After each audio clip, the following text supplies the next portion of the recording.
Chapter 1137. In the desolate village, a shrouding aura of death enveloped the land. The land had become barren, even more deathly silent than a swarm of locusts.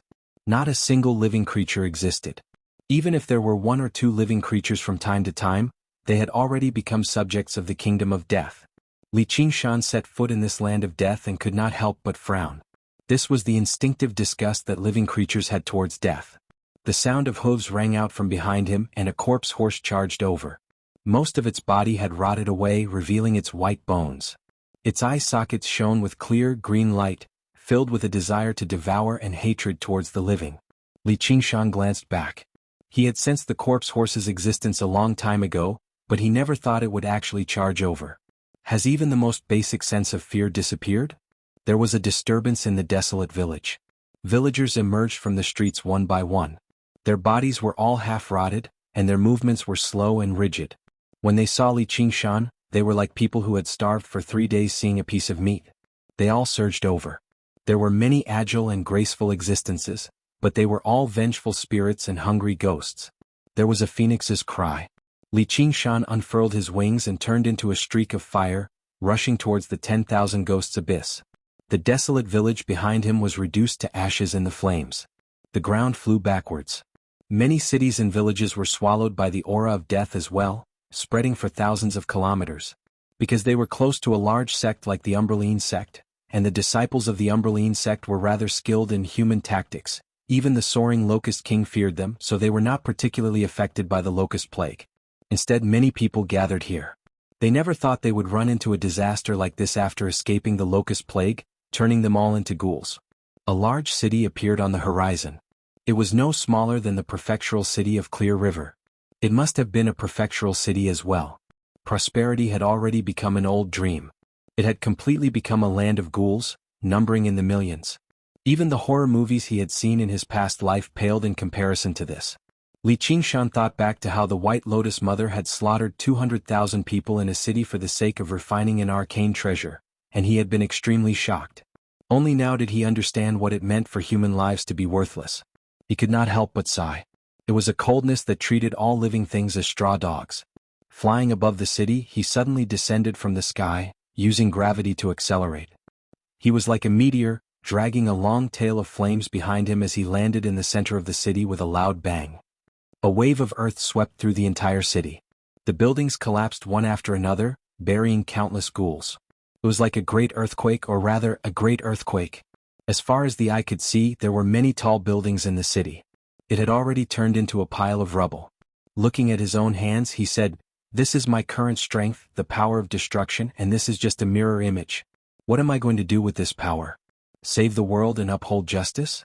Or indulging in sensual pleasures? Do whatever I want?" He flew away and continued forward. His words were left behind on the ruins of the city, and they drifted with the wind. "I'm sorry. Although I sympathize with your misfortune, I'm not fighting for you." When they were 300 miles away from the 10,000 ghosts abyss, Li Qingshan muttered, "Mystic light illuminates all." His field of vision suddenly zoomed in, and the 10,000 ghosts abyss was clearly reflected on the spirit turtle's profound shell. He could not help but be surprised. That's... A tower of white bone over 3,000 meters tall rose into the air, but it only seemed like the base. Its height after completion was unimaginable.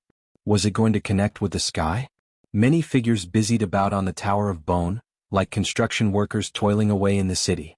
However, when Li Qingshan unleashed the mystic light illuminates all, these construction workers, all sensed something, turning around and looking over. The ones who built the towers were actually corpse kings, and the supervisor was a group of ghosts that kept changing forms. A translucent tentacle whipped the back of a corpse king. It looked light and almost gentle, but it caused the corpse king's entire body to tremble, and a whip mark appeared on its skin that could not be damaged by magic treasures. "Keep going. Don't stop. If you don't finish in time, not only will the world not be able to tolerate you, but the hungry ghost realm will not tolerate you either." The ghost glanced past Li Qingshan through the spirit turtle's profound shell with a cold gaze, which made him feel like a snake had slithered past his back. He could not help but frown. No matter what the hungry ghost realm wanted to do, they were determined to obtain little Anne. If he left him alone, he would definitely become a great problem in the future. However, this was different from the war against the army of the demon domain. The ghouls had already established themselves and had even cast down a formation. The incomplete Tower of Bone was not complete, but it had clearly begun to take effect, which made him feel extremely threatened. The gate of hungry ghosts below had been ripped to a size even larger than the original 10,000 ghosts abyss. It was like the hungry ghost realm had opened its mouth and was about to swallow them. The mountainous green province cauldron was swallowed by the green, replaced by a towering tree. The dragon-like roots wrapped around the spirit turtle's body.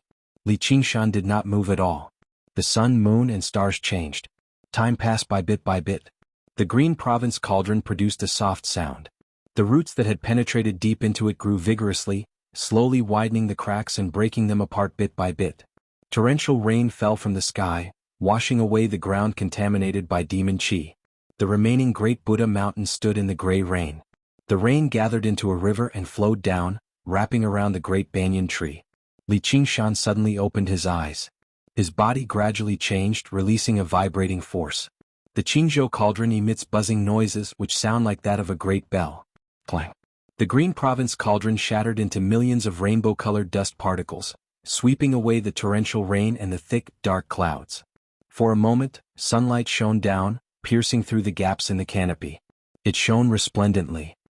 The great banyan tree swayed its branches, and the scattered rainbow-colored dust gathered on every single leaf. It was like a rainbow divine tree, growing at a faster rate once again. In a flash, Li Qingshan flew out from under the tree. He turned around and saw that the demon chi had just gushed out of the devil's den. The roots quickly spread and sealed the devil's den, digging deep into the ground. The tree grew taller and taller, looking like it could reach the sky. At the same time, countless great banyan trees rose from the ground in various parts of Qingzhou, causing countless living beings to look up in shock.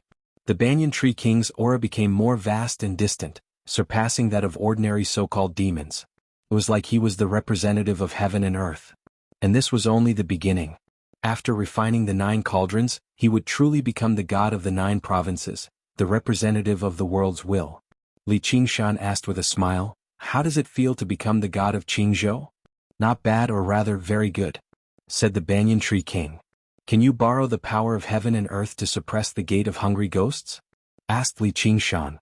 "No, my power can't enter it either. The white bone pagoda you mentioned seems to be completely shielded from the laws of heaven and earth. Unless it can be destroyed, it's absolutely impossible to suppress it." The banyan tree king also expressed his helplessness. "If you really want to suppress it, you'd better hurry. When the gate of hungry ghosts is torn even bigger, it'll be too late." Chapter 1138. That child? You're talking about the Azura King. Li Qingshan was taken aback before returning to his senses. There was actually such a strange fellow in his Azura field. It was not that his memory was terrible, but that the child was startlingly obedient. He had been trapped in the tiny Azura field for so many days, yet he had not made any noise at all. He's no regular Azura King. If I'm not wrong, he should be a Rahu. Yin Qing said sternly. "What's a Rahu?" Li Qingshan was surprised.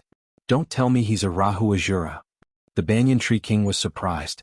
Ever since he became a god, he had rarely experienced such obvious emotional fluctuations. Rahu is the name of the original Azura, as well as the first Azura of the Azura realm, as well as the god king of the Azura realm. Legend has it that he was slain by a god because of the water of undying. Ever since then, the Azura realm has fallen apart, descending into eternal war. Banyan Tree King sure is knowledgeable. However, the Rahu God King already possesses an undying body, so he was not slain. That's where the undying body of Azura comes from. Only after Yin Qing's introduction did Li Qingshan understand the significance of Rahu. In the Azura realm, they were equivalent to the princes of Great Xia, and unlike the imperial family of Great Xia, the more powerful they were, the more difficult it was for them to reproduce. As a result, there were extremely few Rahu. There were still very few princes who could achieve anything in Great Xia, as they were still humans at the end of the day, while Rahu was a true god, a natural god. The difference between the two was even greater than the difference between the son of village head Li of Crouching Ox Village and the prince of Great Xia. Yin Qing said, "The black sun and moon are Rahu's insignia. They symbolize the divine force that devours the sun and moon." "Why didn't you tell me earlier?" Li Qingshan asked. He thought about how devouring the sun and moon was probably not just a description. He had never thought his Azura field would actually summon such an important figure. No wonder he possessed such power. He had seen an Azura king before, but he was definitely not as powerful as this. I wasn't certain in the beginning either. After all, as a Rahu he's just too weak. Too weak. Li Qingshan raised his eyebrows. He had crippled Dumo Hun, who was wielding the Forsaken Celestial Sword, with a single move. This was still too weak. A god's descendant was really shameless. However, when he thought about his own 9 transformations of the demons and gods, he felt that it was not a problem. He didn't have the right to criticize others. It had been less than 100 years since he started his cultivation, and he was not far from being invincible in the world. He had also angered all the cultivators in the world. He guessed, maybe he's just too young. He's still a little kid. That's not the case. Your Majesty will know once you see it. All right. Let's go meet this divine son. Li Qingshan and Little and followed Yin Qing to the Azura arena. He couldn't help but reveal a strange expression. The child was still lying on the Azura armament sacrificial altar, looking half dead. He wasn't cultivating because his aura didn't grow stronger. Instead, it seemed to have grown weaker and his appearance seemed to have grown a bit older. He immediately understood that the divine child was getting weaker day by day. He's lost his will to fight, Yin Qing quietly reminded. I see. Li Qingshan nodded slightly and shouted, Hey brat, get up. The child was lying on his back looking at the sky with his eyes listless. When he heard this he turned around and faced his back to Li Qingshan. So useless. Li Qingshan then said to Yin Qing, Can you become an Azura king if you kill him? Yin Qing was shocked and took a step back. Your Majesty, don't speak nonsense. It wouldn't be a joke if this Rahu's will to fight was stimulated. Li Qingshan glanced at the child. The child didn't react at all. He smiled and said, How is it nonsense? If this goes on, this brat will become an Azura commander. He definitely won't be a match for you. Yin Qing couldn't help but be slightly moved as she sized up the child's back. As an assassin, she paid particular attention to taking advantage of others when they were in a precarious situation. If she could obtain the Rahu clan's undying divine blood, then there would be boundless benefits. It's better if you don't let him try. Even if I become an ordinary Azura, I can crush this kind of trash with one finger, the child said weakly, but he was filled with indescribable confidence. Yin Qing's heart trembled and she immediately dispelled this thought. You finally can't help but speak? But in this world you have to try to know. Don't be afraid, Yin Qing. He's definitely bluffing, Li Qingshan said. Yin Qing revealed a bitter expression. How could it be so easy to kill a god? The giant eyeball that appeared in the blood-colored vortex was probably for this divine blood. I'm already tired of fighting and killing. You better not force me. What if I force you? Li Qingshan crouched behind the child, his killing intent ready but not released. He was like a crouching tiger that bared its sharp fangs, ready to bite down at any time. This hypocritical killing intent really makes me want to vomit. Stop with your pointless probing, it's so annoying. Fine, you've seen through me. I'm just curious. Li Qingshan stood up. Li Qingshan will definitely repay favors. You once lent me a hand, so as long as you stay in my territory, I will naturally protect you. No one will be able to harm a single hair on your head. The child tilted his head slightly and glanced out of the corner of his eye. Li Qingshan's expression was calm and firm.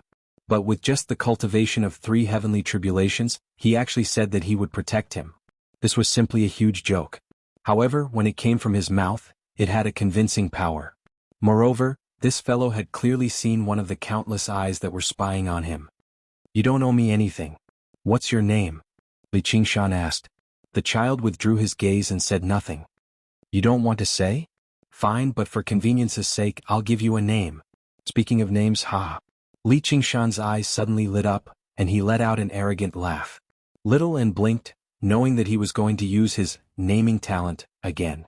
Li Qingshan paced back and forth on the Azura ritual platform, sometimes looking up at the sky, sometimes lowering his head in contemplation. He pinched his chin and pondered for a while. Suddenly, his eyes lit up and he pointed at the child. I've got it. The sun and the moon are bright, so I'll call you Little Ming. Little? Ming? The child squeezed out 2 words from between his teeth. His aura suddenly soared and he slowly sat up. What do you think? Concise and comprehensive, simple but not simple. You can throw away your original name, right, Little N?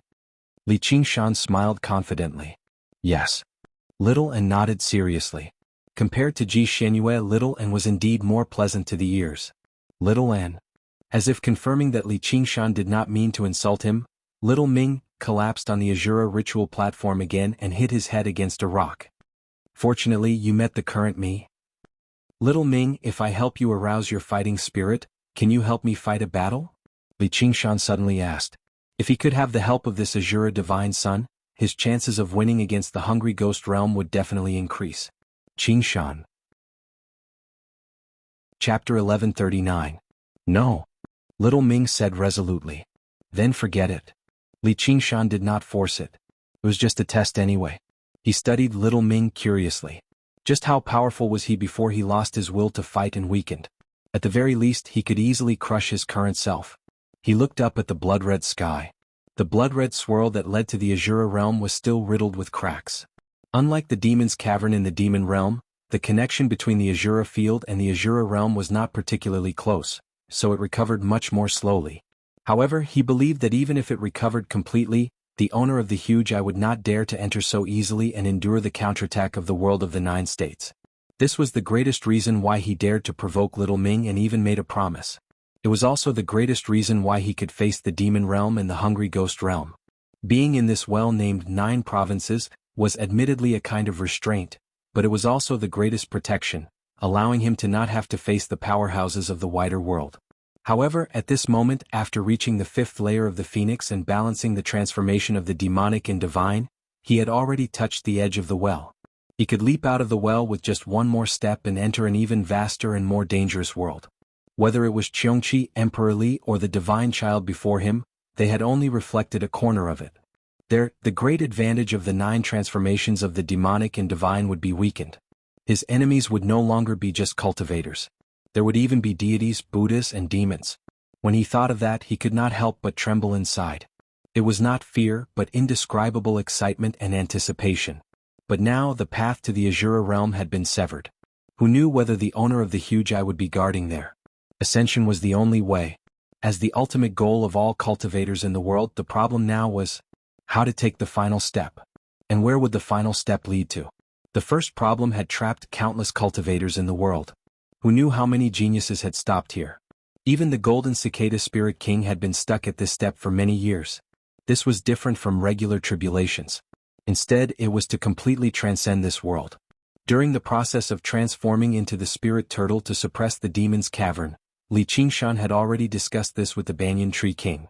The Banyan Tree King, who wanted to transform into a well, had given a relatively detailed explanation. The Banyan Tree King said, "You actually have the same mother. Are we long-lost brothers?" Under the shade of the tree, the spirit turtle opened its eyes and looked at the luxuriant tree with a rather strange gaze. "No, I'm talking about this world. She was the mother of all living beings in this world.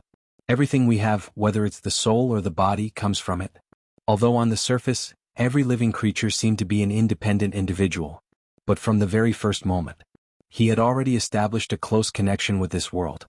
In the process of cultivation, this connection will become even closer. We are all favored by the heavens. The so-called cultivation is like a baby absorbing nutrients from its mother through the umbilical cord." Li Qingshan seemed to have understood something. That's right. The more pampered a child is, the more they won't allow their child to leave them. And when would a child be willing to leave their mother? The Banyan Tree King's voice was filled with deep emotions, like a child longing for home.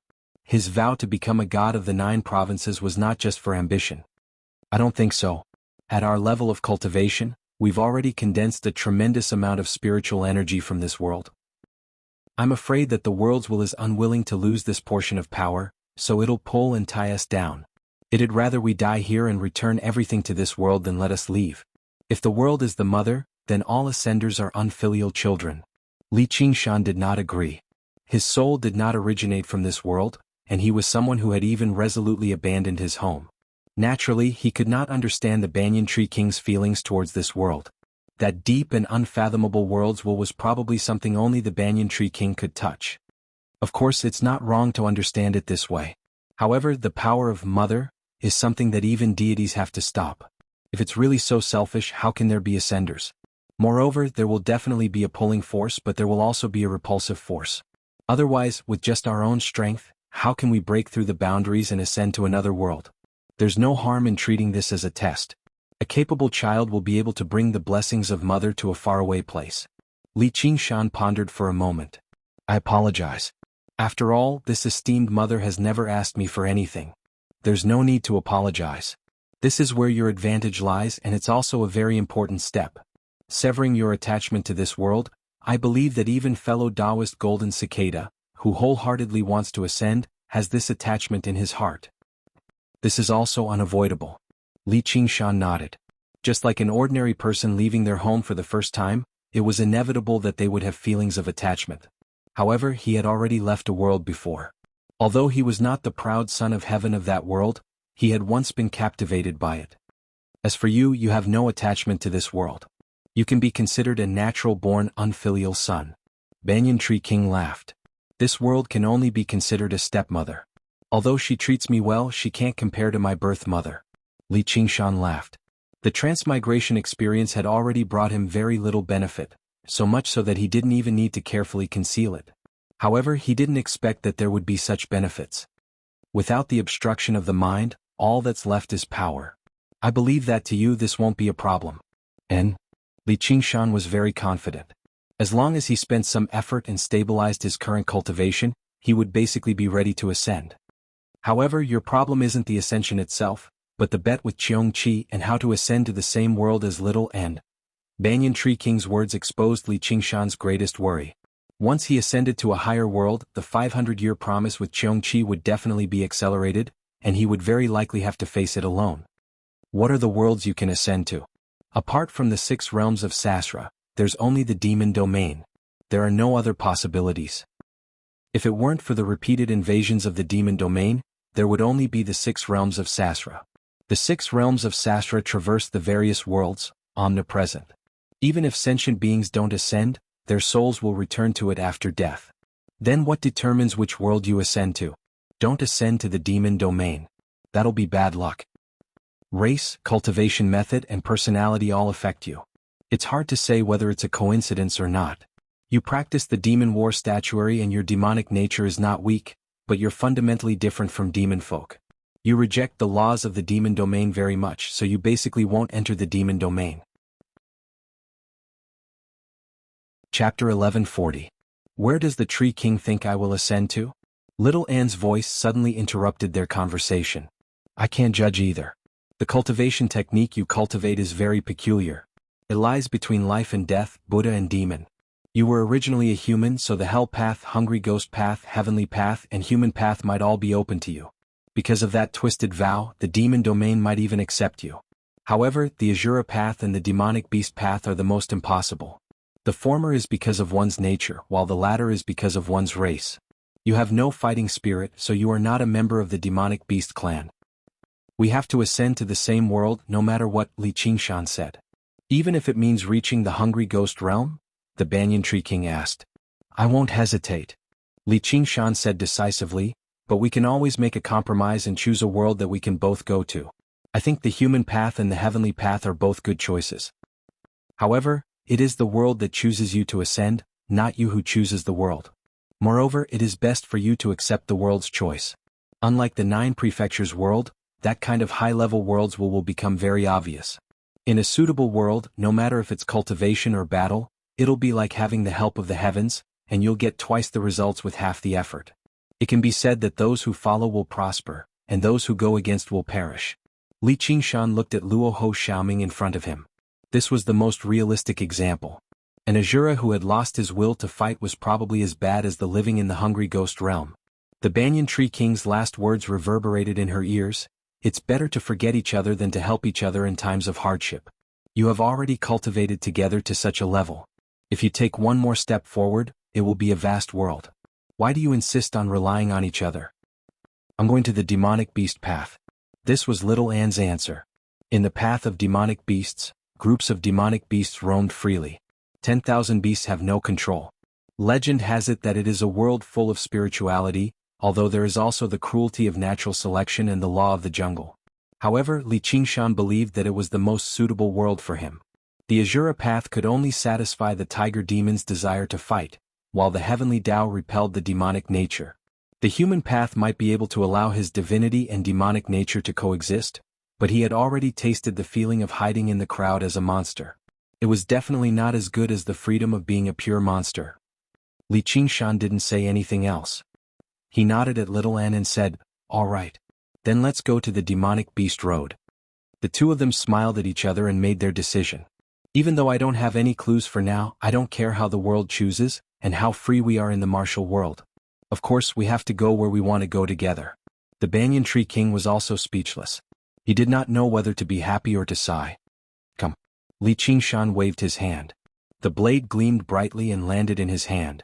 He swung it around and held it horizontally in front of him.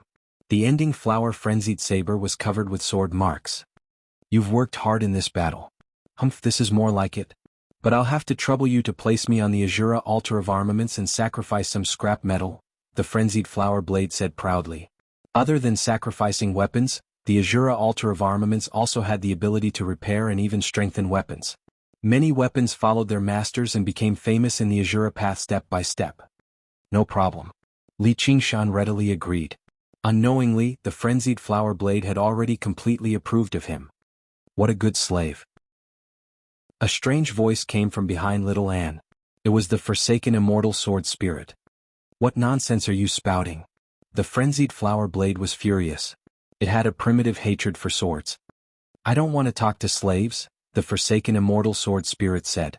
"My blade master won and your sword master lost and died. You didn't abide by your duty and that's why you ended up like this. That's not my sword master. Moreover, a weapon will never lose. It will always be held in the hands of the victor, just like now. Qingshan, I've already comprehended the way of the sword. I'll get you a better weapon." Little Anne pulled out the forsaken immortal sword and stabbed it into the Azura altar of armaments. "Nonsense. My way of the sword is broad and profound. How could you comprehend it in such a short time?" The forsaken immortal sword spirit shouted. "You really don't need it?" Li Qingshan asked. "Most of the way of the sword can only be used with this sword. This sword is enough for me." Little Anne gripped the Buddha-slaying sword. The skull on the hilt revealed a sinister smile. The Buddha-slaying sword was her origin sword. Not only was it powerful but it could also be tempered and improved. She didn't have to worry about being betrayed. Naturally, it was 100 times stronger than the forsaken immortal sword. The blade and the sword fell silent. No matter how strong and sharp a weapon was, it was still an external object. If it wasn't needed, it would be replaced and abandoned. "No, I don't want to go to the Azura realm," the forsaken immortal sword spirit shouted. As the sword of the five absolutes immortal, its understanding of the Azura realm was no less than Li Qingshan's. If it went to the Azura realm's armory, it would definitely be reforged into an Azura divine weapon. This was a devastating blow to the forsaken immortal sword spirit, who wanted to become its master. "What a joke. Are you afraid?" the frenzied flower sword spirit mocked. "Weren't you also abandoned? Do you think that stupid Li Qingshan would need 2 blades? I knew this day would come, but I didn't think it would be so soon." The frenzied flower sword spirit's voice was low, but it rose again. "All right, kid, send me back to the armory. I'm sick of it." And so, Li Qingshan stabbed the frenzied flower sword into the Azura altar of armaments. "Hey little Ming, make way." "Oh." Luo Ho Xiaoming flipped his body over and over again. Just like that, he rolled off the Azura altar of armaments. Li Qingshan shook his head. He really had no fighting spirit at all. With one hand on the hilt, he activated the Azura altar of armaments and said to the frenzied flower sword spirit, "I don't have any scrap metal. I'll make do with this sword." "You." The frenzied flower sword spirit was stunned. He felt that not only did Li Qingshan not use her as a sacrifice, but he was also preparing to repair her and strengthen her. "I originally wanted to change my blade, but seeing that you've always been obedient, I'll see how you perform." Li Qingshan laughed aloud. Although he was rather eager to see just what kind of powerful weapon he would obtain after sacrificing the End Wildflower Blade and the Forsaken Immortal Sword, he still chose to strengthen the End Wildflower Blade a step further. "Tui obedient my ass," the frenzied flower sword spirit cursed happily. "If you want to strengthen this blade, I advise you to do it step by step. Use some ordinary weapons to strengthen it, otherwise it will break." Luo Ho Xiaoming's lazy voice came from below the Azura altar of armaments. "Is that so?" Li Qingshan scratched his head. This pattern was very familiar to him. Some ancient and terrifying memories surfaced, and he couldn't help but shiver. He hurriedly gripped the hilt of the blade tightly, as if the forsaken flower sword spirit would break if he was not careful. "It's okay. Come on, I won't break." The frenzied flower sword spirit shouted. Only by surpassing the limits of strength could the essence be improved. Otherwise it would only have a layer of light on it and become sharper. In battle it would be quickly consumed.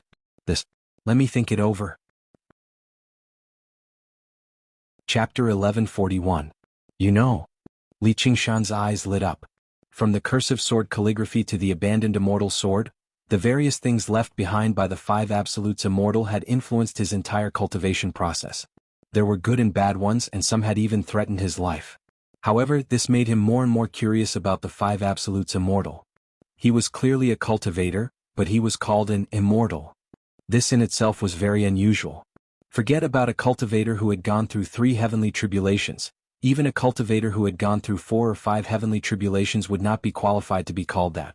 Furthermore, Brother Ox had praised him. Perhaps the legends were true and he really was a banished immortal. Li Qingshan no longer cared about ordinary treasures, but the treasures left behind by the 5 absolutes immortal were not ordinary. The core treasure of the sword tomb was the abandoned immortal sword. Disregarding the sword soul's twisted personality in terms of power alone, it was probably the best sword in the world. The core treasure of the painting tomb was definitely a painting scroll, and it was very likely that the Dragon King of the Sea was drawn on it. If he could plunder it before he ascended, it would not be a waste of his cultivation. I was that old guy's sword after all. When he sealed his 4th tomb, I watched with my own eyes. I didn't think that I would be sealed as well. Damn it. The abandoned immortal sword soul was still angry at the mention of this, and it emitted waves of murderous intent. This can be considered as abandonment, so you changed your name to the abandoned immortal sword. I didn't expect you to have such deep feelings for the previous owner. Li Qingshan chuckled. Shut up. I want to tear that old guy to pieces. You're the one who should shut up.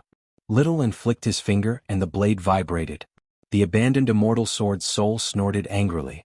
However, it did not dare to be rude again. The 5 absolutes immortal's secret tomb is floating in the void. The Dragon King of the Sea's main body is in the painting tomb, and he can't freely enter and exit it. So what if you know? Li Qingshan rubbed his chin. Don't compare me to that pseudo-dragon. I've already fused with the sword catacomb. What's so hard about traveling through space? The forsaken immortal sword spirit said proudly. Li Qingshan couldn't help but look at Yin Qing. Yin Qing said, although I can hide in the void, my strength is still lacking. I can't freely travel through the void, and it's difficult for me to break through the sealed region. Li Qingshan nodded. It was no wonder that for so many years, the 5 extreme secret graves had always been a legend. If that was the case, then the forsaken immortal sword was the key to opening the 5 extreme secret graves. Alright, I'll trust you this once. You have to swear. Don't sacrifice me. The forsaken immortal sword said. That depends on your performance. Things went smoothly. Of course I will repay you. Otherwise, who can be bound by an oath? Li Qingshan was not willing to make an oath with such a sword. Even if it was just words. Hey kid, you said you were going to strengthen me. Frenzied Blade Soul was unhappy. Why are you in such a hurry? Follow me into battle. Are you afraid that there won't be any good sacrifices? Let me repair your wounds first, just in case you run out of energy in the future. Li Qingshan patted the hilt of his blade and comforted the end of the frenzied blade. He considered where he could find some weapons to sacrifice. If it's just repair, these weapons should be enough. Little and swung the Blood Sea banner, and with a series of clangs, countless demonic artifacts landed on the Azura altar of armaments, forming a small mountain.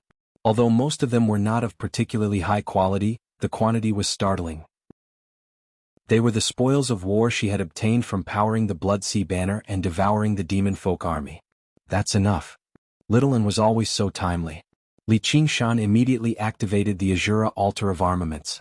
A streak of red light rushed into the air, and all of the demonic artifacts melted away in the red light. Thick liquid surged out from the center of the Azura altar of armaments. It seemed like molten metal, but it also seemed like a form of energy. It gradually enveloped the end of the frenzied blade, gathering around the wounds and gaps and beginning to repair them. Li Qingshan ordered Yin Qing to stand guard there before leaving the Azura field with Little Anne. Before he left, he glanced at Luo Ho Xiaoming again. He lay below the Azura altar of armaments, gazing at the sky without moving at all. He seemed extremely gloomy. A divine child of Azura suffering from depression? The world sure is vast. Nothing is too strange. The autumn wind rustled. A sword flew through the plains. The withered grass parted, leaving behind a long trail before suddenly rushing into the sky again. Li Xiaoyao rode his sword as the wind blew against his face. He was filled with delight. Just recently, he had undergone the heavenly tribulation in the Clear River Prefecture and become a foundation establishment cultivator. The battle on Great Buddha Mountain had already come to an end. Various pieces of information had returned to the Clear River Prefecture. Although Li Qingshan had told him to stay away from the Sword Collection Palace, he could not help but go back and take a look. That was the starting point of his dream of becoming a swordsman. There were many loving seniors and juniors there. Now that the situation in the Green Province had stabilized, and the demon plague and locust plague had been suppressed and eliminated, he believed there would not be any danger. Although the Sword Collection Peak no longer hung high in the sky, the surrounding scenery gradually grew familiar. Heaven's Reliance Peak flickered on the horizon. The Sword Collection Palace was already very close. Flying over a mountain on his sword, two familiar figures stood at the top. Their purple and green robes drifted in the wind as they gazed at the Sword Collection Palace from afar. Senior Uncle Fu, Senior Uncle Yu. Li Xiaoyao recognized the two seniors who wielded the 10 renowned swords with a single glance. He leapt off the sword and sheathed it in a single stroke. Xiaoyao, you're fine. That's fantastic. Yu Zijian turned around. When Li Xiaoyao saw her smiling face filled with concern, he could not help but feel his heart warm up. However, he also discovered that her bright, beautiful face was tinged with some melancholy, while Senior Uncle Fu did not turn around the entire time as if she was in a daze. Fu Qingjin's temperament was renowned in the Sword Collection Palace, but Li Xiaoyao did not mind. And after practicing the sword scripture of heaven and earth, he found the world to be even more spacious. Small matters were not worth dwelling on. However, when he made his way over and followed Fu Qingjin's gaze, he could not help but widen his eyes in shock. Even if the Sword Collection Palace had been reduced to a mess, he would not have been so surprised. However, all he saw was that the damaged structures on the mountain peaks had all been repaired. Smoke curled into the air.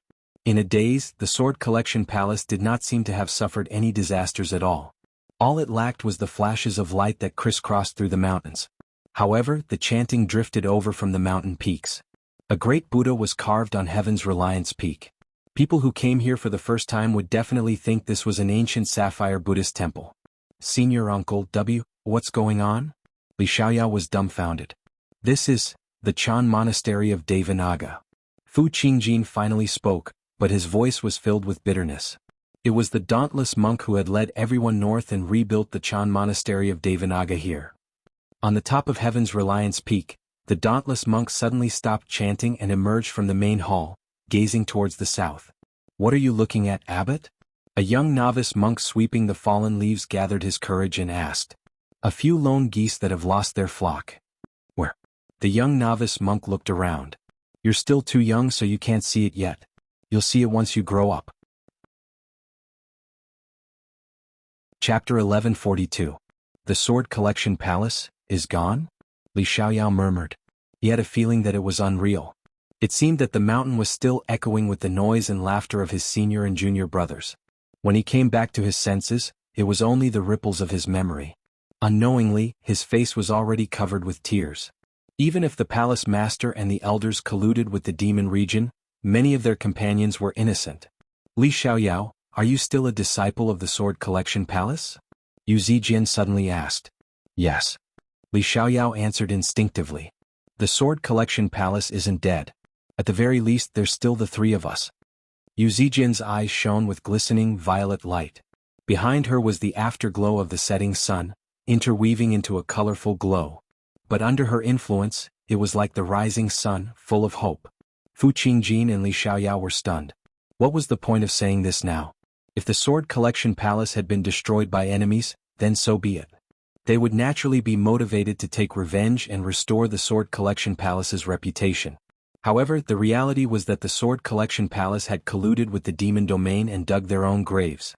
All of their disciples had died below the Sword Collection Peak. Even the Chan Monastery of Devanaga's actions of taking over the Sword Collection Peak could not be faulted. If they continued to call themselves disciples of the Sword Collection Palace, they would basically be asking to be humiliated. Zijian, everything has a beginning and end. When there's a rising sun, there's a setting sun. The Sword Collection Palace is no different. Why must you be so stubborn? Fu Qingjin sighed gently. All he wanted to do was leave his home and wander the world. Yes, senior uncle. Why don't you return to the Clear River Prefecture and continue cultivating? You can still wield your sword and uphold justice. I was just saying it in passing. I think it's better if I don't become a disciple of the Sword Collection Palace. Li Xiaoyao also shook his head. We can no longer admit that we're disciples of the Sword Collection Palace, but what about our innocent brothers and sisters? You didn't do anything bad. Do I have to be treated as a fool and a bad guy forever carrying a bad name? Yu Zijin clenched her fists firmly. Her voice trembled as her eyes moistened, but she did not shed any tears. Fu Qingjin shuddered inside. He looked at Yu Zijin deeply. With her gentle nature, the pain she felt must have been much deeper than theirs. Sigh unknowingly. You've become stronger than I am. Li Xiaoyao was also speechless. His face was full of shame. Yu Zijin shook her head and said apologetically, Sorry, I shouldn't have said something like that. I've made things difficult for you. But I really can't just leave like this. Senior Fu. Thank you for taking care of me all these years. There was also Xiaoyao. You've cultivated bitterly for so many years and finally survived the heavenly tribulation. It's time for you to be free and unfettered. Otherwise it would be a waste of its name. His smile vanished in a flash before becoming determined again. He gazed at heaven's leaning peak in the distance. I'll pay for the sins that the Sword Collection Palace has committed. Fu Qingjin and Li Xiao looked at her back from afar. Her thin shoulders seemed to bear all the sins and notoriety, a burden that did not belong to her. They could not help but look at each other. Fu Qingjin let out a long sigh. Zijin, oh Zijin. You've really embarrassed the two of us with your actions. Fu Qingjin smiled. I'm not. Yu Zijin waved her hand in a fluster, but she had no idea how to explain herself. You know that I'm just a piece of trash who only knows how to sigh in the ruins. If it weren't for you, I wouldn't even know how to continue living. Please let me go with you. Fu Qingjin bowed slightly. Senior Aunt Yu, I'll continue being a disciple of the Sword Collection Palace. Although I seem to be the only disciple, I definitely won't disappoint you. You don't have to force yourself. I'm not forcing myself. I don't think as much as you do. However, if I become a great swordsman in the future and someone asks me whether I come from the Sword Collection Palace, how should I answer? I might as well just admit it. I'll be able to face my seniors and juniors, and I'll be able to face the sword in my hand. You're fantastic. Yu Zijin cheered and embraced them, diluting her sorrow and melancholy. A snake won't leave without a head. Since the Sword Collection Palace is still standing, there should be a palace lord. Fu Qingjin smiled. Yeah. Although there's only a single disciple, there still needs to be a palace lord. Li Xiaoyao looked at Yu Zijin with a smile. Yu Zijin hesitated. All right, I'll be the palace lord. As a result, the position of the palace lord who had once shaken up the Green Province was decided in a few words. Greetings, palace lord. Fu Qingjin and Li Xiaoyao bowed towards her together. They were both serious without the slightest disrespect. Yu Zijin wanted to dodge instinctively, but she still stood firmly and accepted it rather uncomfortably. Palace lord, if we want to rebuild the Sword Collection Palace, we'll probably have to find another land of spiritual energy. Fortunately, there's plenty of empty land in the Green Province now, so it won't be difficult to find, said Li Xiaoyao. I know a few suitable places. We can investigate them, said Fu Qingjin. No, let's go to Heaven's Leaning Peak first. Yu Zijin pointed at the mountains in the distance. Li Xiaoyao was taken aback. Why were they going to Heaven's Leaning Peak at a time like this? Were they going to take back Heaven's Leaning Peak from the monks? That was impossible. Though it said that Senior Aunt Yu is extremely familiar with my second uncle. If she has his support, there's some hope. However, Fu Qingjin seemed to understand something. The dauntless monk turned around and said to the young monk, Pass down my orders. Prepare to receive the master of the Sword Collection Palace. Yes, Abbot. The young monk tossed aside his broom and jogged all the way to the grand hall. A while later, a bell rang out. The entire mountain was filled with bells and drums. The monks gathered, all filled with curiosity. Didn't the master of the Sword Collection Palace die a long time ago? And even if he was still alive, he would be a mortal enemy of the Chan Monastery of Devanaga, so why was he still receiving him so politely? Yu Zijin, Li Xiaoyao and Li Xiaoyao ascended the mountain on foot, which left the monks even more surprised. Wasn't their cultivation a little too weak? And, apart from the nameless junior at the very back, they did not even have a sword on them, yet they were still sword cultivators. Li Xiaoyao walked along the familiar mountain path, surrounded by the monks. He felt extremely uneasy and uncomfortable inside. However, he noticed that Yu Zijian's expression became sterner and sterner. She was no longer as gentle as usual. She really did possess the bearing of a palace lord. Did she want to negotiate with the dauntless monk? Reaching the top of the mountain, a tall, stern-faced monk stood there. Li Xiaoyao's cultivation was too low in the past, so his senses were extremely limited. Only now did he understand what a great cultivator was like. Their bearing was basically like a mountain. He could not help but hold his breath. Then he thought about how his second uncle had glared at him. He thought about how this monk could not be even more powerful, which was why he relaxed slightly. However, the thought of returning the heaven's leaning peak had vanished. Master of the Sword Collection Palace, Yu Zijian, along with Elder Fu Qingjin and disciple Li Xiaoyao, greets the dauntless abbot. Please come into the hall, Palace Lord. The dauntless monk looked at her in some surprise and gave her sufficient politeness.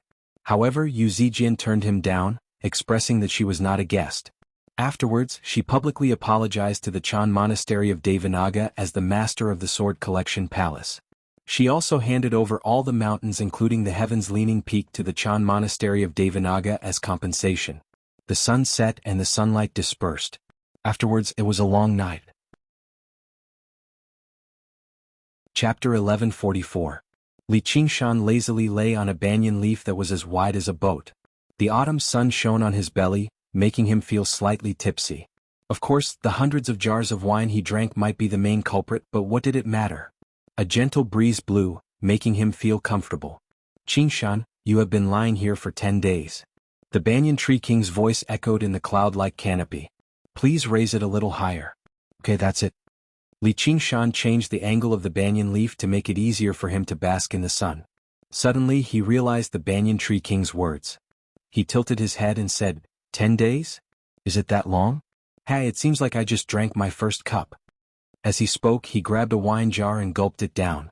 With a casual toss, the wine jar disappeared into a cloud mountain in the sky. Then he lay down comfortably and burped. In a half-singing and half-singing manner he said, drinking and singing life is short. How can I solve my worries? Only do calm. Humph, I didn't expect the legendary demon king of the North Moon to be so decadent. There was a flash of white light in the depths of the mountain, descending from the sky and hovering above the canopy. It turned into a woman in white. Her skin was as white as milk, and her beautiful face gave off a sense of holiness.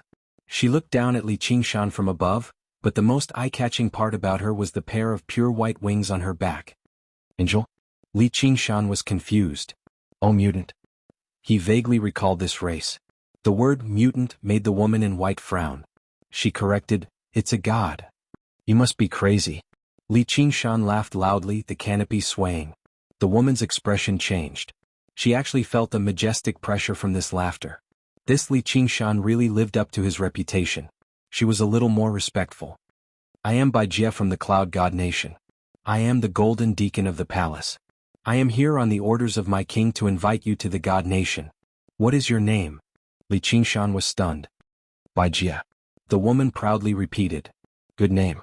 The corners of Li Qingshan's mouth curled up slightly as he scrutinized Baijie from head to toe. Baijie felt inexplicably unhappy, but she suppressed the disgust in her heart and said, please come with me. I'm not going, Li Qingshan said. You actually refused? This is an invitation from the city amongst the clouds. Do you know how many people want to ascend to the city amongst the clouds but are unable to? Baijie said in disbelief. Go away, you're blocking me from the sun. Li Qingshan waved his hand impatiently. Okay, I hope you won't regret it. Baijie turned into a white light and disappeared into the horizon. Li Qingshan watched them leave as he drank. Why did you refuse? Asked the banyan tree king. Stop pretending. Can't you feel it? Li Qingshan suddenly had a flash of inspiration. A big banyan tree pretending to be strong, ha ha. After grasping the spirit turtle transformation and comprehending the laws of the world, his senses had become sharper and sharper. The invitation this time was not out of the hospitality of the minority brothers. There was clearly hidden danger. Because of this, you shouldn't have refused, said the banyan tree king.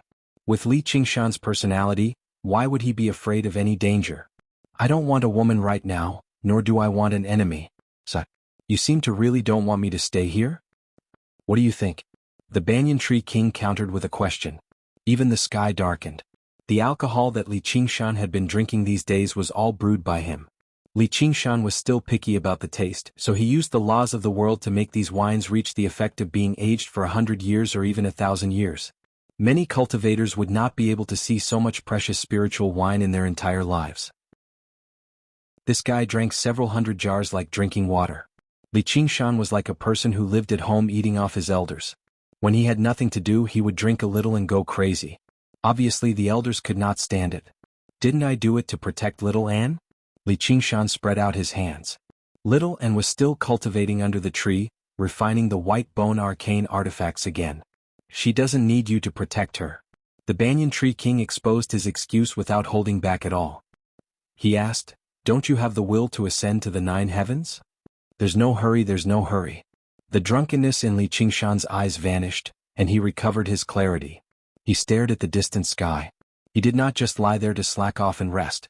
His cultivation of the 9 transformations of the demonic and divine had reached a relatively stable level.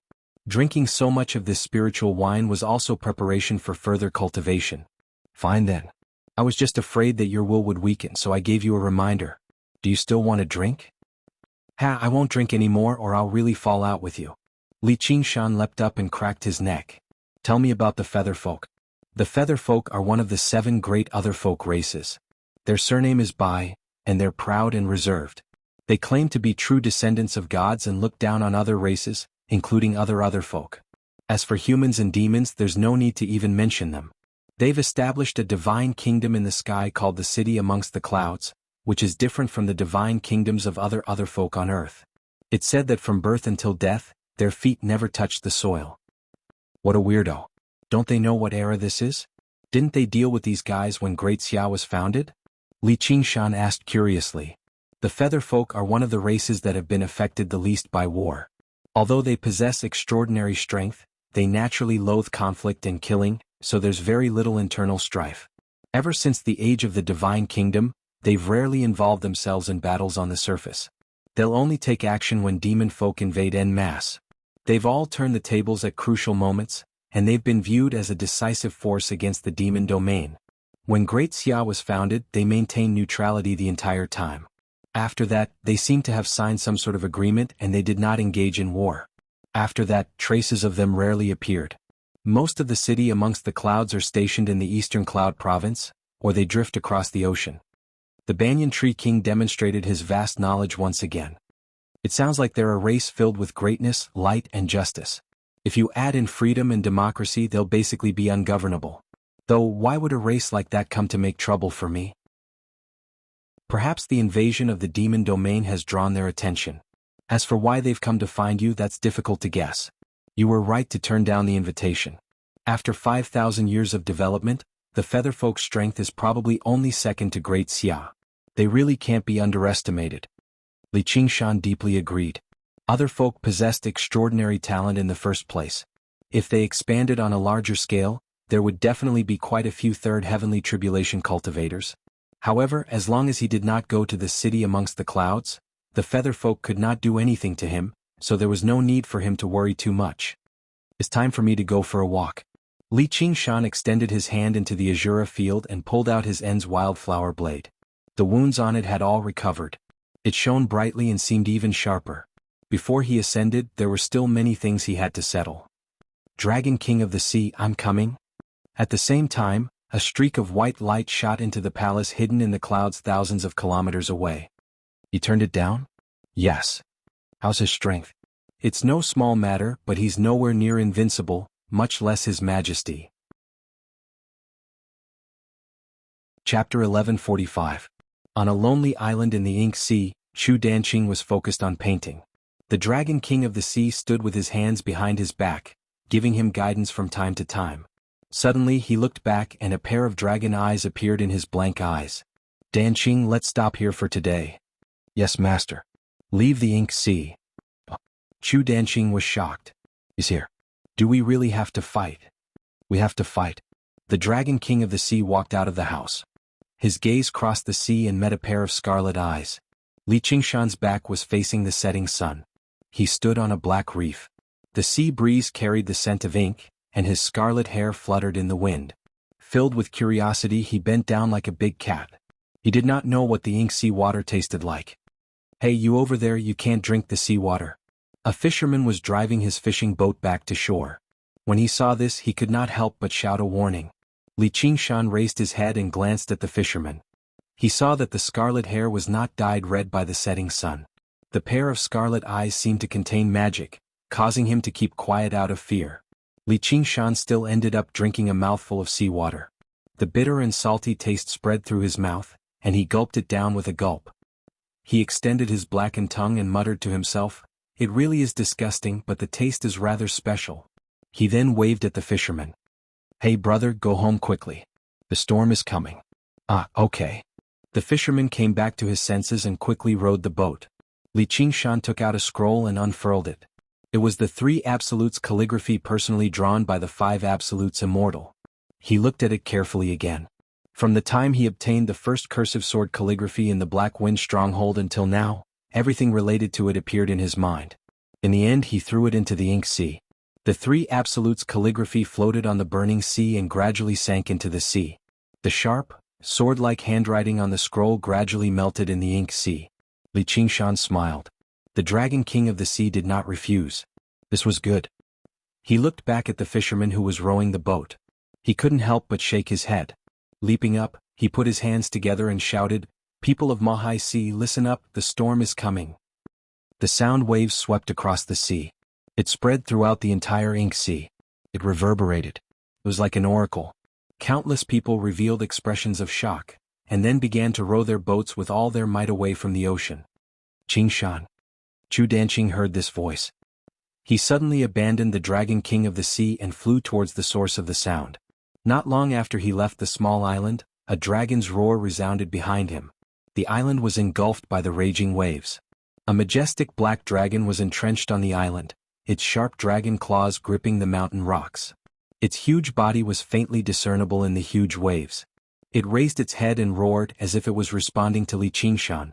Sigh. Chu Danqing frowned and let out a long sigh. He increased his speed, but the churning of the seawater below was already spreading towards the shore at an even faster speed. The sky quickly darkened. The multicolored light dimmed and disappeared. The sky was dark and gloomy. A huge wave slammed against the black reef. The splashing waves landed on Li Qingshan's face.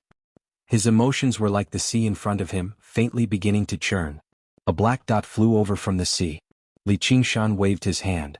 "Danqing, long time no see. Qingshan, don't fight. I'm begging you." Chu Danqing landed in front of the black Qingshan, grabbed his shoulder and said while panting, "The disciple of the Dragon King of the Sea should not be begging others so easily." Li Qingshan was still smiling, his fighting spirit burning even more fiercely. "I'm not only doing this for my master but also for my friends. I don't want to see anything happen to either of you." Chu Danqing tried to persuade him. "No one will die. Your master's true body is not here, is it? Li Qingshan, do you think you will win?" The deep voice of the Dragon King of the Sea came from the sea, as if the entire sea was speaking.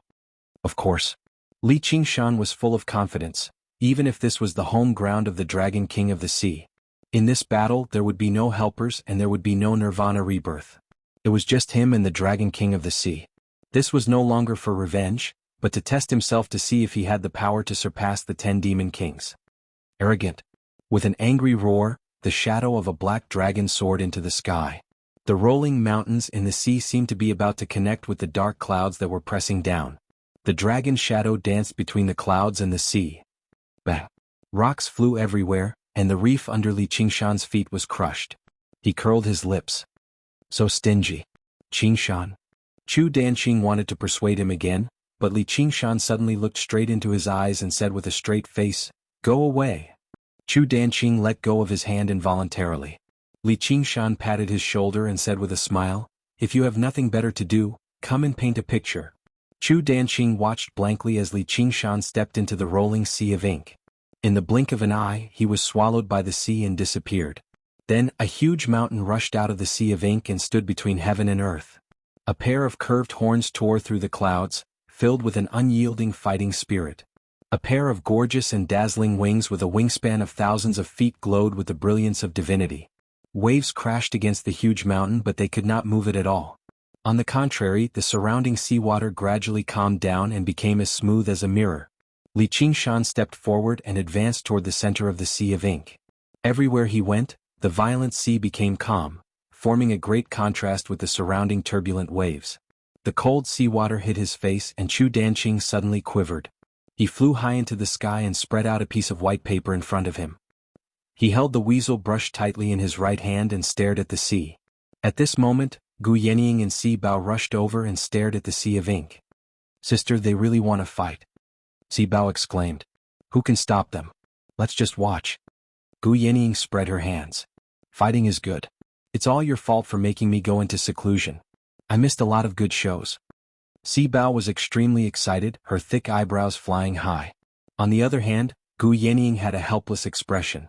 "Sister, who do you think will win?" Si Bao took out a bag of dried fruits and ate one, crushing it together with the core. "Theoretically, no one can defeat the Dragon King of the Sea in the Ink Sea," Gu Yenying said. "But he's always out of theory, right? I really didn't expect that this brat would be so strong now." Si Bao thought of the battles she had missed and couldn't help but feel regret and anticipation. The tall statue of the first king of Chu pressed down on his sword and looked at the magnificent sea of ink. He also seemed to fall into silence. In the majestic South Hub city behind him, the cultivators climbed up the city walls to watch the battle, but they only saw the sky and earth change color. It was a shocking scene.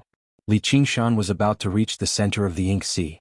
The waves became more and more violent, and the seawater around him rippled. The dragon's roar was faintly discernible in the wind and waves, but it never stopped and slowly wrapped around him. Chapter 1146. Break. The clouds split and the sea split. Li Qingshan suddenly turned around and met the eyes of a dragon head. Its jagged dragon horns pointed to the sky, and its ink-black mane danced in the wind. At the same time, it let out an angry roar. The tiger's roar and dragon's roar shook the entire ink sea. The wind suddenly became 10 times stronger, stirring up the world into chaos. At the top of South Hub City, the cultivators hurriedly cast spells to resist the strong wind blowing against their faces. The strong smell of ink and blood still made them feel dizzy, and they looked at the magnificent sea with fear. This was the power of the North Moon Demon King and the Dragon King of the Sea. Li Qingshan had just raised his long blade when he was thrown into the sea by a strong force. His vision was filled with the vigorous dragon's body, flowing like a great river, coiling around the majestic body of the demon god. It was as if the ink sea was pressing on his body. His limbs were in pain, and he was firmly locked by the sharp dragon claws, sinking into the dark ink sea. The ink sea seemed bottomless, sinking endlessly. He heard the deep voice of the Dragon King of the Sea mixed with the dragon's roar. "Li Qingshan, this is the biggest mistake you've made in your life. Maybe the victory at Great Buddha Mountain made you arrogant, and this will be your burial ground." The dragon's teeth intersected, blood splattered, and he felt a sharp pain in his neck. These words sound very familiar. Also, arrogance is just your illusion. Li Qingshan's smile turned into rage, and the tiger stripes quickly spread, forming a king character on his forehead. The dragon's claws and teeth pierced deeper and deeper into his body, and the pain was like pouring oil on fire, turning his rage into rage. The wings of the wind god suddenly expanded, breaking the water for 1,000 miles. Bang! A red tiger leaped out of the ink sea, and its long tail curled around the long blade. It quickly swept across the surface of the sea and slashed the dragon's body. Wherever the blade passed, huge arc-shaped waves thousands of feet high appeared on the surface of the sea, like a curtain rising into the sky, covering the dragon and tiger. The curtain rose and fell. The Dragon King was cut in half, and the red tiger broke free, proudly standing between heaven and earth. Good strong. Si Bao was dazzled. Although she was a princess and had experienced hundreds of battles, a battle of this level was simply unheard of. Forget about the Dragon King of the Sea. What shocked her even more was that Li Qingshan did not seem to be at a disadvantage in such an absolutely disadvantageous situation. Instead, he seemed to be winning. "This is just the beginning," Gu Yenying said. "If that was all the Dragon King in the Ink Sea was capable of, then he would not be able to do anything. Then she wouldn't have come to watch this battle at all." Indeed, when the two halves of the Dragon King of the Sea fell into the sea, they turned into two giant dragons and soared into the sky. They were no smaller than they were just now. They spiraled and flew toward Li Qingshan. Li Qingshan's figure turned, and the saber light was like a wheel. A huge ring-shaped wave was set off in the sea. The Dragon King of the Sea was cut in half again, but in the blink of an eye he turned into 4 giant dragons. Not only did his aura not weaken, but it also increased. Saber lights tore through the pitch-black sky like lightning, cutting the Dragon King of the Sea again and again. However, the dragon shadows between the sea and the sky increased. They surrounded Li Qingshan as if he was in a deep quagmire. The more he struggled, the deeper he sank. How can he win? Si Bao's heart trembled. She could not distinguish the true form of the Dragon King of the Sea. Or perhaps there was no such thing as true form. The Ink Sea was the Dragon King. The Dragon King was the Ink Sea. If the Ink Sea did not die, the Dragon King would not die. It can only be considered a neutral game, girl. Watch carefully. This might be your family's greatest enemy, Gu Yenying said. My family's greatest enemy? Si Bao raised her eyebrows and exhaled again. She said disapprovingly, I don't want to become enemies with him for some random plan. Gu Yenying smiled and patted her head. Her pair of eagle eyes were still the same, piercing through the barrier of the storm and the waves, staring at the depths of the Ink Sea. Li Qingshan, at this stage, do you still think you can win? The 100 ink dragons spoke at the same time. The sea of clouds that had been torn apart closed again, condensing into an even thicker and gloomier cloud mountain. Becoming one with the entire Ink Sea is indeed an impressive move. If you did not ask such a stupid question, I would be even more impressed. Li Qingshan spread his arms as if he wanted to embrace the entire sea and sky. Come. The dragon roar resounded through the sky and sea. The clouds fell and the sea churned. It was as if the world was toppling over, wanting to crush Li Qingshan into pieces. Looking around, the 100 giant dragons charged over together. Li Qingshan leaped up, demonic energy bursting forth, battle demon possession. Dazzling saber light, a madman at the end of his road. The flow of time seemed to slow down. Every movement was so clear that it was as if it was frozen. Raising his hand, raising his eyebrows, spinning, swinging his saber. The wind blew, the tiger demon danced wildly. In a daze, Li Qingshan vanished, turning into a storm that blazed like fire, flickering with sharpness like a sharp blade. The whistling wind was like a war song, ripping apart the clouds, the sea of ink, and the colossal dragon. Haha, you think you can defeat me with just numbers? If you are the Ink Sea, then I will crush the entire Ink Sea. The Crimson Storm went on a rampage. No matter how many incarnations the Dragon King of the Sea turned into, they could do nothing to him. For a moment, a black rainstorm fell from the sky, dispersed by the storm, and the Ink Sea swayed. The Dragon King of the Sea was silent. Unknowingly, he had already become so powerful? Finally, it's time to decide the victor, Gu Yenying muttered to herself. The many dragon shadows gathered into one again, staring at the crimson storm. 1,000 years entering the painting. With the deep voice of the Dragon King of the Sea, the storm, the sea, the clouds, and the rainstorm froze in an instant. All the colors disappeared, all the sounds faded, leaving only the silence of black and white, like a magnificent painting. Chu Danqing's body was drenched by the rainstorm. His right hand grasped the weasel bristle brush tightly, staring at the churning sea but did not descend. He was concerned about both sides and he did not want to see either side lose. His heart was full of contradictions and conflicts. At this moment, his eyes suddenly lit up and jade blood spurted out. He no longer had any anxiety, and only a painting was left in his heart. Li Qingshan was dazed for a moment, and found that he had returned to his human form. He looked at his right hand, which was covered in thick black ink, as if it was painted by an extremely skilled painter, vivid and lifelike. It seemed strange to use such a term to describe himself, but it did feel so. Originally, I did not want to use this move. Borrowing the power of heaven and earth, and even the 5 ultimate powers, on this Ink Sea is too unfair. The Dragon King of Ink Sea, or rather Mo Wuhan, walked over. Black ripples spread out under his feet, from deep to shallow. It was extremely mysterious. His figure kept changing between a human and a dragon, but it gave off a natural feeling. However, Li Qingshan felt like he was completely isolated from heaven and earth, unable to absorb any spiritual chi of heaven and earth. He could not even feel the existence of the earth. He understood that this was the true home ground of the Dragon King of the Sea. The victor is king. What's the point of martial arts? You speak as if you have already won. Chapter 1147. Heaven and earth were silent. The sound of wind, rain, and waves all merged into the painting. What was constantly changing was the ink-colored man and dragon. Between the movements there were long traces of ink and the speed was extremely fast. Two vigorous and elegant ink traces crisscrossed back and forth, sometimes joining and sometimes separating, faster and faster. In the end they seemed to be entangled together, forming a whirlpool that spun rapidly, and the picture scroll was chaotic. Everyone was watching this shocking battle. Only Chu Danqing was focused on the painting in front of him. Blood flowed from his wrist to the tip of the brush, galloping in the painting. Green blood of vermilion, blood turned into ink. His face gradually paled, and his spirit became more vigorous with some fanaticism. He threw everything in the world to the back of his mind and only focused on the painting in front of him. Gu Yenying also looked back in surprise, then turned back to continue watching the battle. After an unknown period of time, there was a sudden crack. It was very soft but very clear, as if it rang in everyone's heart, breaking the silence between the sea and the sky. A figure fell from the sky and landed in the ink sea with a plop, then slowly floated up. It was Li Qingshan. His eyes were tightly shut, and he floated motionlessly on the surface of the sea.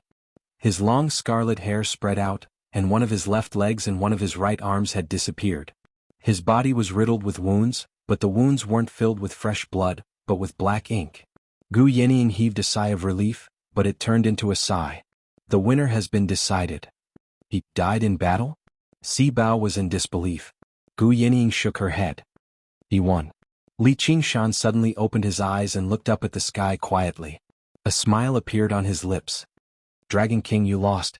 Before he finished speaking, there was a cacophony of cracking sounds, which turned from soft to booming, echoing throughout the ink sea. The painting gradually collapsed and fell into the sea. Color returned to heaven and earth. It was the last ray of sunset. All the spectators were in a trance. It turned out that the battle had only lasted for such a short time. Mo Wuhan suddenly appeared again, standing on the sea. He was only a few feet away from Li Qingshan's head. He looked down at him. What, do you still want to fight? Li Qingshan raised his head and stared at him. The spiritual energy of heaven and earth surged into his body, and the divine power of the earth gave him an endless source of power. The flames of the phoenix burned. He removed the black stain and healed his injuries. Even the broken limbs. Reborn in the curl of the flames.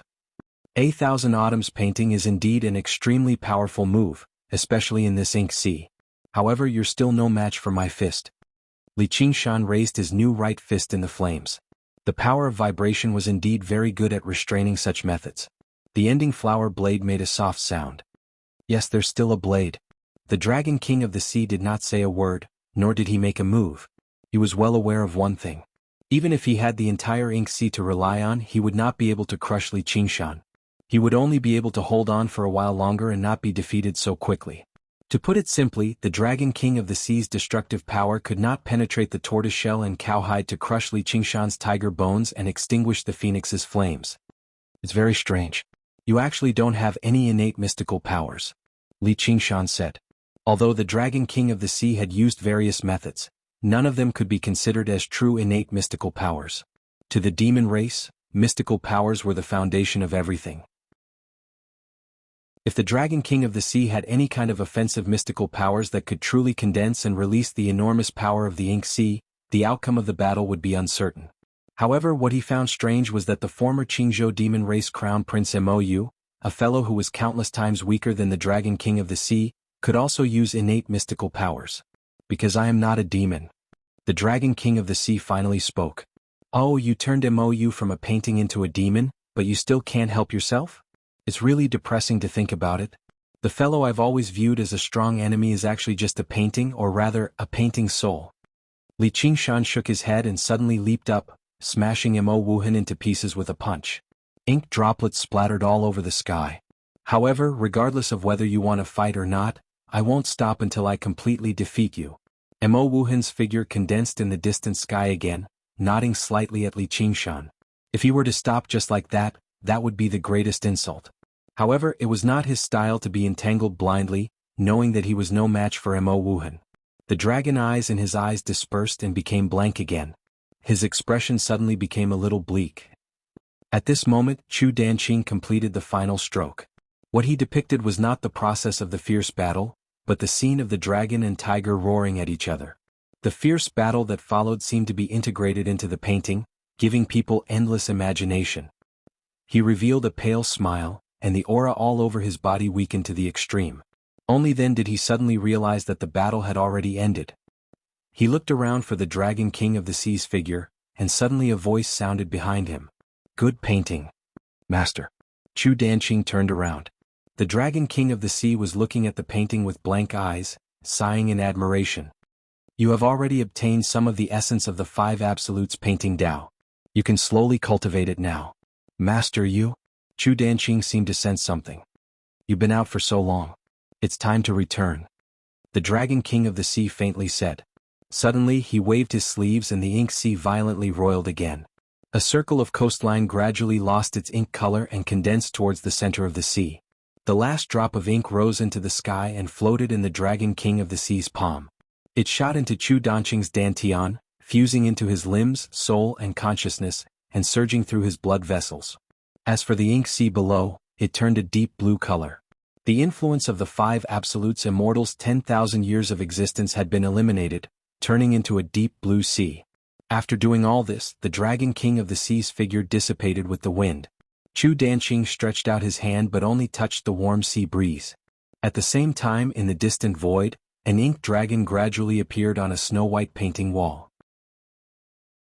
It was vigorous and wanted to fly, but its eyes were blank. It seemed powerless and could only be trapped on the wall. Two figures vaguely appeared. One was an azure-robed man and the other was a yellow-robed man.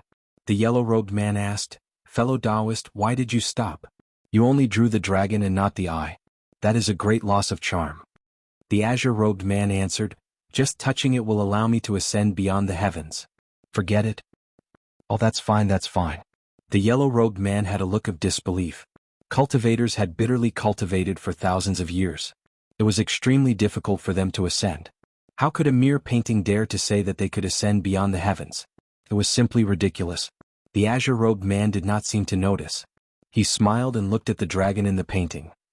The sun set and the moon rose, sprinkling down clear light. Chu Danqing recalled all his experiences over the years and could not help but cry. He wiped them with his sleeves. His sleeves were stained with ink and he could not help but be stunned. "Danqing, are you all right?" Li Qingshan came over and asked with concern. He saw that Chu Danqing's entire body was pitch black. He could almost become invisible in the darkness. It was truly pitch black like ink. Even the whites of his eyes were completely black. Chu Danqing looked at his hands. He understood that the Dragon King of the Sea had used an extraordinary method to absorb all the power of the ink sea into his body. He could not help but feel even more sorrowful and cried bitterly. "Hey, don't cry. It's such a waste." Li Qingshan knew that Chu Danqing could not control this power at all, let alone digest it. "Qingshan, do you still keep your promise?" Chu Danqing wiped his tears and asked Li Qingshan. "Of course." Li Qingshan smiled. The painting tomb is about to open. Chapter 1148. The phoenix flew across the sky heading for the ink sea. A girl holding a saber stood on the back of the phoenix, looking at the surging winds and clouds in the distance. She pointed her saber and said rudely and childishly, "Hey, hurry up. It has already begun." I know. If I wasn't afraid that you would fall, why would I fly so slowly? Don't feed me all the time. I'm your brother after all." Li Fengyuan sped up and was also anxious to watch the battle. He muttered, "Old father is really too much. He actually didn't inform me about this." "Shut up." The tiger girl had just opened her mouth when a gust of wind blew into it. She staggered and couldn't stand steadily, so she quickly lay down. Li Fengyuan chuckled. "Little girl, let's see who's going to shut up." Suddenly, a white light descended from the sky and blocked their path. Bai Jie said with a solemn expression, "Divine bird phoenix, my king invites you to the city amongst the clouds. Go away, a good dog doesn't block the way." Li Fengyuan flapped its wings impatiently and tried to go around it. "As I said, my king has invited you to the city amongst the clouds." With a flash of light, Bai Jie blocked in front of him again. Her tone was even more unquestionable. The majestic divine bird phoenix actually has such vulgar words. Like father, like son. You want to fight. Li Fengyuan's eyes widened. "It's not what I want, but I can't go against the king's order. If you insist, I can only use force." Bai Jie spread her wings and released rings of white light, displaying the extraordinary strength of a level 3 heavenly tribulation. "I'd like to see what kind of tricks you have, you idiot." Li Fengyuan wasn't afraid at all. He spat out a wave of raging flames that instantly engulfed Bai Jie. A few white lights flashed and a few light arrows pierced through the raging flames. Li Fengyuan dodged in panic. The arrow of light that passed by had left a few wounds on it, causing feathers to fall down. Bai Jie pulled the longbow in her hand wrapped in white light and said with disdain, "Even if it's a divine bird, he's just a demon commander." In her heart, however, she sighed with emotion. As expected of a phoenix. Although her arrows were mostly probing, she did not hold back. As a result, not a single arrow hit its mark. This featherman isn't easy to deal with. Ordinary demon monarchs can't compare to him. It was better to leave first. Hold on tight, ouch. Li Fengyuan hadn't even finished speaking when the tiger girl's 10 fingers shot out sharp claws and tightly clasped onto his back. But at this moment she couldn't care less. With a phoenix cry, he spread his wings and flew high. In an instant, he turned into a beam of colorful light that shot toward the direction of Mo Hai. It was his innate ability, thousandly soaring phoenix. Bai Jie put away the longbow, turned into a white light and followed closely behind. She was surprised to find that she couldn't easily surpass Li Fengyuan. If they really escaped to the Ink Sea, it would be troublesome. With a wave of his right hand, a pure white ribbon of light shot out. The colorful light turned and Li Fengyuan avoided it. However, he felt the weight on his back lighten and he looked back. "What, you don't want her anymore?" Bai Jie grabbed the tiger girl by the nape of her neck. The tiger girl roared and bared her fangs and claws, but how could she do anything to such a powerhouse? "Let her go." Li Fengyuan was furious. "She's of no use to me. If you come with me, I'll be able to help you." "I'll let her go," Bai Jie said with a smile. "Don't listen to this slut," the tiger girl roared. "How vulgar and despicable." Bai Jie frowned, and he immediately increased the strength in his hand. The tiger girl clenched her teeth but didn't say a word. "Okay, I'll go with you," Li Fengyuan said. Bai Jie waved her sleeve and ribbons of light flew out. They tied Li Fengyuan up firmly. "Let her go. If you dare to go back on your words, Hey, you'll what?" Bai Jie said. "I'll perish together with you." "Would I lie to you?" Bai Jie said disdainfully and casually threw the tiger girl away, turning into a white light that pierced through the sky. The tiger girl adjusted her figure in midair, using all 4 limbs to fly with the wind. She ran and chased, but she could only watch the white light disappear in the east. With a roar, she turned her head and looked at the Ink Sea. "However, aren't you afraid that I'll find your master's body and kill him again?"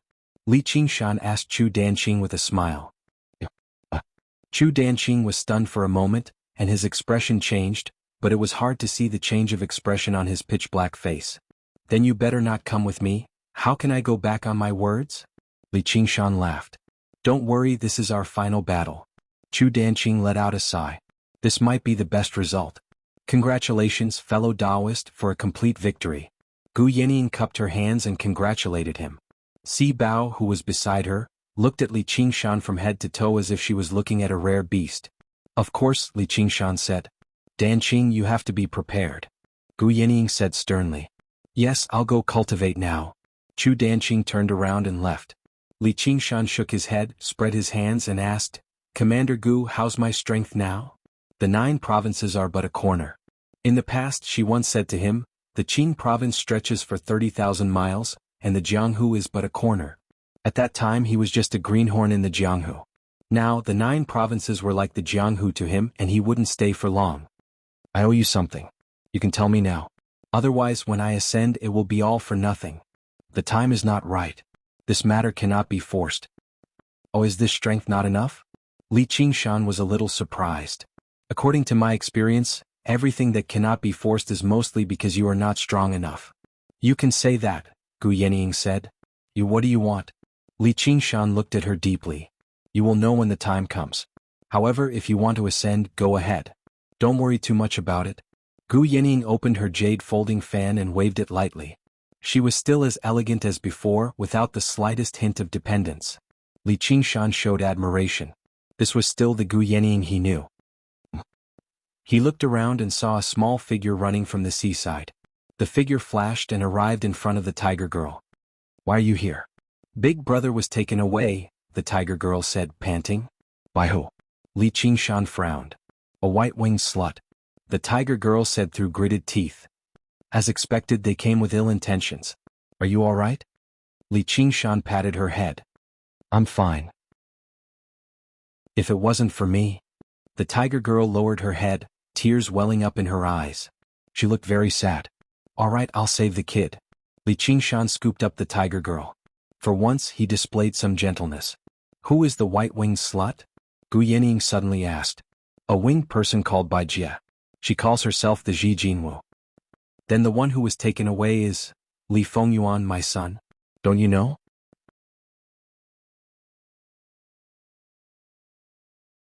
Chapter 1149. Gu Yening said to Si Bao, Bao, take your child home first. Okay. Si Bao came before Li Qingshan and extended her hands to the tigress girl. Come with me. The tigress girl stared at her. Go find your mother. Li Qingshan handed the tiger girl, who was filled with reluctance, to Si Bao and watched them leave. Let's talk somewhere else. Gu Yening said. Where to? Li Qingshan furrowed his brows as if a storm was gathering. Is Tianzhou. You don't need help? I heard that the winged men are not easy to deal with. Li Qingshan did not expect Gu Yening to be so decisive.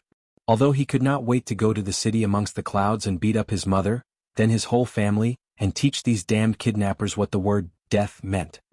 This matter is difficult to solve with strength alone. I'm still not strong enough. Li Qingshan said. His military exploits could be considered illustrious, but the winged men still dared to do this. They must be fearless. You can say that. Gu Yening flew higher into the sky and blended into the fierce astral winds. Li Qingshan followed closely behind. The matter you want my help with is related to the winged men, right? To be more precise, it's related to the winged men king. The further east they went, the denser the clouds in the sky became. In the end, it was almost endless. The clouds were piled up and down, and thunder and lightning could be seen from time to time. Bai Jie brought Li Fengyuan and passed through the clouds. Why does your king want to see me? Li Fengyuan tried to break free, but the white belt of light was stronger than he imagined and firmly restrained his power. You'll know when you get there, Bai Jie said. Do you know who my father is? His surname is Li Qingshan. You know? Like father, like son. Legend has it that the phoenix has 5 virtues. Benevolence, righteousness, propriety, wisdom, and trust. You spoke rudely, which is rude. You asked such a stupid question, which is unwise. You promised to follow me to the city amongst the clouds, but you tried to escape, which is untrustworthy. You can only be considered a little benevolent. I may be rude, unwise, and untrustworthy, so that I can be as shameless as you. Bai Jie let out a cold snort and shook the white ribbon. Li Fengyuan fell into the black cloud mountain that was flashing with lightning and rumbling thunder. When he was lifted up again, the feathers on his body were standing up and he shouted, Shameless! Shameless! Shameless! Call me whatever you want. I can't be bothered to stoop to your level. Shameless woman, you're in big trouble now. After flying for an unknown period of time, a city suddenly appeared between the clouds. Towering white palaces seemed to be formed from white clouds, shining white in the sunlight. However, upon closer inspection, only the tallest palace in the center was truly pure white. The surrounding palaces were slightly inferior, gradually turning milky white and even grayish white. However, they all had the same texture of clouds, lightly floating high up in the sky. One by one, the winged people spread their wings and soared between the clouds. All of them were beautiful and wore broad clothes. Their words and actions were elegant, and they emitted a tranquil and auspicious aura. This is the city amongst the clouds, Bai Jie said proudly. What's so great about it? Li Fengyuan said disdainfully. A pair of tall cloud pillars could be considered the city gate. The cloud pillars were engraved with layers of cloud patterns, and a strange sculpture with a human face and bird's body sat on top of the cloud pillars. It wore a pointed crown on its head. The instant Li Fengyuan crossed the cloud pillars, he seemed to have entered another world. That tranquil and auspicious aura seemed to invade his body. Bai Jie, don't be rude to our guest. Hurry up and untie him. A clear and sonorous voice came from the tallest palace. Yes. After arriving at the city amongst the clouds, Bai Jie wasn't afraid of letting Li Fengyuan escape. She waved her sleeve and retrieved the white ribbon. Li Fengyuan stretched his body and said calmly, Let's go. Let me see your king. The graceful and dignified bearing of the phoenix's inheritance was displayed.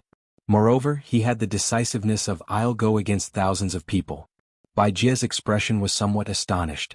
Just now, at that moment, she actually felt a trace of shame. This was the bearing that a phoenix should have. On the spotless white street, the feather men lined the streets to welcome him. They sprinkled flowers and played their zither, as if they were truly welcoming a distinguished guest. Bai Jie also took a step back and followed behind, letting him enjoy this honor alone. Li Fengyuan stepped on the soft clouds and walked forward calmly. The phoenix never lacked glory, nor did it need glory. When he arrived in front of the palace in the center of the city, there were 2 rows of cloud pillars in the plaza in front of the palace. On top of each pillar sat a sculpture with a human face and bird's body. However, there was a subtle difference in their expressions. When he passed through the plaza, he would feel that he was constantly being watched. Climbing up the tall steps, Li Fengyuan looked up and saw the 3 large words, Divine Feather Palace, shining brightly under the sunlight. Quickly invite him in. The clear and magnificent voice came from the palace again. Li Fengyuan acted as if he didn't hear it. He looked left and right and admired the carvings on the palace gate. Bai Jie reached out and pushed him into the palace. The palace was filled with intoxicating incense. There were many crane-shaped incense burners emitting white smoke. The warm sunlight poured in through the floor-to-ceiling windows, making the palace seem even more spacious. A figure was faintly discernible in the smoke. Welcome, Divine Bird Phoenix. A handsome and sunny man stood up from the white jade throne and opened his arms. The pure white wings that were originally folded behind him suddenly spread out with his movement, scattering the smoke. They emitted an invisible light that made the sunlight dim. My name is Li Fengyuan, King of Feather Men by Chen. You're about to die, Li Fengyuan said. What did you say? The King of Feather Men calmly walked down from the throne. His long white robe trailed behind him. He smiled and said, Who can kill me? Whether it was power or influence, he was at the top of this world. Time, Li Fengyuan said. Oh. The King of Feather Men lowered his eyes. No matter how strong the incense is, it can't hide the stench on your body. Li Fengyuan sniffed. Although it wasn't actually a smell, it was more like an intuition, an aura of aging and decadence. Maintaining a youthful appearance is just deceiving yourself, not to mention that pretentious tone of voice. You aren't the light of the day but the twilight. As expected of the divine bird phoenix. Not all life forms can live forever like you. Even celestials have 5 periods of decline. But please show some respect. It's good for both of us. The King of Feather Men's expression darkened. As he frowned, wrinkles began to spread. Even his voice became deep and hoarse, like an old man. Li Fengyuan suddenly felt that he couldn't breathe. He was obviously so old, but he was also so powerful, as vast as the sky. Glancing at the base of the Feather Man King's pure white wings, he suddenly found a little bit of color. It was a pale blue feather, but it was better than all the other pure white feathers, which made him feel a sense of familiarity. He raised his head and said, What do you want from me? Tom. Chapter 1150. What I'm searching for is a feather. The light of hope shone in Gu Yenying's eyes. Li Qingshan thought back. In the battle against the Corpse King on Burial Mound Mountain, you once used a feather to make space extremely fragile, which was how I managed to kill the Corpse King successfully. That was a feather of a space-splitting bird. Although it's extremely rare, it's not particularly difficult to obtain. Yeah. With the Protector Hawk God taking action, what can't we obtain? As a father, he's not as benevolent as you. Gu Yenying smiled. The gentle way he carried the tiger girl had truly taken her by surprise. What's wrong with that? Heartless might not necessarily be a true hero. How can a man not pity his child? Li Qingshan said. After all, she was his own flesh and blood. How could he not feel anything? Since he had feelings, there was no need to pretend. Heartless might not necessarily be a true hero. How can a man not pity his child? Gu Yenying repeated. Unfortunately, that's not the case in the cultivation community. Everyone uses their feelings as a burden. There are countless people who want to become heartless and emotionless. Like you? I'm not. In the eyes of the world, you're actually very heartless. That's true.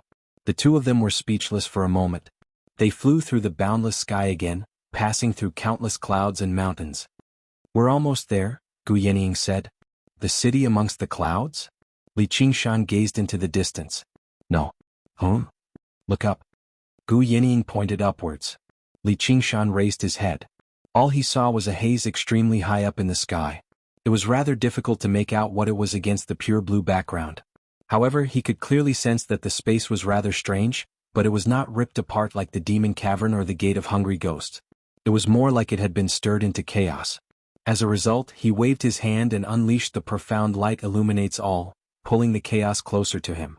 In that moment, a strange power seemed to extend over. The spirit turtle's profound shell twisted and deformed. However, just now, Li Qingshan had already discovered that the chaos was much larger than it seemed.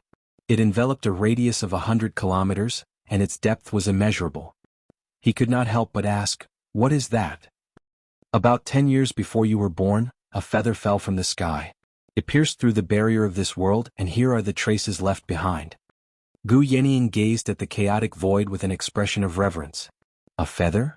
Li Qingshan was astounded. If the world was like an egg, then this barrier would be the eggshell. It was practically indestructible. Even though he had the tremors of the ox demon. Moreover, the higher one went, the stronger the astral winds would be. It would be difficult to even approach it. Regardless of whether it was the demon's den, the gate of hungry ghosts, or the blood-colored vortex in the Azura field, the reason why they could create a hole and connect to this world was because the demon's domain, Hungry Ghost Realm, and Azura Realm were countless times larger than the 9 provinces. It was equivalent to borrowing the power of the world. Even so, it was extremely difficult to expand. Even Fiend Celestial Qiongqi had to pass through the demon cavern in order to descend, and he had to pay a considerable price. It was unimaginable for an individual to fight against the world, because the energy possessed by the two was on a completely different order of magnitude. Because of this, the scene before him was completely beyond common sense. It's very powerful, isn't it? Just the fall of a feather easily pierced through the barrier of the world, and it might not even have been intentional. And the residual effects caused the world to be unable to repair even now. It's just a feather. Can you imagine what kind of existence its owner is? Gu Yenying kept sighing, a complete change from her usual carefree and calm demeanor. She was like a child describing a toy that she liked to the extreme but could not obtain. Li Qingshan pondered. It was not completely unimaginable. Brother Ox's power was probably not below that of the feather's owner. Thinking of this, his heart suddenly stirred. 10 years before I was born? If he counted it, Brother Ox had appeared in his cowshed at that time. Could there be some connection between the two? This feather is now in the city amongst the clouds? To be more precise, it's with the king of feather humans Bai Chen. At that time there was a battle and all the feather demon kings in the world sensed it.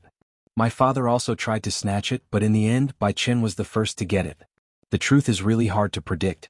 Perhaps the feather humans are also considered feather humans? I'm not sure, but if it hadn't fallen into his hands, even if my father got this feather, he would have had a lot of trouble. You said that all the feather demon kings sensed it? Yes, it's like a summoning. My father speculated that there might be an inheritance in it. Even if there is no true inheritance, just the power contained in this feather and the information stored is enough for a feather to step into the realm of extraordinary. Speaking of this, I really envy your godson. He was born a divine bird phoenix, and his talent and bloodline are unparalleled. Ascension is just a matter of time. Even if he goes to a higher world, he will still have a great advantage. And I still have some backing in the 9 regions, but once I ascend, I will no longer have any advantage. My half-human, half-demon bloodline will even become a disadvantage. Whether I go to the human path or the beast path, it will be somewhat awkward. If I want to go further, I must establish a greater advantage before I lose my advantage. I seem to have said too much. You can understand my feelings, right? Maybe you can't understand. After all, the inheritance you have is also beyond imagination. I hope to get help from you. All right, I can understand and I will do my best to help you. Even without you, I would still fight with you, the Feather Demon King. Li Qingshan looked at Gu Yenying, who had become a little long-winded, and felt a little embarrassed. He had such a great advantage that he really did not have the right to call himself the daughter of the Eagle God. Moreover, she was constantly fighting to change her fate. Thank you.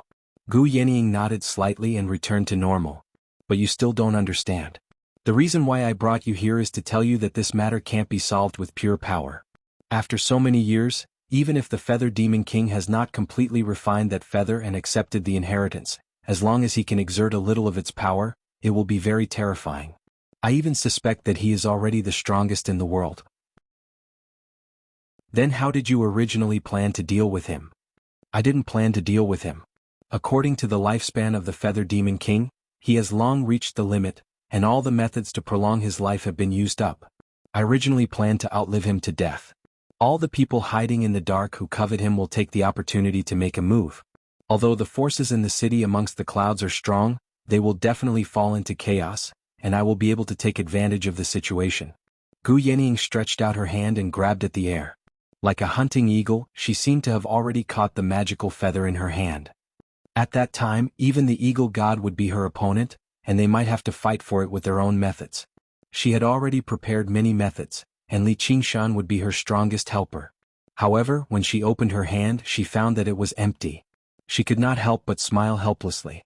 She had originally hoped that the Feather Demon King would be able to endure for a few more years, giving her enough time to grow. Only then would she be more confident in the future. Who would have thought that there would be such a change? The Feather Demon God, who had disappeared for many years, would actually appear in the 9 prefectures again. The power that the phoenix possessed was the symbol of eternal life. The Feather Demon King must have taken Li Fengyuan away to prolong his life. If he was left alone, no one could estimate how long he would last this time.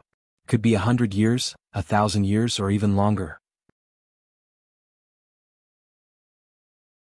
Chapter 1151. Bai Chen's face returned to being handsome and healthy, looking like an immortal in the dense clouds. He bowed slightly. I hope you will not be stingy with your gifts. I will treat you as an honored guest. It's really because of this. Li Fengyuan naturally understood the meaning behind his words. If he refused to cooperate, then he could only become a prisoner. This was also the main reason why his second father refused to let him leave Fire Melt Mountain. His phoenix bloodline had always been the most precious heavenly resource. There was no cultivator who would find their lifespan too long. He took a step back and spread open his arms, forming a pair of brilliant wings. His entire body swirled with brilliance, and raging divine flames illuminated the entire divine feather palace. Make your move, Wing Human King. How unwise. Don't you understand that you're no match for me? Bai Chen was a little angry. The surrounding void surged. I know that the chance of defeating you is less than 1 in 10,000. But even if I don't have that kind of power, I should at least prove my courage. I will not surrender until I fight. Li Fengyuan charged at the Winged Human King with blazing splendor and flames. The Winged Human King in front of him suddenly disappeared. At the same time, Li Fengyuan felt a tight grip on his neck, and the blazing splendor and flames disappeared in an instant. You won't surrender unless you fight? I think it's a mantis trying to stop a chariot, really refusing a toast only to drink a forfeit. Bai Chen stared coldly at Li Fengyuan. All right. The battle is over. I'll be the guest of honor. Li Fengyuan raised his hands with a helpless expression. Then he looked at Bai Chen's pure white wings, at the only speck of mixed color. Humph, at least you know what's good for you. Bai Chen slowly let go. It was not that he was magnanimous. Instead, he needed to use the phoenix blood to extend his lifespan, and only Li Fengyuan's cooperation could achieve the best effect. Li Fengyuan rubbed his neck and thought to himself, this isn't teleportation, it's just speed. How could it be so fast? It's unbelievable. The source of the power seems to be that azure feather, and it seems to be related to my bloodline. But it's definitely not a phoenix feather, so what is it? The phoenix was the god of the feathered species. He was related to many divine birds by blood. Almost all feathered species were known for their speed, so it was difficult to tell which type the pale green feather belonged to. He shouted loudly, is this how the winged people treat their guests? I'm thirsty and hungry. I want wine and meat. Quickly prepare a feast for me. Bai Chen gave him a deep look. He clapped his hands. Bai Jie stepped into the hall. He respectfully said, what instructions does my king have? Go and prepare the banquet. Prepare to welcome our esteemed guest. Yes. Bai Jie retreated, and Li Fengyuan also followed her out of the hall, as if he was in his own home. Where are you going? Bai Chen frowned. Let's go for a walk in the city. Can't I? I'm an honored guest. Don't be rude. Bai Jie shouted. Bai Chen waved his hand and said, it's fine. As long as we don't leave the city amongst the clouds, we can go anywhere. Do you need a guide? No need. Li Fengyuan stepped out of the main hall and flew away. My king, why did you let him go?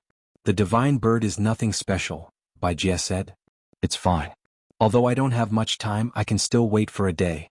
Bai Chen smiled lightly and praised, you did very well in this matter. It's a pity that we couldn't invite that Li Qingshan. He just defeated the Dragon King in the Ink Sea. He might be a problem. Bai Jie was somewhat worried. That's really extraordinary. Although such a person is rare, it's not like I haven't seen him before. If he wants to come, then let him come. I'll let him stay here forever. I heard that he also has the bloodline of the phoenix, right?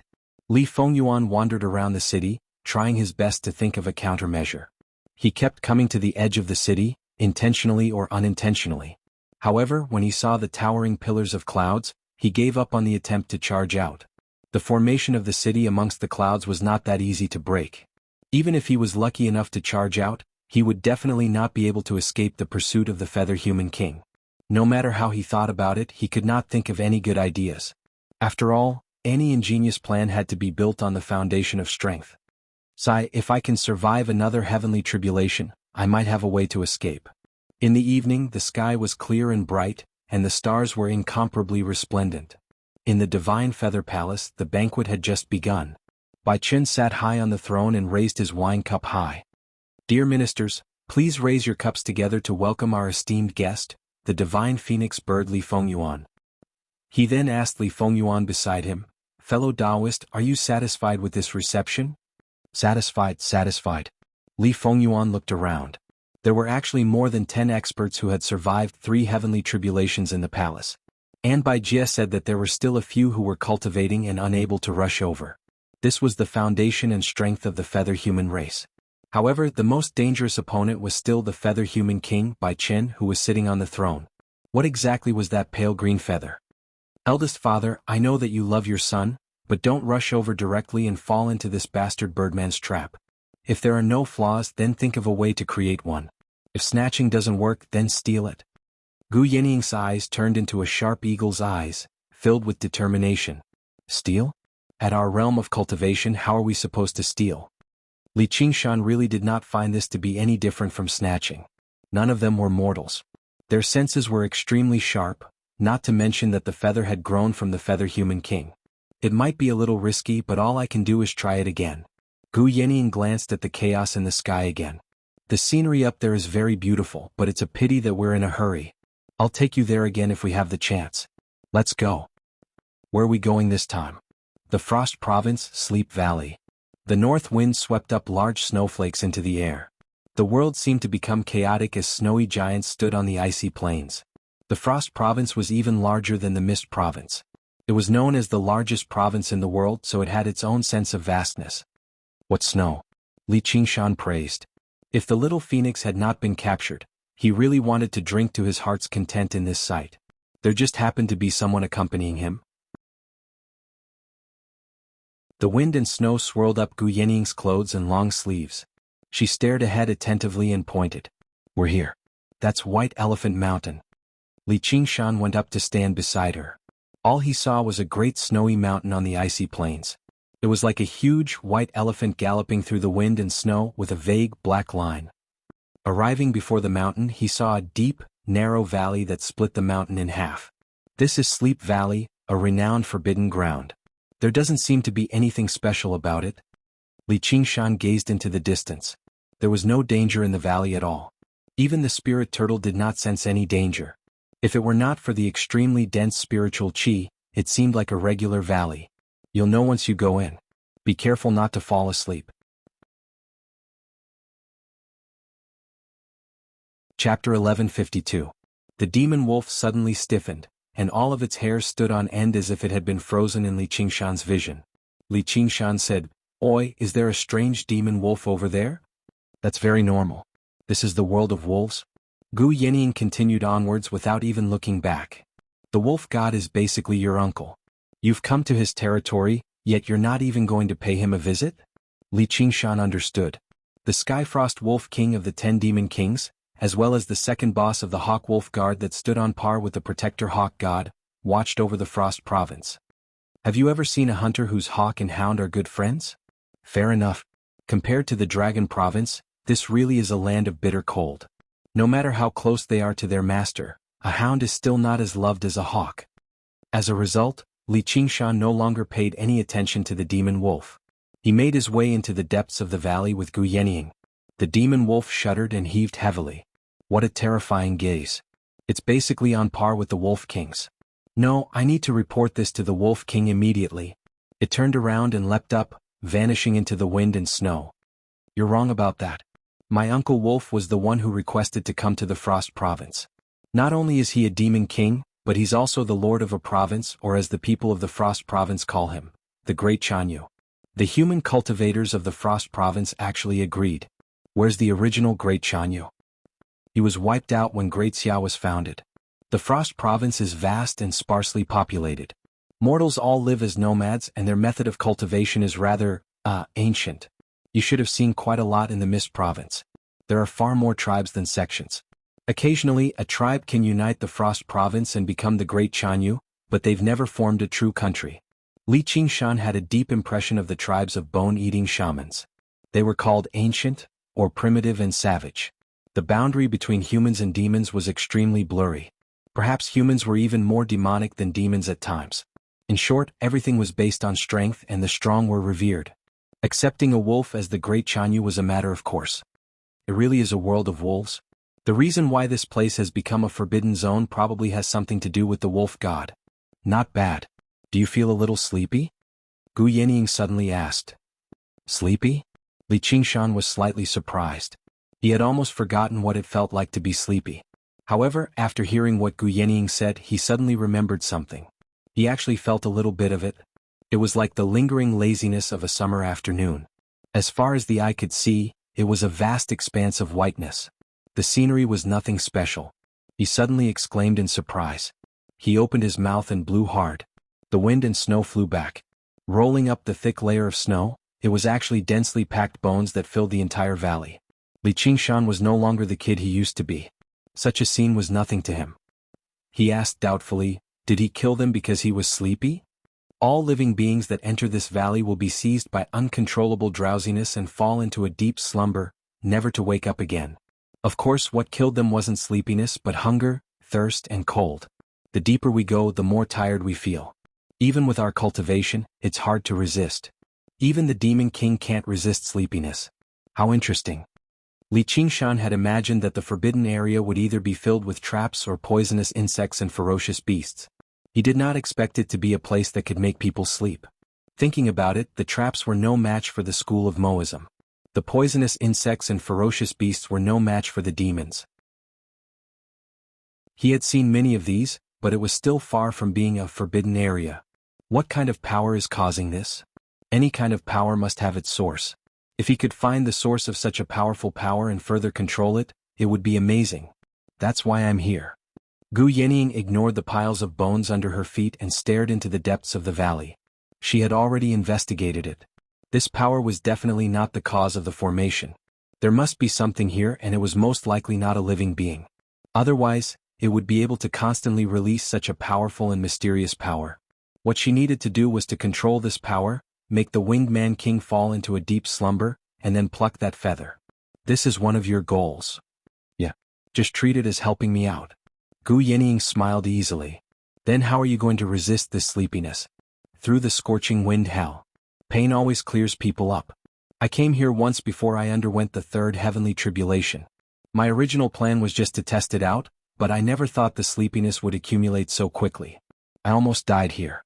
Fortunately, the scorching wind flared up at a fixed time, which was why I survived. Is it really that powerful?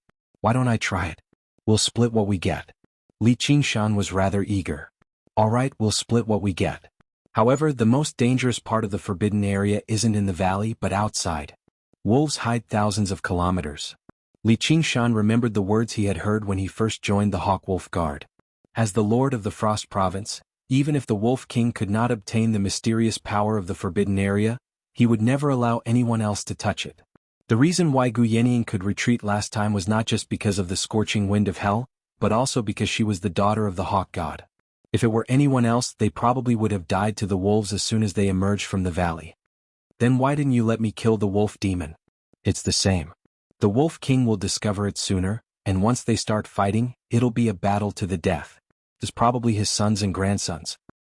Alright then. I'll keep watch for you here. You can go. Gu Yenying sucked in a deep breath. Scorching wind rose up from her body, turning the snow into rain. She gradually rose up, connecting with the scorching wind hell as much as she could, absorbing the tempest of hell into her body. The scorching wind rushed over, and Li Qingshan experienced bone-deep pain. He frowned as well. This was only the aftermath. Standing at the center, the pain Gu Yenying endured went without saying. However, within the twisted air, there was only comprehension on her face. As a matter of fact, she even smiled strangely. What a deviant woman, Li Qingshan muttered. What did you say? Gu Yenying suddenly opened her eyes. Nothing. If my Uncle Wolf comes, what are you going to do? I'll ask him to buy me a drink. Li Qingshan shrugged. Shuangzhou's liquor is famous. Gu Yenying hesitated. If I fall asleep, pull me back. Li Qingshan was a little surprised. He gave her a deep look and said with a smile, Don't worry. Gu Yenying slowly flew to the depths of the valley so that she could get used to the drowsiness. However, the drowsiness was getting stronger and stronger without any evil intention. It was as if she had returned to the time when she was very young and could easily fall asleep. A half-human, half-bird figure appeared in her mind. It was not as elegant and noble as the winged man. It had an eagle's beak on its face and its hands were crooked claws. Its body was covered with gray feathers, but it still looked like a human. Its voice was also sharp and hoarse. Monster was the most accurate evaluation of it. Father, they all called me a monster. Chapter 1153. What did you say? I'm your daughter. Is there something wrong with your brain? You pervert, cold-blooded. The monster pounced on it and scratched. Actually, I have the ability to turn you into a human. The eagle stood still. Really? The monster's eyes were full of hope. But why should I do that? The eagle stared into the distance. The monster could also shed tears. If you want to be a human, then go cultivate. If you want to hate me, then hate me. Just like how you hate them, that's your freedom. The eagle finally looked at her. Go to hell, I'm not your daughter. The monster waved its wings and fell from the cliff with an ugly posture. That's also your freedom. The pair of cold golden eagle eyes seemed to be looking down at her from above. She suddenly felt a little more awake. Freedom was a terrible thing. That was the deepest feeling she had back then. The young eagle fell off the cliff. It could fly freely or fall freely. She often wavered between these two feelings. She couldn't tell whether she had broken through the clouds and flown to a high altitude, or whether she was about to fall to the ground and be smashed into pieces. Or maybe both feelings were real. As she cultivated day by day, she became stronger and faster but also closer to death. But drowsiness came and became more and more violent. The hellish hot wind was blowing, and her body and soul felt like they were about to be blown into ashes. The two complicated feelings alternated and drowsiness gradually took over. Take a rest. What's the point of persisting like this? There's only pain and suffering when you're awake. A voice as thin as a gossamer floated in the surging hot wind. It was her own voice. Unknowingly, she had already crossed the last limit and reached a deeper part of the valley. Li Qingshan activated the mystic light illuminates all and locked on Gu Yenying's figure. Seeing that drowsiness on her face was getting more and more obvious, he suddenly howled to the sky. His howl reached Gu Yenying's ears. She was slightly shocked and became more awake. She continued to move forward. Suddenly, a wolf howl was heard in the vast snowfield. It was mournful and full of heroic spirit. It was definitely not inferior to Li Qingshan's howl. The first time I heard it, it was thousands of miles away. He arrived outside the valley. Li Qingshan looked back and saw a burly man walking out of the wind and snow. He had a green stubble on his face and thick snow-white fur on his shoulders. The whites of his dark brown eyes flashed with a faint green light. Wolf King? Li Qingshan. Haha, I didn't expect my name to spread so far. Li Qingshan laughed. Your Excellency's great name. I heard about it a long time ago. The battle at the Ink Sea had already shocked the entire world, and the Skyfrost Wolf King, who was also one of the 10 demon monarchs, was quite moved. The Dragon King of the Sea's strength was unquestionable, but he had actually lost to a junior who had cultivated for less than 100 years in his own territory. But no matter what, power was worthy of respect. Same here. Li Qingshan cupped his hands and said, I have prepared a banquet in the Chanyu golden tent. Let my niece come out. Don't accidentally fall asleep in the snow. You'll freeze to death. The Wolf King walked toward the valley. What's the point of holding a banquet in a tent? Why don't we use the mountain as our beam and the sky as our tent? Just the two of us can drink together. Li Qingshan blocked the Wolf King's path, showing no intentions of backing down. Their gazes met, and in a flash the tigers and wolves were fighting. Then I'll see how far she can go this time. If Gu Yenying couldn't get that item, it would be a futile fight. I heard that the liquor in the Shuang province is pretty good. Li Qingshan glanced at the wine pouch on the Wolf King's waist. The Wolf King didn't say anything. He untied the wine pouch and tossed it to Li Qingshan. Li Qingshan also took out a wine gourd and tossed it to the Wolf King. The liquor entered his throat, and it felt like fire and knives, as if the world of ice and snow had turned into a sea of magma. He drank half of the wine in the wine pouch in one gulp. Li Qingshan spat out a mouthful of hot alcohol. Good wine. The Wolf King frowned, feeling a little pained. His wine pouch was much bigger than it looked. It wasn't easy to brew the spirit wine stored in it. Li Qingshan drank at least 500 kilograms in one go. If an ordinary demon king dared to drink like this, they would definitely be drunk. Li Qingshan, on the other hand, seemed radiant and in high spirits. Banyan Tree King? The Wolf King opened the wine gourd and smelled the Banyan Tree King's aura. The spirit chi in it was so dense that even he was tempted. It also contained a trace of the mystical laws of heaven and earth. Li Qingshan's wine was brewed using the sap of the Banyan Tree King's trunk and the power of the gods. It was even more precious than the Wolf King's wine. "Oh right, do you have a wine cup?" Li Qingshan suddenly asked. "You use wine cups?" "Actually, I only use one, the kind with 3 legs. It seems like it's forged from bronze, but it's actually not. It's a complete set of 9. Li Qingshan gestured with his hands and suddenly said, "You should have one here too." The Wolf King's face gradually sank. He took out an item from his bosom. "Is this the wine cup you want?" In his hand was a tiny 3-legged cauldron, engraved with the landscape of the Frost Province. It was whiter than the Mist Province cauldron, as if it had been dyed with a layer of frost. It was the Frost Province cauldron. "That's right, that's it." Li Qingshan extended his hand and grabbed it. It was icy cold. "How bold of you, sir. How dare you use 9 cauldrons as a cup?" The Wolf King gripped it firmly. "This isn't of much use to me, but it's very suitable as a wine cup." Li Qingshan tried using force, but the Frost Province cauldron did not budge at all. He understood that it was not just the Wolf King's power, but also the weight of the cauldron itself. The 2 powers combined definitely could not shake it easily. A place of bitter cold like this isn't suitable for banyan trees to grow. The Wolf King smiled viciously. The layer of frost that covered the Frost Province cauldron spread along Li Qingshan's hand towards his body, enveloping him completely in the blink of an eye. Ignorant brat, so be it if I don't do anything, but you're actually trying to take it. You're asking for it. I think this place just happens to be in need of some greenery." Li Qingshan smiled proudly. The ground beneath his feet cracked, and he slowly pulled the Frost Province cauldron over. His smiling face had already turned into an ox's head, immediately making him seem simple and honest. The Wolf King felt an irresistible, copious force. He could not help but change in expression. Just how heavy was the Frost Province cauldron? Under his control, it was even heavier than a mountain. Just how much physical strength did this bastard possess? He wanted to pull the Frost Province cauldron back, but the cauldron seemed to be sucked into Li Qingshan's hand. Li Qingshan's skin had also turned into a green ox hide to resist the invasion of the frost. His feet sank deep into the ground as energy continuously poured into his body. He thought, "Hey, foolish old wolf. It's fine if you let me take a look, but you actually dared to let me take it. I really don't want it anymore. You brat, let go." The Wolf King squeezed out these words from between his teeth. "Since you've heard of my name, then have you heard of, what?"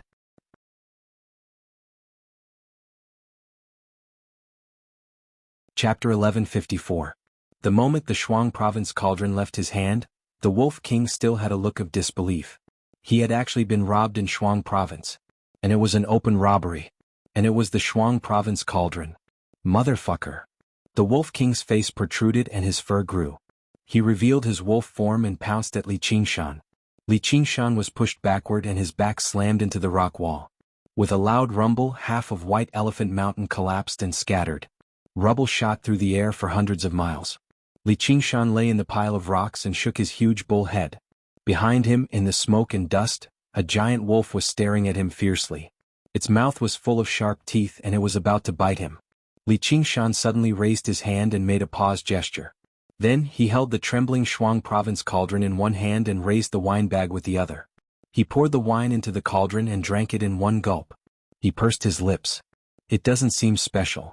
The furious howl of the wolf resounded through the icy plains, but then an ox demon rose from the ground and sent the huge wolf flying. The demon wolf that reported the news squatted on a snowy mountain several hundred li away and looked at the 2 huge figures fighting in the blizzard. This time, the king was afraid of trouble and met a fierce character. "You, how dare you? The Wolf King growled and the blizzard became even fiercer. "Thank you, this is nothing." Li Qingshan rubbed his head and laughed. "Die for me." The Wolf King spat out a mouthful of icy breath. Come, come, come. I'll fight you with one hand." Li Qingshan grabbed the Shuang province cauldron on his back with one hand and beckoned the Wolf King with the other. Then he was frozen by the frosty breath and froze in this provocative posture. The Wolf King bit at Li Qingshan's throat. Each of its teeth glowed with a black luster. This was his most destructive innate divine ability, Kiss of Death. It could penetrate the enemy's body and directly bite their divine soul. No matter how strong their defense or vitality was, they would still lose a layer of skin if they were bitten. Bang! Li Qingshan shattered the ice on his body, but he was too late. Seeing that he couldn't avoid it, he grinned. The Wolf King suddenly felt his body lighten. His determined bite missed its target. Just as he was about to adjust his posture, Li Qingshan opened his hand and an invisible force grabbed him, speeding him towards Li Qingshan. Li Qingshan raised the Frost Prefecture cauldron. It smashed into the Wolf King's head. Boom! The Wolf King was sent flying and felt dizzy. If not for the fact that he was the master of the Frost Prefecture cauldron, his brain would have been in danger of bursting out. He was both shocked and furious. He had already forgotten how many years it had been since he had suffered such a great loss. Li Qingshan glanced at the hand holding the cauldron. He suddenly thought of something and said, "I'm sorry, your position just now was really too straight. I really couldn't help it.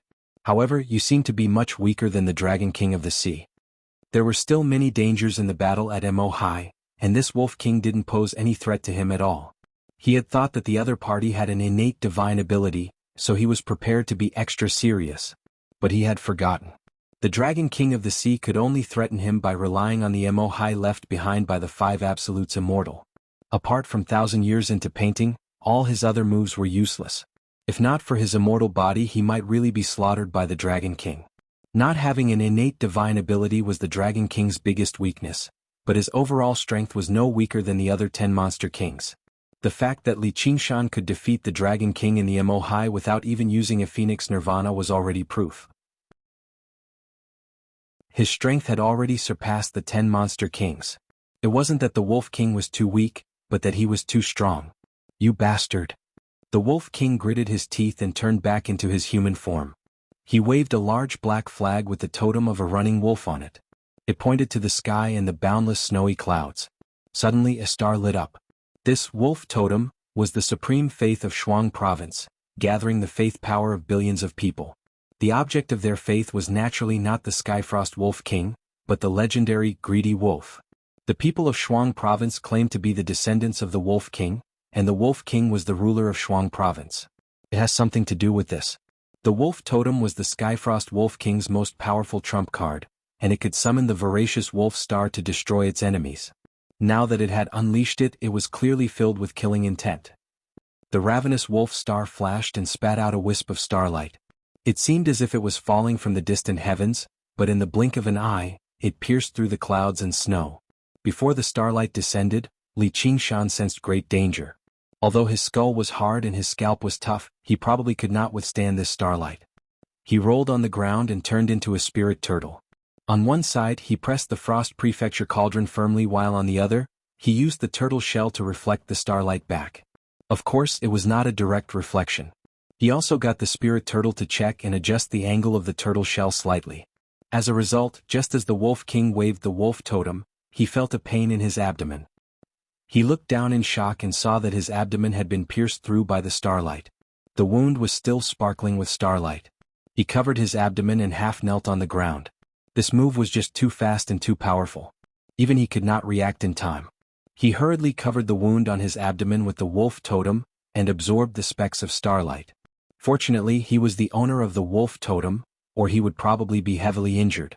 Li Qingshan did not take advantage of the opportunity to attack. Instead, he suppressed and refined the Frost Prefecture cauldron with all his might.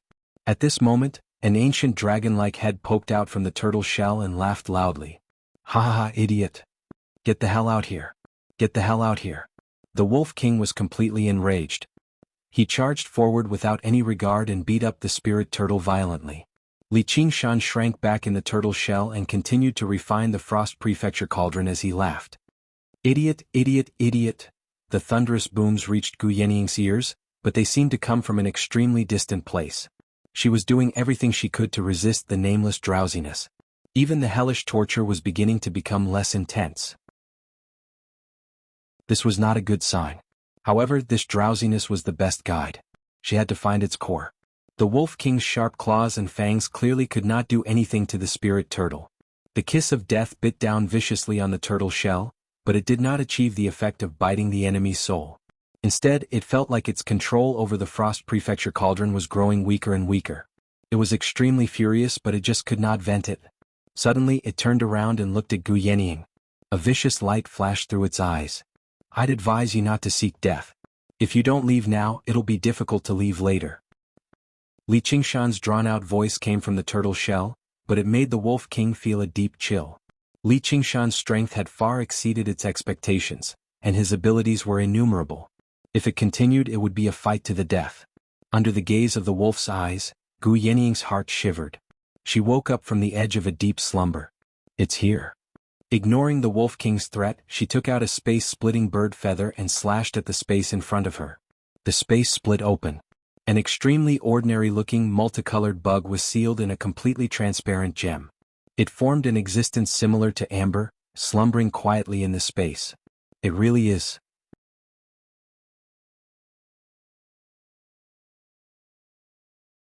Chapter 1155.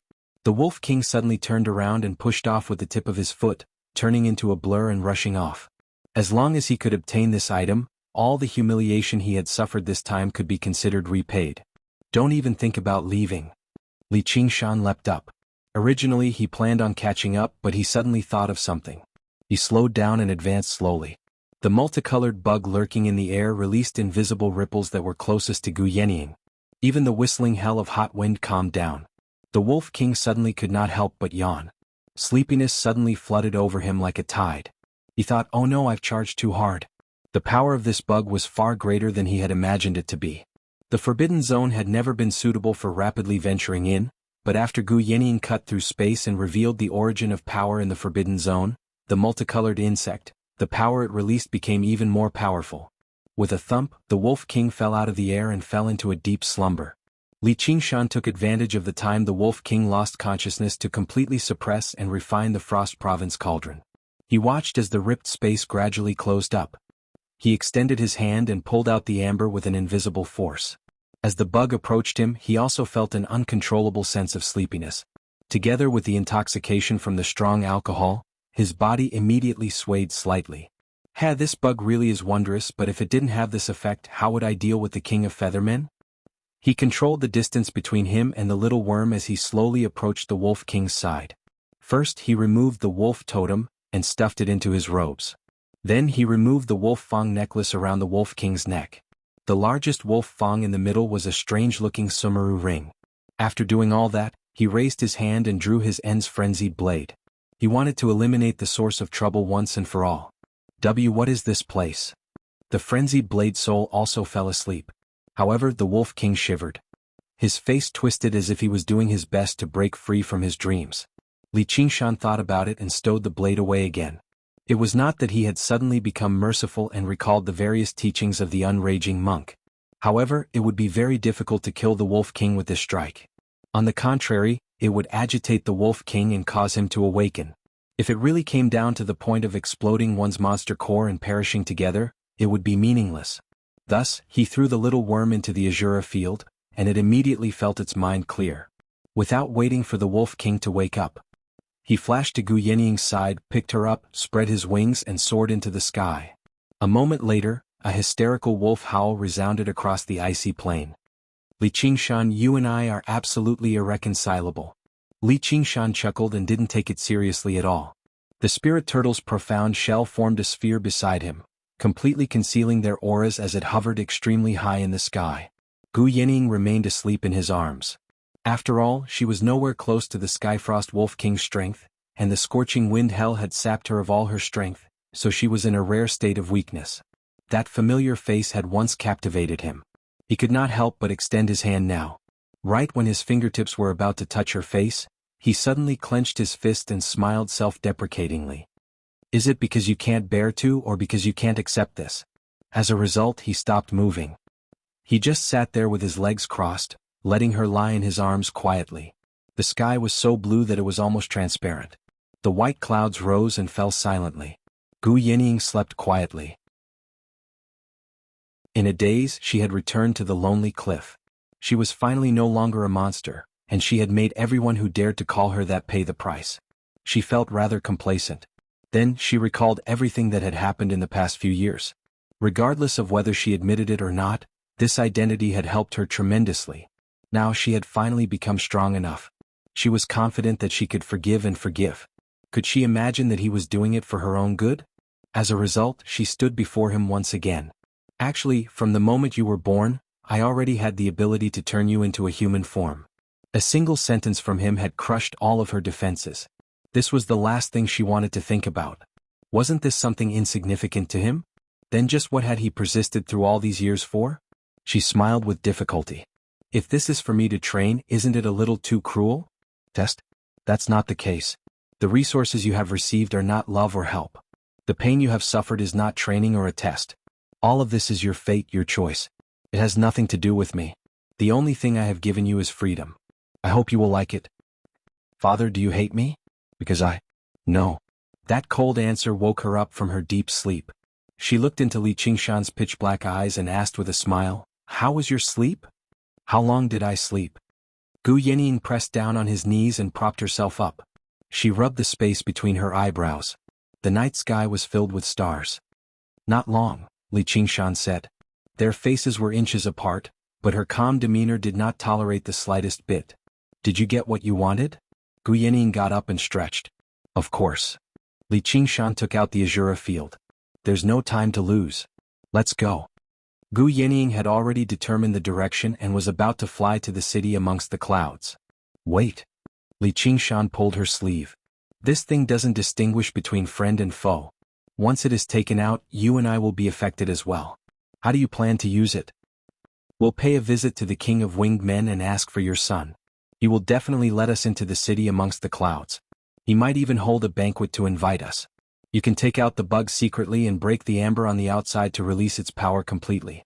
Then we'll all fall asleep. Is there no way to refine it? Speaking of which, what is this little bug? It doesn't look like a monster. It's really strange. This is a sleeping bug. It's not a real insect. It's a kind of magical technique. It's the condensation of a powerful force. With our level, it's impossible for us to control it. So, we can only use the dumbest method. Sleepy bug. Although Li Qingshan's ability to accept things had already become much stronger after witnessing the lingering effects of the feather with Gu Yinying, he still could not help but feel amazed as soon as he thought about how the infamous forbidden grounds of the 9 provinces actually originated from a single technique. He even erased his arrogance. The city amongst the clouds is the home ground of the winged men. What makes you think that the king of winged men will fall asleep before us? He's an old man. Old men are always sleepy. Gu Yinying gave her reason after thinking about it. Li Qingshan didn't know whether to laugh or cry. Why do I hear that the older one gets, the less sleep they get? Is that so? Gu Yinying was a little surprised. She said resolutely, "Then we can only take a gamble." "Hey, don't you think you're too anxious?" Li Qingshan frowned. He felt that Gu Yinying was too eager for quick success. "This matter concerns your son's life. If we're late, he might be refined into a pill by the king of winged men. Aren't you anxious at all?" Gu Yinying asked. Chapter 1156. As expected, you're not that gentle. Gu Yinying understood. "Commander Gu, you should think about your own matters. Don't pretend to care about other people's lives." Li Qingshan said unhappily. "Fine, I admit that. However, we've tricked the Wolf King this time. We can't hide the fact that we've obtained the sleepy worm for too long. If the Feather King finds out and prepares in advance, all our previous efforts will be in vain." Gu Yinying still insisted. "I'll ask the Banyan Tree King for advice. It won't take long. The sleepy worm isn't something that should exist in this world. Even the Banyan Tree King won't have any good countermeasures.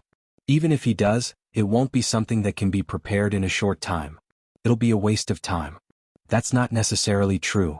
The two of them engaged in a war of words, neither giving way to the other. Under the blue sky and above the white clouds, it was still calm and tranquil, but the atmosphere had become somewhat tense. Li Qingshan pursed his lips, showing his unswerving determination. He had dominated for decades and had long been accustomed to acting alone. He had his own set of principles. When it was time to advance, he would rather die than retreat. When it was time to retreat, he would not linger to fight. He was not someone who would change his mind easily. Fine. Gu Yinying sighed. Just when Li Qingshan thought she was going to give up on the argument, she suddenly widened her eagle eyes and stared straight at Li Qingshan. Then I'm not begging you right now. Instead, I want you to fulfill your promise from the past and return my favor. Do you agree or not? You? Li Qingshan was a little surprised. He couldn't help but raise his eyebrows. You're not talking about friendship by saying that. Yes, I'm talking about friendship. Gu Yinying said decisively. Li Qingshan closed his eyes and opened them again. He opened his eyes again. All right, I agree. Thank you. Gu Yinying looked apologetic. Li Qingshan snorted coldly and didn't look at her. Gu Yinying smiled helplessly and immediately restrained herself. Let's go. Before he had finished speaking, Li Qingshan had already soared into the sky and left. Gu Yinying shook her head and followed closely behind him, flying in the direction of the city amongst the clouds. City amongst the clouds. The morning sun shone into the spacious hall. Li Fengyuan was lying on the ground, snoring loudly. Unable to think of a way out, he simply drank to his heart's content at the banquet, and then slept until now.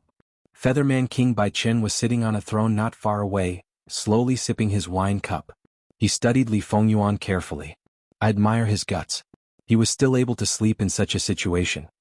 Get up. Bai Jie stepped forward and kicked Li Fengyuan. It's daybreak. Li Fengyuan stretched and looked out the window. What do you think? Are you satisfied with the banquet? The Feather King drained the wine in his cup. He asked with a smile. Not bad. Li Fengyuan said indifferently, but he was secretly complaining. This hall was like a huge cage to him. No matter how polite the Feather King pretended to be, he couldn't escape this knife. Now I also have a small request. I hope you won't refuse. The Feather King toyed with the empty wine cup. Friend, please tell me. I can help as long as it's within my power. Li Fengyuan knew that if he didn't cooperate now, the Feather King would really fall out with him, so he simply agreed. That's great. I only need a drop of your blood. The Feather King raised his right hand, and a pure white ray of light snaked out toward Li Fengyuan like a long snake. Li Fengyuan swallowed and resisted the urge to dodge. He looked on helplessly as the white ray arrived in front of him, pierced his fingertip, and drew out a drop of phoenix blood. The bright red phoenix blood glowed with a fiery light. It followed the white ray back to the Feather King and directly entered his body. The Feather King closed his eyes, and his whole body glowed with a red light. His face showed extreme joy. This pure and hot life force was a fatal temptation to him, who was on the verge of death. He almost couldn't resist sucking all of Li Fengyuan's phoenix blood dry. He took a deep breath to overcome this impulse. This matter couldn't be rushed. The white ray of light in his eyes retracted, and Li Fengyuan finally relaxed. Just now he was ready to die together with the Feather King, but he knew that in this situation, it wouldn't be so easy even if he wanted to die. He was really in a situation where he couldn't die and could only be trampled on. This deep sense of helplessness caused an unprecedented anger to surge in his heart. He couldn't help but clench his fists. Your Majesty, how do you feel? Bai Jie asked with concern. Good, very good, very good. The Feather King opened his eyes. His face was rosy and glowing and he said good 3 times. As the legend said, phoenix blood could increase one's lifespan. What made him even more excited was that the pale blue feather was also trembling slightly, and it felt like it was fusing with his bloodline. Although this feather had unimaginable power and seemed to have an inheritance, he couldn't control this power well, let alone inherit it. Because the Feather King wasn't a real feather race, he wasn't recognized by this feather. No matter how he tried, he could only use a small part of the feather's power. Otherwise, he wouldn't have to worry about his lifespan. As the king of all birds, the phoenix had an innate affinity with all the feather race. What he felt now confirmed his initial speculation. This feather was extremely close to the phoenix bloodline. If he could successfully exchange blood, he would have the phoenix bloodline, and it wouldn't just be prolonging his lifespan. Thinking of this, he clenched his fists and crushed the white jade wine cup into powder. His face was full of smiles. Bring the wine. Li Fenghua shouted, interrupting the Feather King's imagination. Impudent. Bai Jie stepped forward and raised her hand to teach him a lesson. Stop.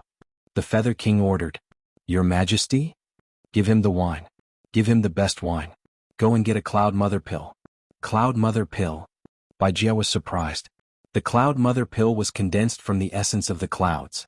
It wasn't easy to refine, and it was considered the best pill of the feather race. Even among the feather race, only a few could use it. Go. Just deduct it from my quota. I know what I'm doing.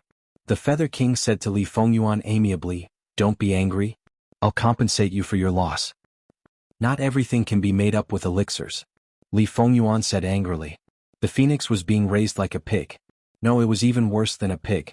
A pig only needed to be stabbed once and its flesh wouldn't have to be cut every day. The humiliation was indescribable. I understand how you feel, but unfortunately this is all I can do. Isn't the word longevity what cultivators seek? The Feather King let out a sigh as if he had no other choice.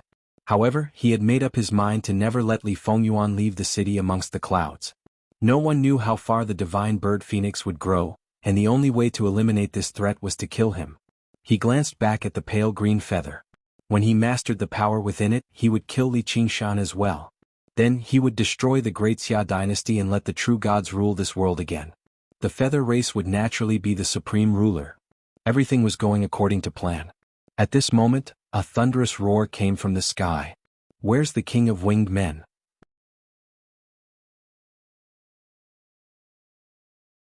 Chapter 1157. Amidst the roar, the cloud mountains surrounding the city amongst the clouds suddenly scattered like smoke, as if a typhoon had passed through. A wave of demonic aura soared into the sky, instantly enveloping the entire cloud city. The clear blue sky seemed to be dyed with a layer of dark red. The winged men were horrified and looked in the direction of the voice. Who are you? How dare you behave atrociously in the city amongst the clouds? More than 10 rays of white light soared up from within the city. They were all experts of the winged clan who had undergone 3 heavenly tribulations. Their auras converged to form a sea of light that charged towards the dark red sky. However, in a short period of time, they were actually unable to break through the surging demonic aura. They were all greatly shocked that there were actually such powerful experts in this world. Li Qingshan, it's you.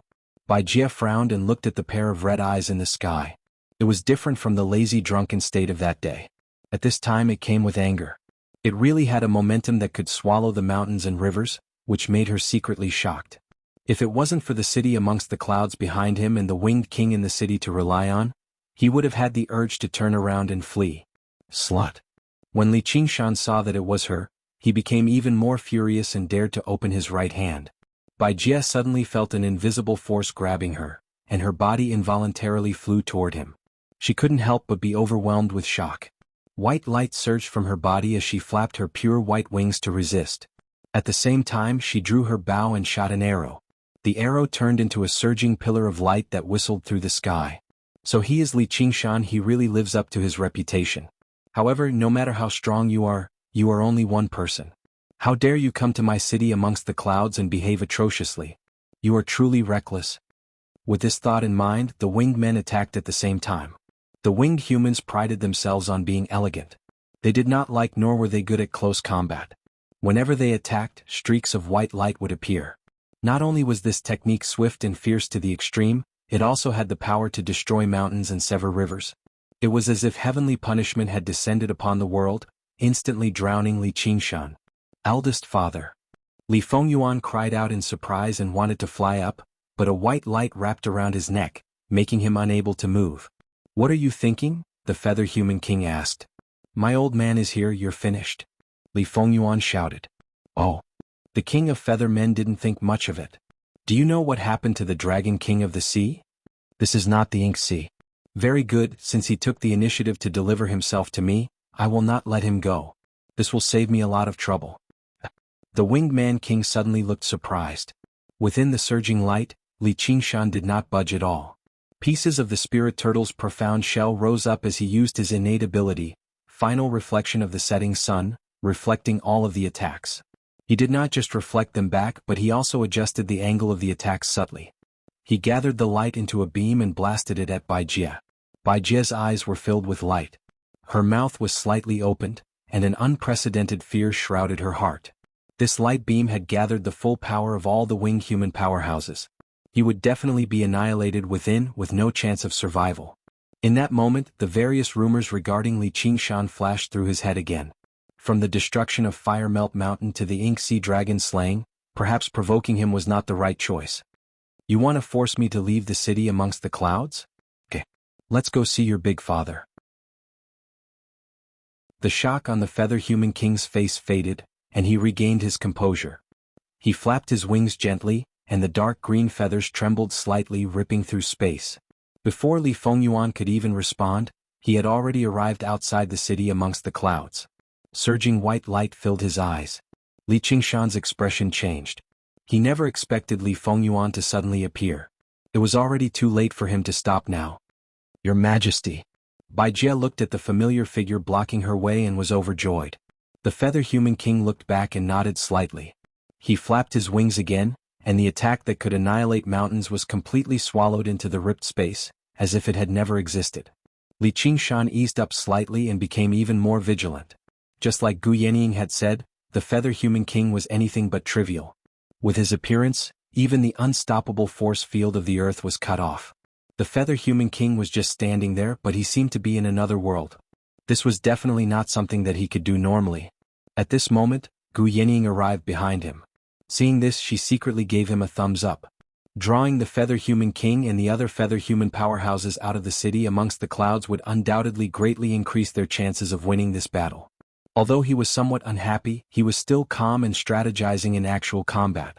He made people feel at ease and was an excellent partner to work with. He decided not to say what he wanted to say, as he naturally knew what to do. Eldest father. Li Fengyuan called out. He felt warmth in his heart, and couldn't help but think of the nursery rhyme that Li Qingshan sang to him. In the world only the father is good. A child without a father is like a blade of grass. Don't be afraid. I'm coming to save you now, Li Qingshan said gently. He then looked at the Feather Human King and asked, Are you Bai Qin? That's right. Why did you come to my city amongst the clouds to create trouble? The Feather Human King retorted. Cut the crap. Let him go, Li Qingshan said. This is an important guest that I invited. How can I let him go just like that? The Feather Human King said with a smile. Li Fengyuan wanted to refute, but the light thread around his neck suddenly tightened. What an important guest. Li Qingshan laughed coldly. I've also been invited to the city amongst the clouds. Am I also an important guest? Of course. The Feather Human King clapped his hands and said with a smile, Why don't we gather in the city amongst the clouds? I'll immediately order someone to prepare a banquet to welcome you and this friend beside you. You know me? Gu Yenying asked curiously. Although she had some fame, she had only undergone 3 heavenly tribulations recently. She admitted that she wasn't worthy of the Feather Human King's attention. You're the daughter of the Eagle God, the new star of the feather race. How can I not know you? I see. Gu Yenying's gaze flickered when she saw the dark green feather on the Feather Human King's back. She immediately understood. The Feather Human King had a mystical treasure on him. He was guarding against the feather race from all over the world, so he was always paying attention to the potential enemies. Among all the feather race's monster kings, not to mention her father. He was definitely the greatest threat among all the enemies. Li Qingshan muttered to himself for a moment.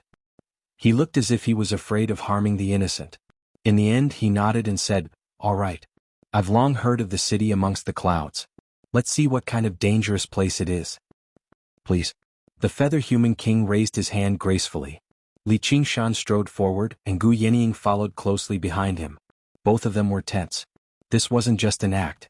Whether they could win this battle depended on whether they could display their sleepiness. The distance between them and the Feather Human King was extremely important.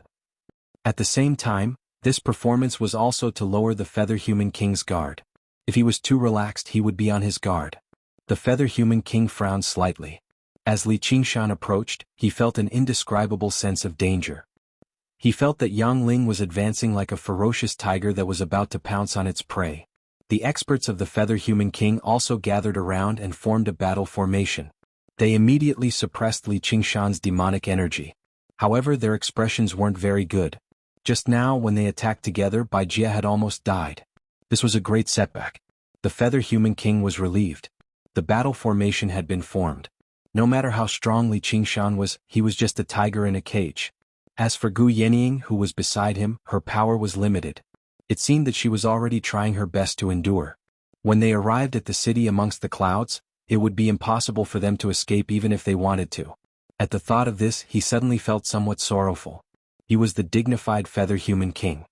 He had the rock's feathers and a hostage, yet he was so afraid of a junior. This was simply a joke. He felt that it wasn't just his body that was aging. There was also his spirit. This Li Qingshan wasn't even 100 years old. He was really young and enviably young. However, it was the time when one was young and full of vigor. It wouldn't be strange if he died. Gu Yinying trembled slightly. Suddenly, she extended her hand. She suddenly reached out her hand and held Li Qingshan's hand. Li Qingshan had thought that she was being suppressed by the aura of the feather human king. However, he felt a soul-piercing pain. She immediately understood. She had already started to activate the Hellfire Hot Wind to prepare for her attack. In the eyes of the feather human king, she was seeking his help. However, she was actually sharing some clarity with him. "Fellow Gu, what's wrong?" The feather human king seemed to have sensed something and suddenly asked. "Nothing. It's just an old problem," Gu Yinying said with difficulty. Her lips were already dry and scorched. Her skin had turned yellow. Her entire aura was weakening. Only her pair of eagle eyes were bright and full of vigor. Could it be the school of legalism's Naraka scripture transformation? "You're probably cultivating the Hellfire Hot Wind," the feather human king said. "Your Majesty is indeed knowledgeable. You even know this," Gu Yinying praised. "Rumor has it that cultivating this technique requires one to frequently experience the pain of hell. Fellow Gu's willpower is truly astonishing." The feather human king smiled reservedly. However, he couldn't imagine that this kind of masochistic technique could pose any threat to him. Just the Hellfire Hot Wind alone couldn't even harm a single hair on his head.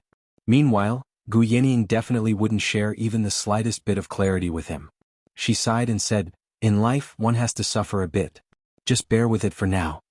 At this time, Li Qingshan had already arrived within 10 steps of the feather human king. Some people are always asking for it. He suddenly took out the amber with the sleepy worm sealed in it. He lightly flicked it. The amber flew out and shattered in midair. However, the sleepy worm disappeared without a trace. "What are you doing?" Bai Jia shouted. Li Qingshan was taken aback. This thing can't be that much of a scam, right? But soon afterwards, endless fatigue spread out like an invisible spider web, sticking to every single feather human. Even the feather humans in the city amongst the clouds were affected, collapsing to the ground. At the very center of the spider web was the feather human king, Li Qingshan, Gu Yinying, and Li Fengyuan. Li Fengyuan immediately fell into a deep slumber. The feather human king knelt down on one knee. He wanted to close his eyes but they did not. He questioned powerlessly, "What did you do?" "Fuck you," Li Qingshan cursed. His eyelids constantly twitched and his body swayed. He felt like all of his demon chi was no longer under his control. Even if he wanted to move his fingers, he would struggle to do so. All he could do was use the spirit turtle's method of chi suppression and do his best to maintain a clear mind. It was not that the sleepy worm was ineffective. Instead, it was unimaginably effective.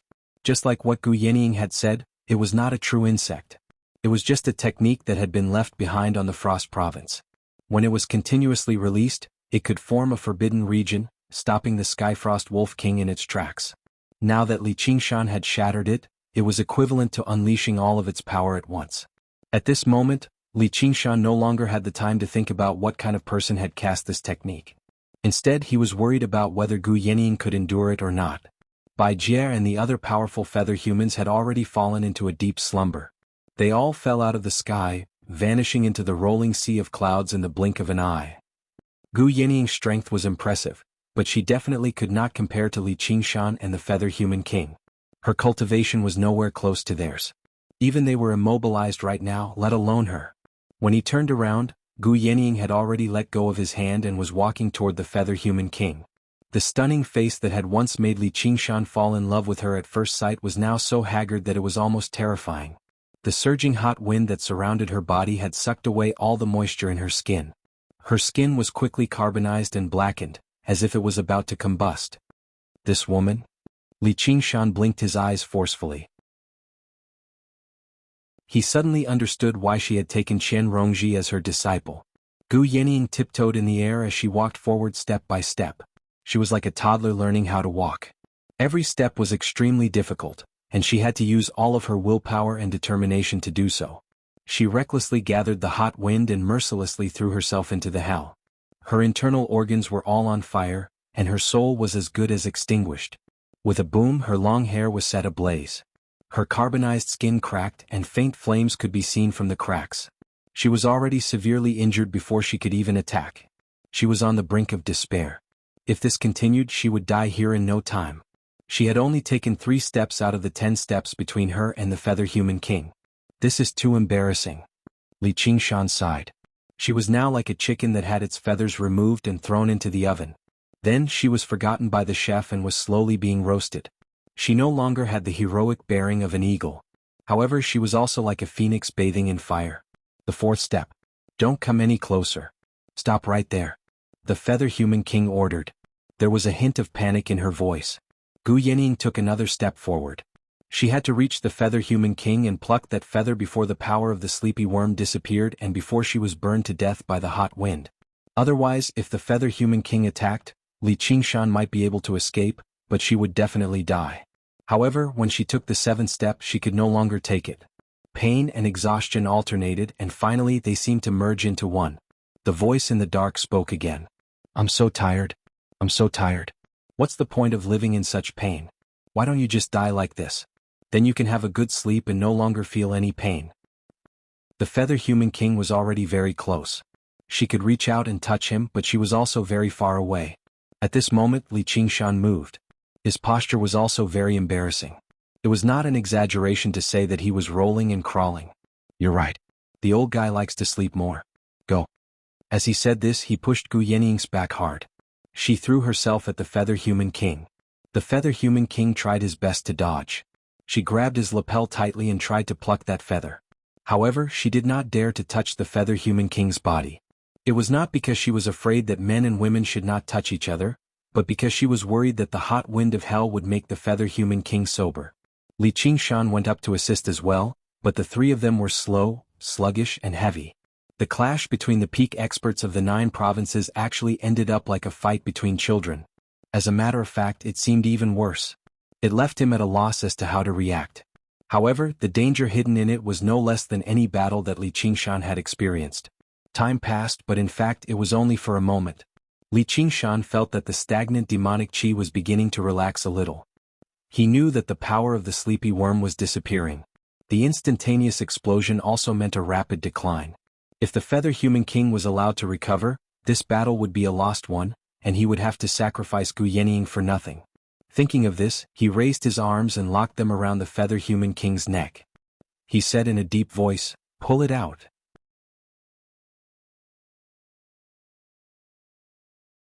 Chapter 1158.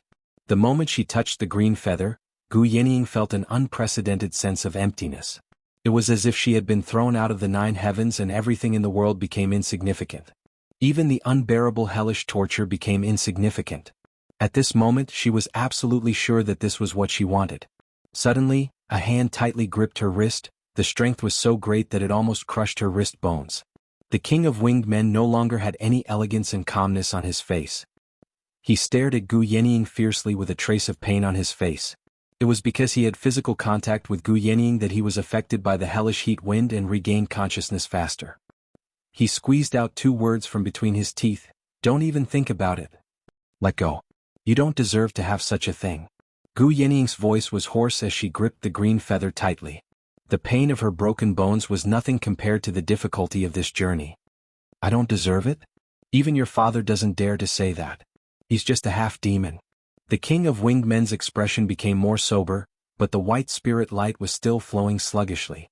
Although the hellish heat wind made him sober, he clearly wasn't used to this kind of pain. He doesn't deserve it either. Gu Yenying's arrogance soared to the sky. "Arrogant. You, even though you're weak and on the verge of death, you still don't dare to fight and ascend. He's just a dog raised by others. No matter how hard he struggles, he can't erase the mark of the past. All he has is power. He might be able to dominate the 9 provinces, but that's all there is to it." Gu Yenying seemed to be smiling, but her expression was ferocious and full of incomparable pleasure. Li Qingshan was also surprised. He didn't expect that under her easygoing appearance, there was such arrogance hidden. She didn't even put his own father in her eyes. However, this was more to his liking. Well said, I'll give you a hand. He suddenly closed his arms and strangled the king of winged men's words. However, it was blocked by a faint layer of white light, so it wouldn't be fatal for a while. However, their sleepiness was fading away, and their auras were rising at almost the same time. Li Qingshan's advantage in strength in close combat was becoming more and more obvious. His innate supernatural power was also gradually recovering as he worked hard to activate the power of vibration. Although its power was still very weak, it was enough to disintegrate the faint light on the winged man king's body. For a moment, the bones all over the feather human king's body cracked and shattered, and he resisted with all his might. Demonic chi and spiritual chi collided. The resulting storm swept away the clouds, revealing the vast land of the Cloud Province. More than 10 beams of white light soared into the sky like white rainbows piercing through the sun. Bai Jie was furious. After she fell asleep, she kept falling until she crashed heavily on the ground. Although she didn't die from the fall, however, he had also suffered some injuries. What was even more embarrassing was that he was covered in dirt, breaking the rule that his feet should not touch the ground. However, it was precisely because he had landed on the ground that he was out of the range of the sleepy bug that he was able to wake up so quickly. The feather human king joined hands, wanting nothing more than to tear Li Qingshan into pieces. Li Qingshan frowned, not because of these feather human king. He wouldn't be afraid even if there were 10 of them, but because the pale green feather was trembling slightly. Once the feather human king's power recovered enough to activate this feather, all his previous efforts would be in vain. However, it was almost impossible to kill him when both of their powers had not fully recovered. No matter how old and weak he was, his foundation was still at the peak of the third heavenly tribulation. Caw. Gu Yenying suddenly opened her mouth and let out a strange sharp cry, like the mournful cry of a crow. It was filled with ominous omens. However, Li Qingshan felt that it was extremely familiar, and he immediately recalled, Death Haste Curse. One of Mou's innate supernatural powers was almost a curse that could directly reduce the enemy's lifespan. Back then he was cursed to lose 100 years of his lifespan, and the curse was only removed after he killed Mou. However, from the beginning to the end, it didn't affect him much. He was very young and he had all kinds of god-fiend bloodlines, so his lifespan was immeasurable. However, when it was used on the weakened feather human king, it was a terrifying fatal blow. In an instant, as if time had accelerated, wrinkles quickly covered the feather human king's handsome face, and his body also emitted a strange smell. It was the stench of someone who was about to die. Wisps of white light scattered around his body, like dancing electric snakes, and disappeared in the void. His aura became increasingly weak. This was the spiritual energy that he had taken from this world, and now he was returning it to this world. Even a celestial would have 5 decays. In the face of death, the high and mighty cultivators were also like ants. Gu Yenying took the opportunity to pull out the pale green feather from her full wings, leaving only a wisp of white light. So this is her final trump card? Li Qingshan raised his thick eyebrows. Just like the talisman scrolls of human cultivators, it wasn't rare for the demon race to condense their innate supernatural powers into a spell. Mou would definitely cooperate with her. You dare. The feather human king was shocked and angry, and his voice was old and desperate. I will die with you. Do you have the guts? Gu Yenying said disdainfully, provoking him with words instead. With Li Qingshan here, the feather human king's self-destruction would be futile, and it would save them a lot of trouble. I will definitely not die. The feather human king's eyes, ears, mouth and nose emitted rays of white light, and then thousands of pure white light rays passed through Li Qingshan and Gu Yenying, wrapping around Li Fingyuan's body. In an instant, all the light rays were dyed blood red. In order to maintain his life, he used all his strength to extract the phoenix blood, and the spiritual energy stopped dissipating. The wrinkles stopped spreading, and an unnatural redness appeared on his old face. Li Fingyuan's realm wasn't high enough, so he was still in a deep sleep. However, his face suddenly turned pale, and his aura rapidly weakened. He frowned as if he was in a nightmare. You're courting death. Li Qingshan was furious. He used the tiger demon's fury and cut off all the white light rays with his fingers like a knife. Then he smashed the feather human king's head with a punch and opened his bloody mouth, revealing a mouth full of sharp teeth. His head had already turned into a tiger's head, and he bit the feather human king's wing and tore it. With a rip, half of the wing was torn off and blood splattered everywhere. Gu Yenying also tore apart the white light and pulled out the pale green feather. However, before she could rejoice, The pale green feather trembled violently and glowed with the same color as the sky.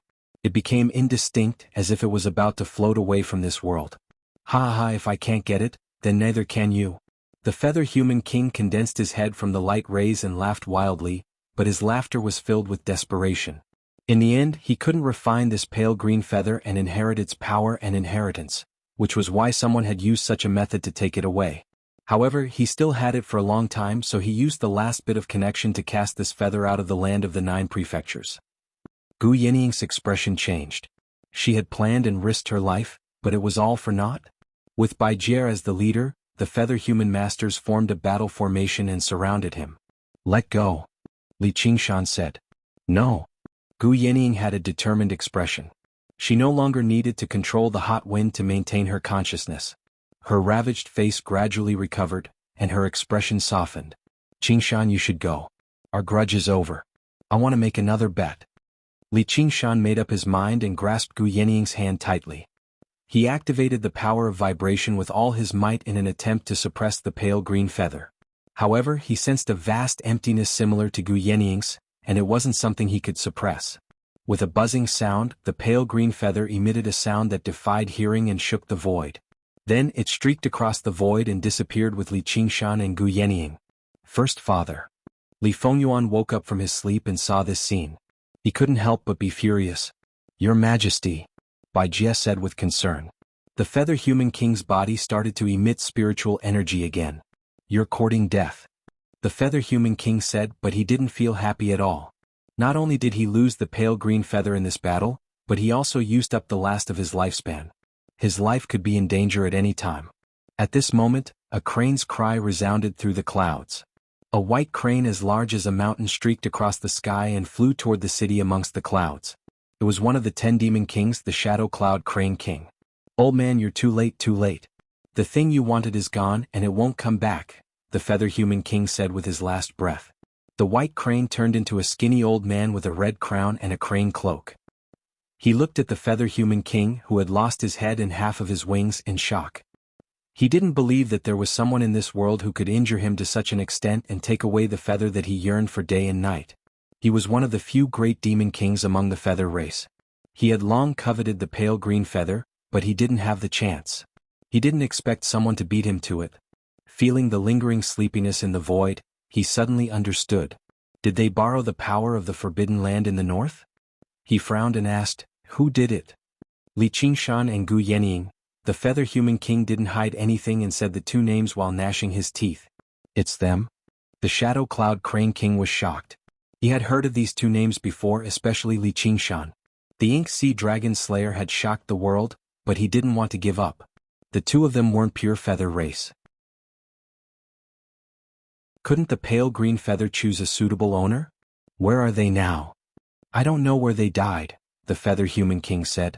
It wasn't easy to leave the protection of the world and travel in the void. It was almost impossible to survive. Even if they survived, they couldn't return to the 9 provinces. The Shadow Cloud Crane King wasn't surprised. How could he not pay a price for challenging the feather human king? It was already shocking enough that he could do this. Nonsense, my big old man won't die. He'll come back and beat your dog head up. Li Fengyuan's eyes were filled with tears as he pounced at the feather human king. Shut up. The feather human king grabbed Li Fengyuan's neck angrily until he returned to his original form. Phoenix. The Shadow Cloud Crane King was shocked again. He had heard about the appearance of phoenixes in the Green State, but he had never seen one. He couldn't help but feel a sense of familiarity and respect, confirming his judgment. He said seriously, this is the leader of the feather race. Please let him go. The leader of the feather race? I ate the leader of the feather race.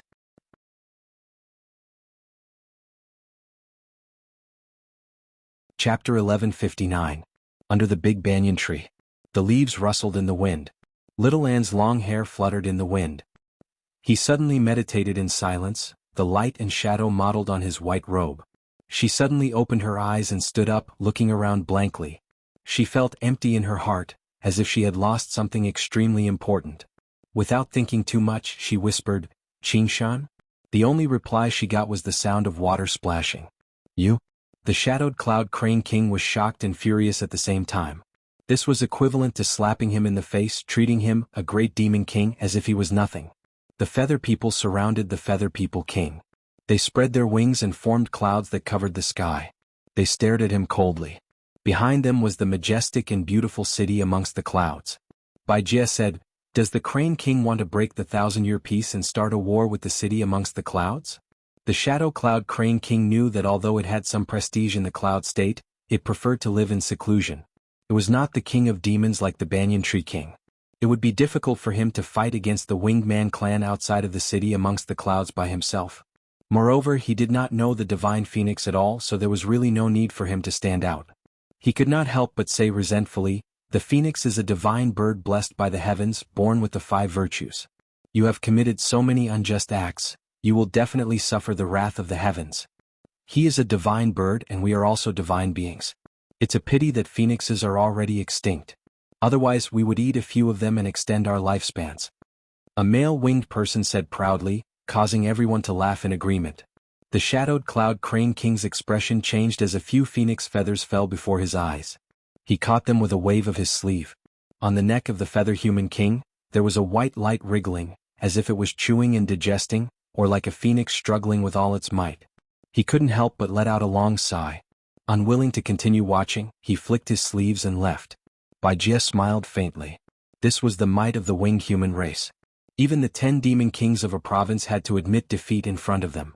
She then turned around and asked, "Your Majesty, are you all right?" There was no answer, only the wriggling of the white light.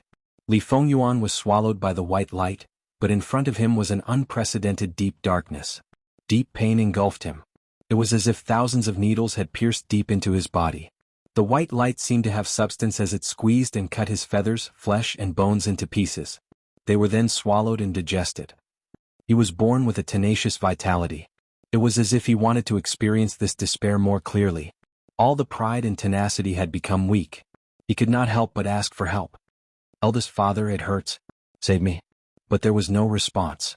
The pain grew deeper and deeper, coming from his heart. "Big old father is no longer here.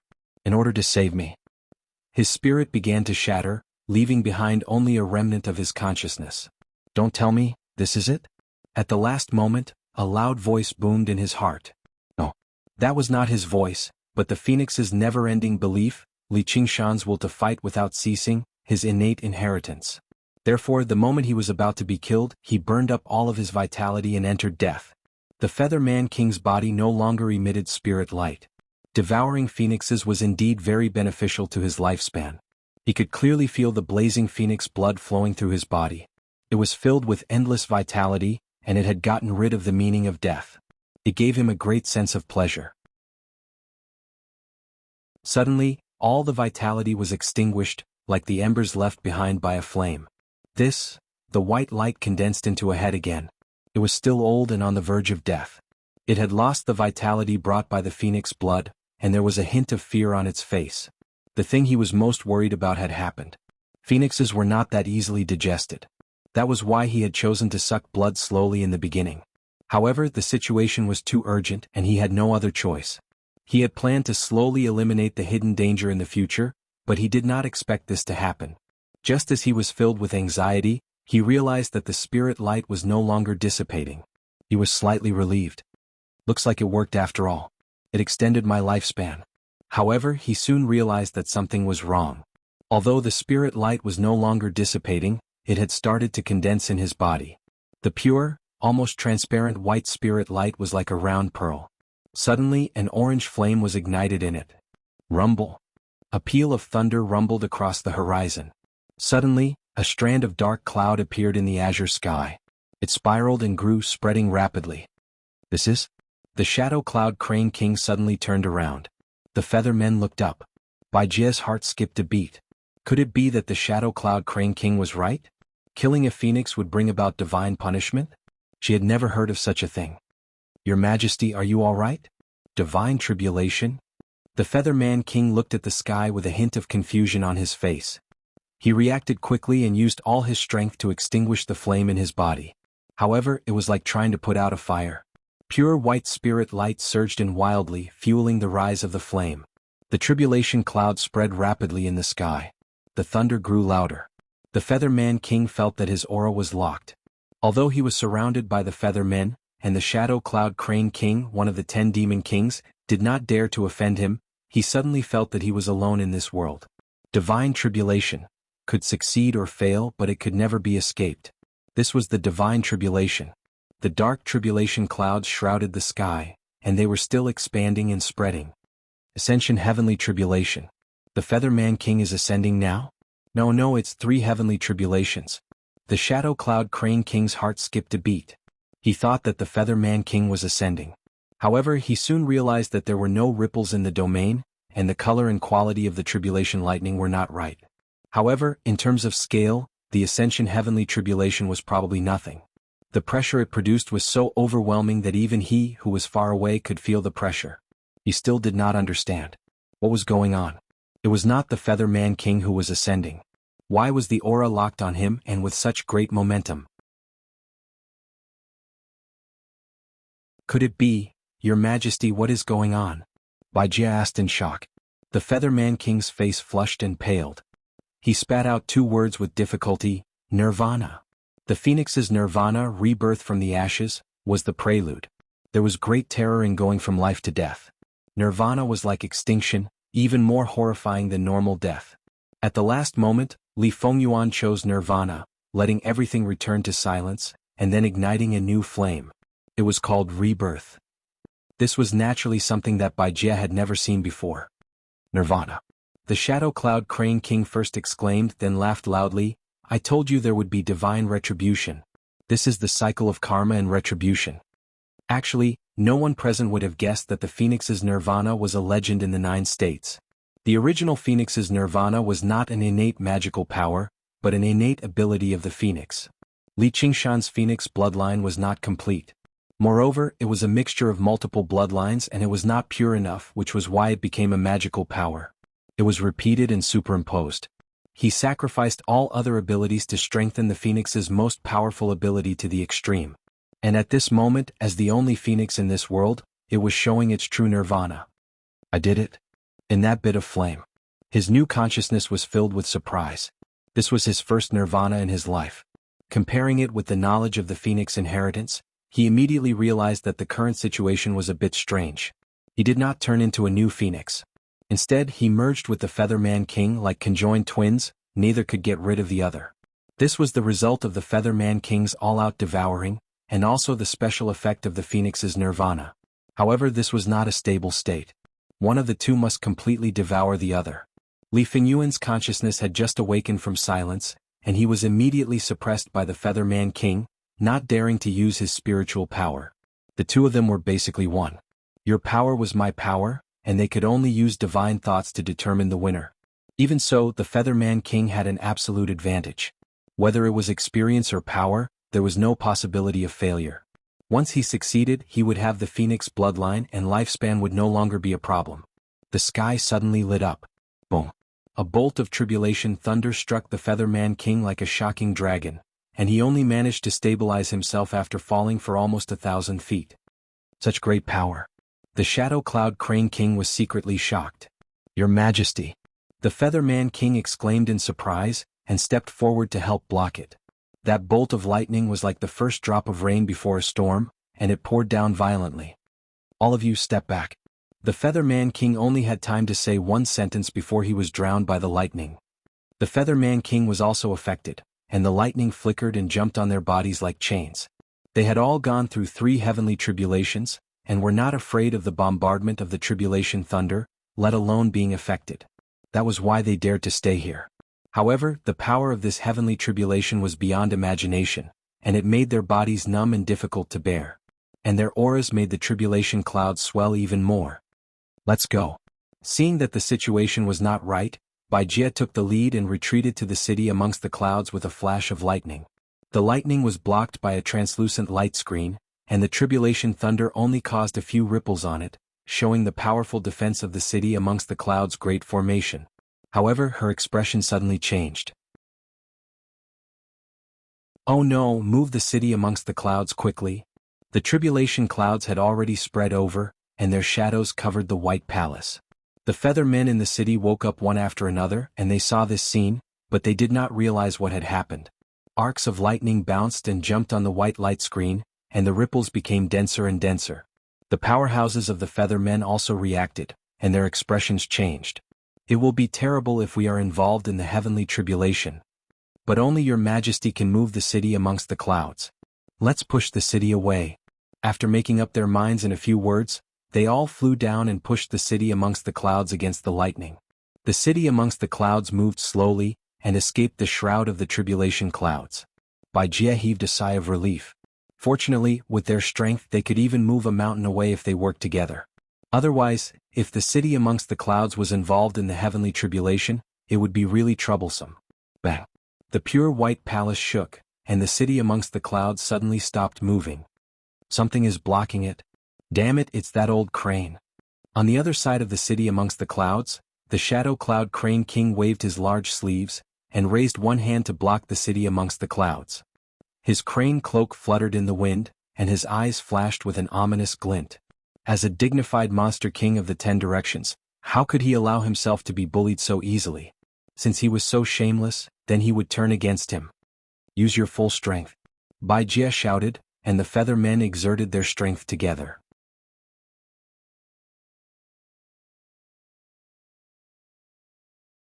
Chapter 1160.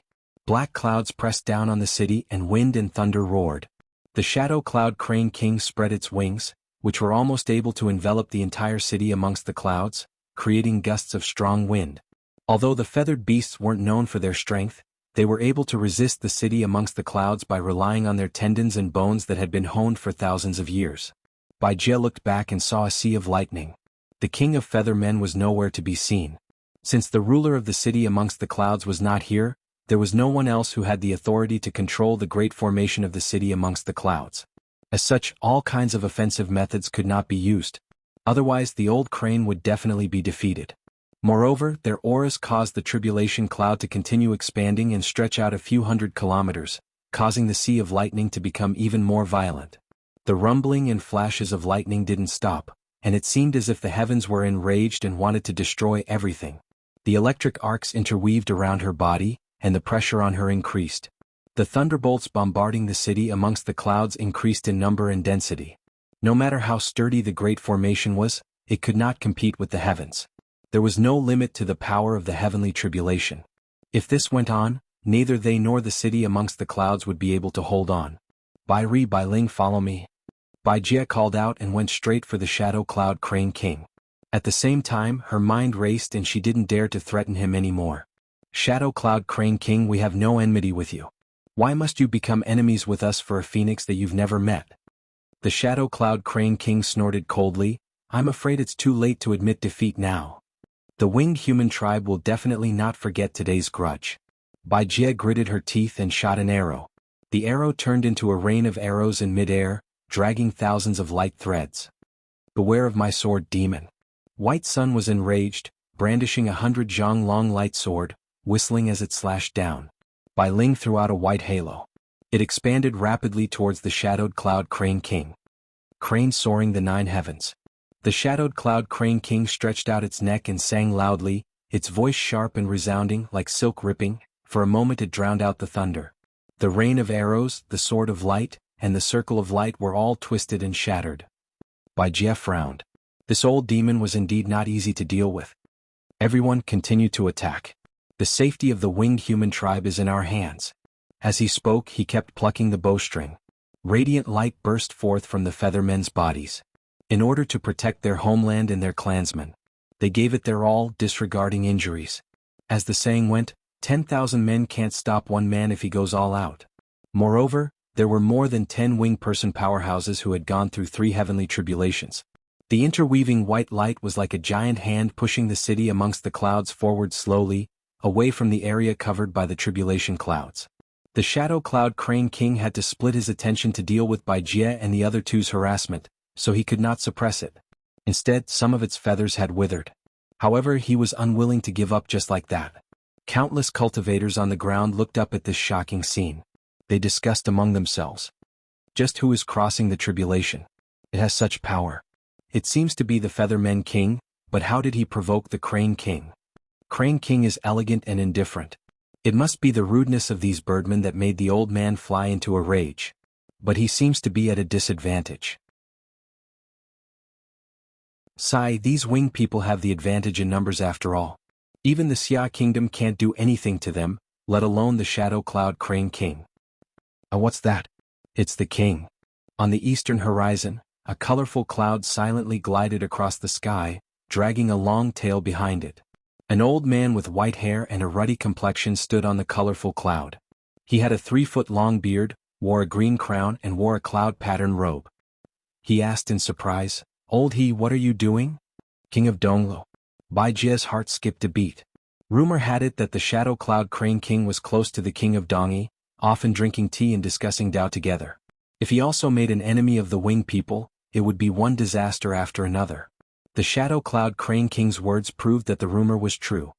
He said joyfully, "Little Yun, you came at the right time. The winged people are bullying me, come and help me." Bai Jia hurriedly said, "King of Donglu, this has nothing to do with you, don't you dare." Preposterous. Hearing the Shadow Cloud Crane King's words, the King of Donglu flew into a rage. He took out a small 3-legged cauldron and smashed it towards the city amongst the clouds. The rumors were not accurate. Not only were they close but they were also close friends. When the King of Donglu was young, he roamed the East Sea on a crane. That was a friendship that had been forged for thousands of years. The small cauldron grew with the wind and became the size of a mountain. On its surface were patterns of clouds and stars, as well as the mountains and plants of Yunzhou. It was one of the 9 cauldrons, the Cloud State Cauldron. Boom.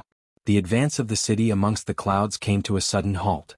The King of Donglu held the incantation with both hands and chanted silently. Colorful clouds rose beneath his feet and pressed down on the city amongst the clouds. Only then did he send a telepathic message to the Shadow Cloud Crane King. "Luckily I heard the commotion and rushed over." "What happened? Why are you angry with these winged people? Who is going through the heavenly tribulation?" "It doesn't look like the heavenly tribulation of ascension but the commotion." The Shadow Cloud Crane King explained the cause and effect as well as his own speculations. "I see, there's actually such a thing. This doesn't seem to have anything to do with you?" The King of Donglu asked curiously. The old he knew would not make such a big fuss over a single sentence, let alone drag his friends down with him. "It has nothing to do with me, it has to do with you," the Shadow Cloud Crane King said. The King of Donglu glanced at the horizon again and nodded in understanding. This is indeed an opportunity. How could one allow others to sleep beside one's bed? That was why the ancient king of southern Yu conquered the merfolk and left behind the king of Yu's remaining stratagem. Furthermore, the threat of the winged people was far greater than that of the merfolk and merfolk. Not to mention the daily struggle for resources, the power they had been accumulating for thousands of years was like a sword hanging above their heads. Once the time was ripe, the king of Donglu's residents would most likely be the first to suffer. Every generation of the kings of Donglu wanted to deal with this great threat, but they did not have the ability to do so. Bai Qinggang has just lost that feather. We can't let him devour the phoenix. He has long coveted the Cloud Province.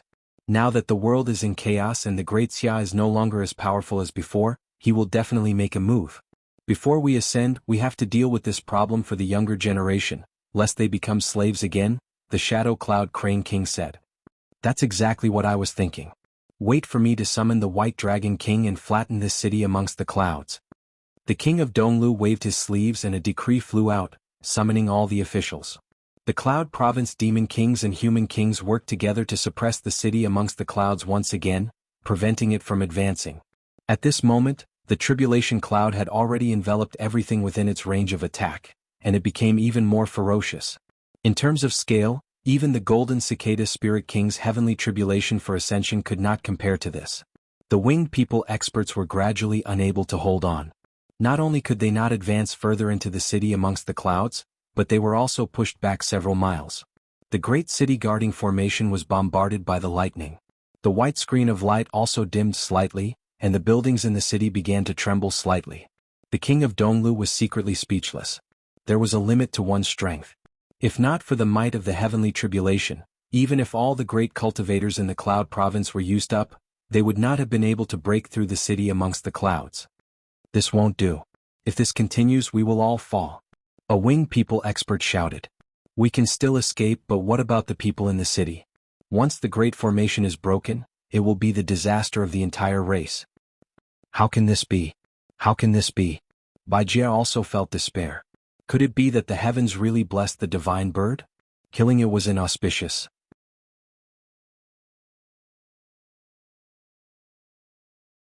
Chapter 1161. Baijie flew over the Sea of Thunder. White feathers scattered in the air.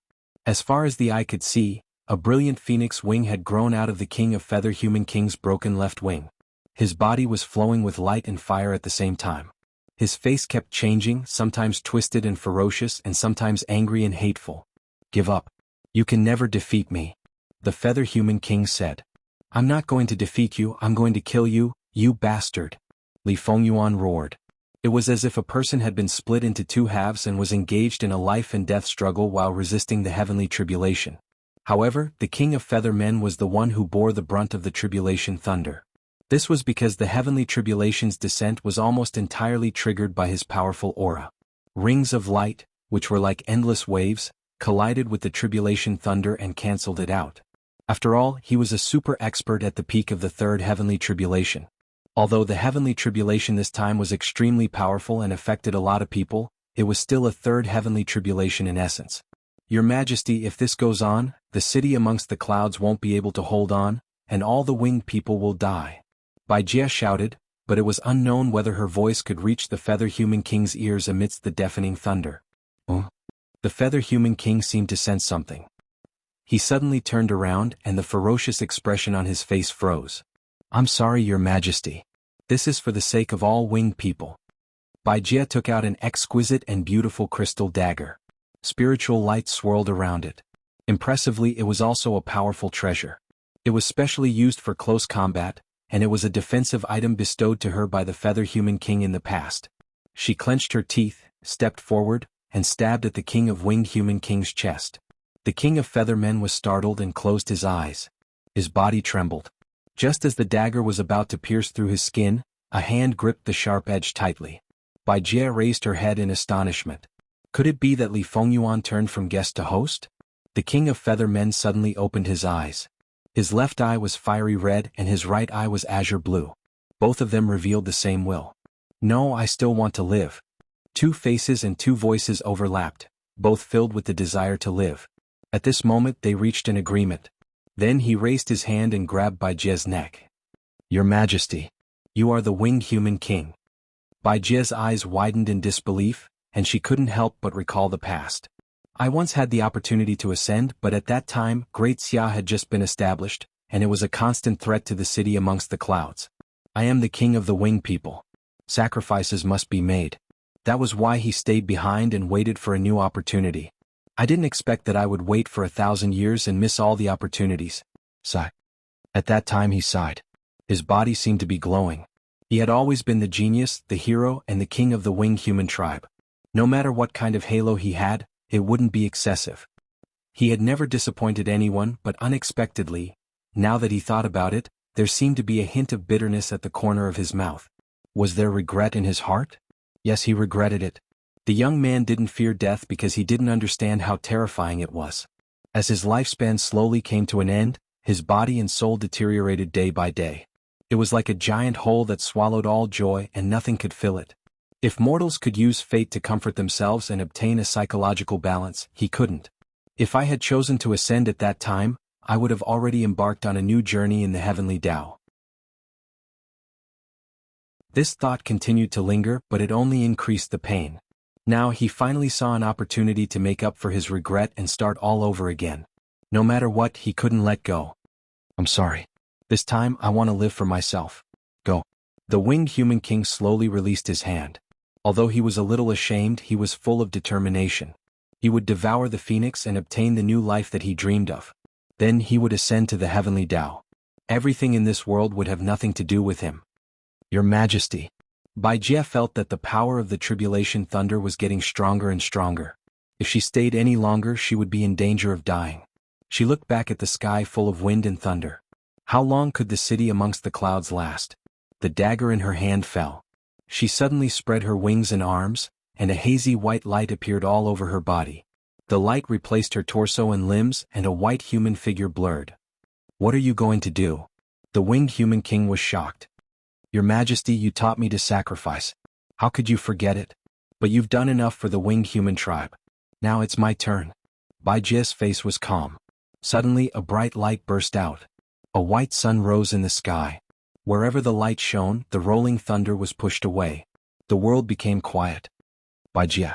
The winged human king cried out in alarm. The winged human king's wings were broken, and he was on the verge of collapse. The flesh on his front was almost completely peeled off, and the spark in his chest was exposed. The shock and anger on his face faded, and a trace of confusion appeared. Looking into the distance, the city guarding formation was already on the verge of collapse. Streaks of light flew over from the horizon, and they were all the officials of the king of Donglu's mansion. After a short period of silence, the thunder roared again. The battle between light and fire also stopped. Although light was far superior to fire and had the upper hand, it was difficult to extinguish the spark so easily. Bai Chen was silent for a moment and suddenly said, "Li Fengyuan, if we continue to fight, we will definitely perish together." As he spoke, he actually recovered his usual elegance. "Then let's perish together." Although he wanted to live, he was not afraid of death. After nirvana, Li Fengyuan had a deeper understanding of the way of life and death. Suddenly, he felt that the strong will that was firmly suppressing him had retreated. "Life is better than death, isn't it?" Bai Chen muttered to himself, "I have a request. If you are willing to agree, I will not fight with you anymore. You will obtain my power, and you will be able to calmly pass the heavenly tribulation." "What request?" "Protect the city amongst the clouds for me." "What did you say?" Li Fengyuan was surprised. "I will bear all the sins and they have never harmed you." As the flames swayed, Li Fengyuan recalled what he had seen and heard when he was wandering in the city. The white fountain under the sunlight, the beautiful music reverberating in the air, the Featherman children laughing and playing with him in groups, the gentle scolding of their mothers. At that time he was full of worries and did not take these scenes to heart. But at this moment they suddenly became clear, and the thunder seemed ethereal. "You are playing tricks again. Still want to shake me? These are all real. Everything is worth it." Bai Chen seemed to be talking to Li Fengyuan, but also seemed to be talking to himself. Under the continuous bombardment of lightning, Bai Chen's will faded, and the flame quickly rose. "Wait, I haven't promised you yet."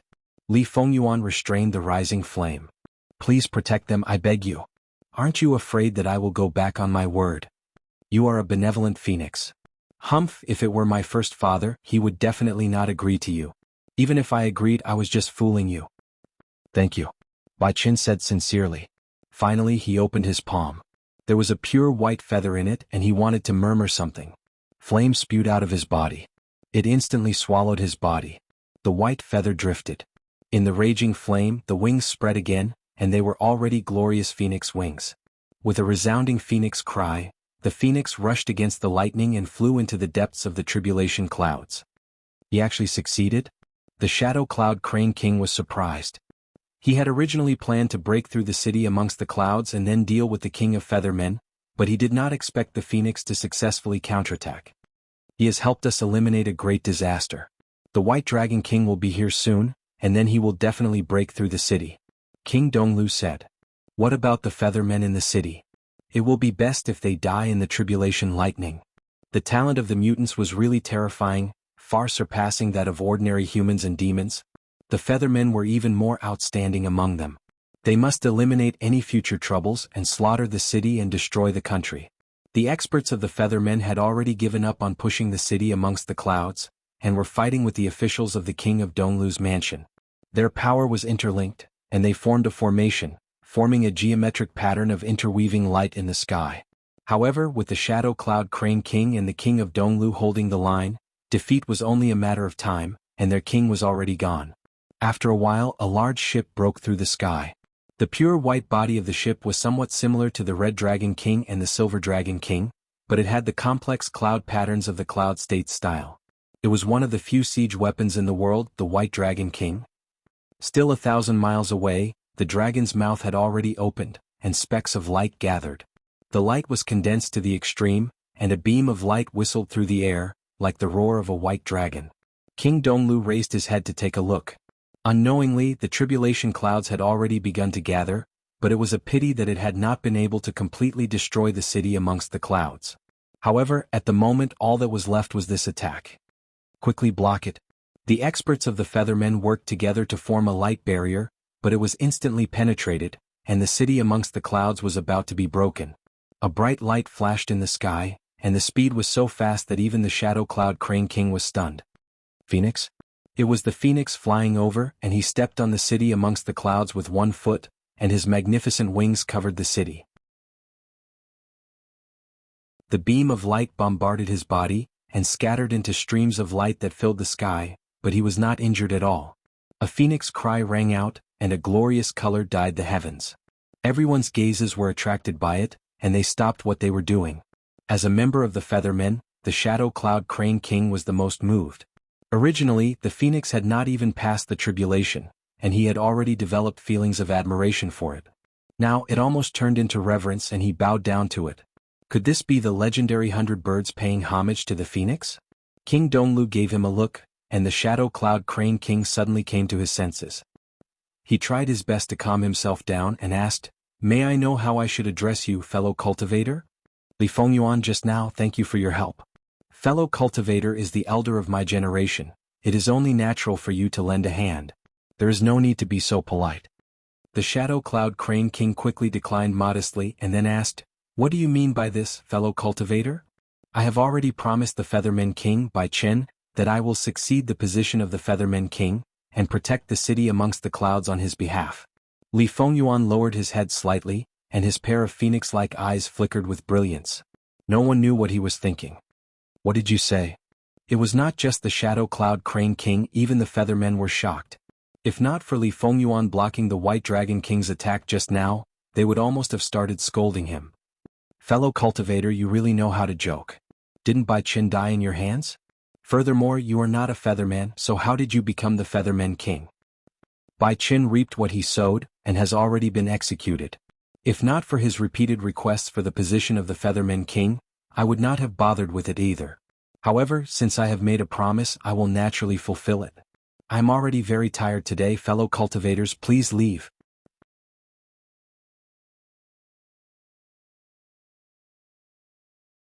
Chapter 1162.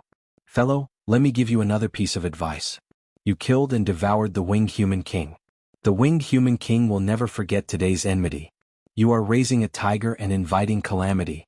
Wanting to be some Winged Human King is wishful thinking. The Shadow Cloud Crane King's words were both to sow discord and the real situation. Li Fengyuan's eyes turned. As expected, the Winged Human powerhouses all had unconcealable hostility on their faces. Bai Chen's position in the hearts of the Winged Human King was unimaginable to outsiders. Between the tall white towers in the city amongst the clouds, the Winged Human looked up in fear. The gorgeous phoenix wings were like a burning cloud, reflecting a magnificent luster. "Mother." A Winged Human child's face was full of fear. "Don't be afraid, don't be afraid." Mother hugged her tightly. When she looked up, her worried eyes met that pair of phoenix eyes. Their names and even their experiences appeared in Li Fengyuan's mind. Right now he felt a kind of closeness to all the Winged Human as if they were his clansmen. He understood that this was the influence of Bai Chen's spiritual memories. He thought to himself, "Do you want me to have more feelings for them?" He could not help but sigh. Bai Chen chose to give up everything at the last moment. Was it a great sacrifice touched by Bai Jie, or was it a helpless action after seeing that he had no hope of survival? Perhaps it was both. Humans were not plants, how could they be emotionless? They lived because of feelings and they died because of feelings. However, compared to this small, emotional burden, the benefits Li Fengyuan obtained were incalculable. Since Bai Chen did not resist at all and allowed him to devour and melt, he practically obtained a complete spiritual inheritance. Among them were Bai Chen's 7,000 years of cultivation as well as all his power. This power and inheritance was so enormous that it was impossible to digest in a short time. And if they fought to the end, even if he defeated Bai Chen by a fluke, and was lucky enough not to be struck to death by the heavenly lightning, he would only be in a state where he had just passed the third heavenly tribulation. Moreover, he would be very weak, not to mention the spiritual inheritance. It was like two armies facing each other. The results were completely different between surrendering and fighting to the last soldier. Seeing Li Fengyuan fall silent, he fell into deep thought. East Lu King smiled slightly. A wise man submits to circumstances, not to mention the divine bird phoenix. And with his army pressing down, how could he allow anyone to stop him? The White Dragon King was at the back and the high officials were at the front. East Lu King and Shadow Cloud Crane King. They were ready to launch a thunderous strike at any time. This was already a nation war, not a battle of magical powers. Li Fengyuan said, I know how much they like Bai Chen and how much they hate me. It's good that you understand. The Shadowed Cloud Crane King heaved a sigh of relief. Unless it was absolutely necessary, he didn't want to make an enemy of the phoenix. Perhaps this was the instinct of all feathered creatures. However, Li Fengyuan changed the topic. But what does that have to do with me? I'm just doing what I want to do. How can I change because of other people's likes and dislikes? Alright, I don't want to be your enemy, but since it has come to this, we can only fight. All winged people retreat to the city. Hearing Li Fengyuan's order, the winged men powerhouses looked at each other in dismay. Not to mention that they were unwilling to listen to the enemy's orders. There was no one to control the Cloud City's great formation. Wouldn't returning to the city be equivalent to waiting for death? Li Fengyuan did not say much either. He was confident that he could contend against the entire cloud region here, and he was not just relying on his own power. Otherwise, a Shadow Cloud Crane King alone would be able to keep him busy, so how could he protect the city amongst the clouds? Bai Chen had also left him a great gift, and that was the city amongst the clouds. Suddenly, the city amongst the clouds surged with white light. It flowed through every street like a river and gathered at the royal palace in the center of the city. A pillar of light soared into the sky and merged into Li Fengyuan's body, dyeing every one of his wings pure white as if he had turned into a white phoenix. Bai Chen had handed over the control of the entire city amongst the clouds' great formation to him. Just now he was stalling for time in order to completely control it. The winged men powerhouses looked at each other in dismay. This was an authority that only the winged men kings of each generation could possess, and once they controlled the entire city amongst the clouds, they would practically become the winged men king. They transmitted their thoughts. What do we do now? If we continue to fight, we will all die here. Or should we retreat somewhere else? Shut up. As long as the city lives, we live. If the city dies, we die. If anyone dares to abandon the city and flee, he will be a traitor of the winged men race, and will be punished by heaven and earth, abandoned by both humans and gods. Then we can only return to the city first. This is for the sake of the winged men race. Light flashed continuously, and more than 10 rays of light flew back to the city amongst the clouds. The speed of the winged men's escape light was rarely seen, and no one could stop them in time. Oh no. The East Lu King's expression changed drastically. He had originally wanted to use the city amongst the clouds to delay these winged men powerhouses, and then finally capture them all in one fell swoop. However, he did not expect the cooked duck to fly away. He shouted loudly, "Listen to me, attack the city with all your might." He activated the Cloud State Cauldron, the East Lu King's golden seal, and even the colorful clouds in the sky, pressing down on the city amongst the clouds. The Cloud Shadow Crane King's crane cry reached the 9 heavens, and the White Dragon King roared angrily. All the great practitioners took out their trump cards, and a torrent of power surged violently. For a moment, it seemed as if it could shake the heavens and the earth. The light barrier of the city amongst the clouds was already extremely thin, and there was no way it could withstand the attack. Li Fengyuan had already expected this. He landed in the city amongst the clouds and transformed into a handsome youth.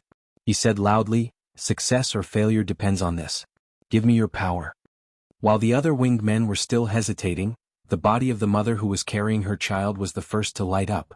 Compared to hatred, she wanted to protect her child.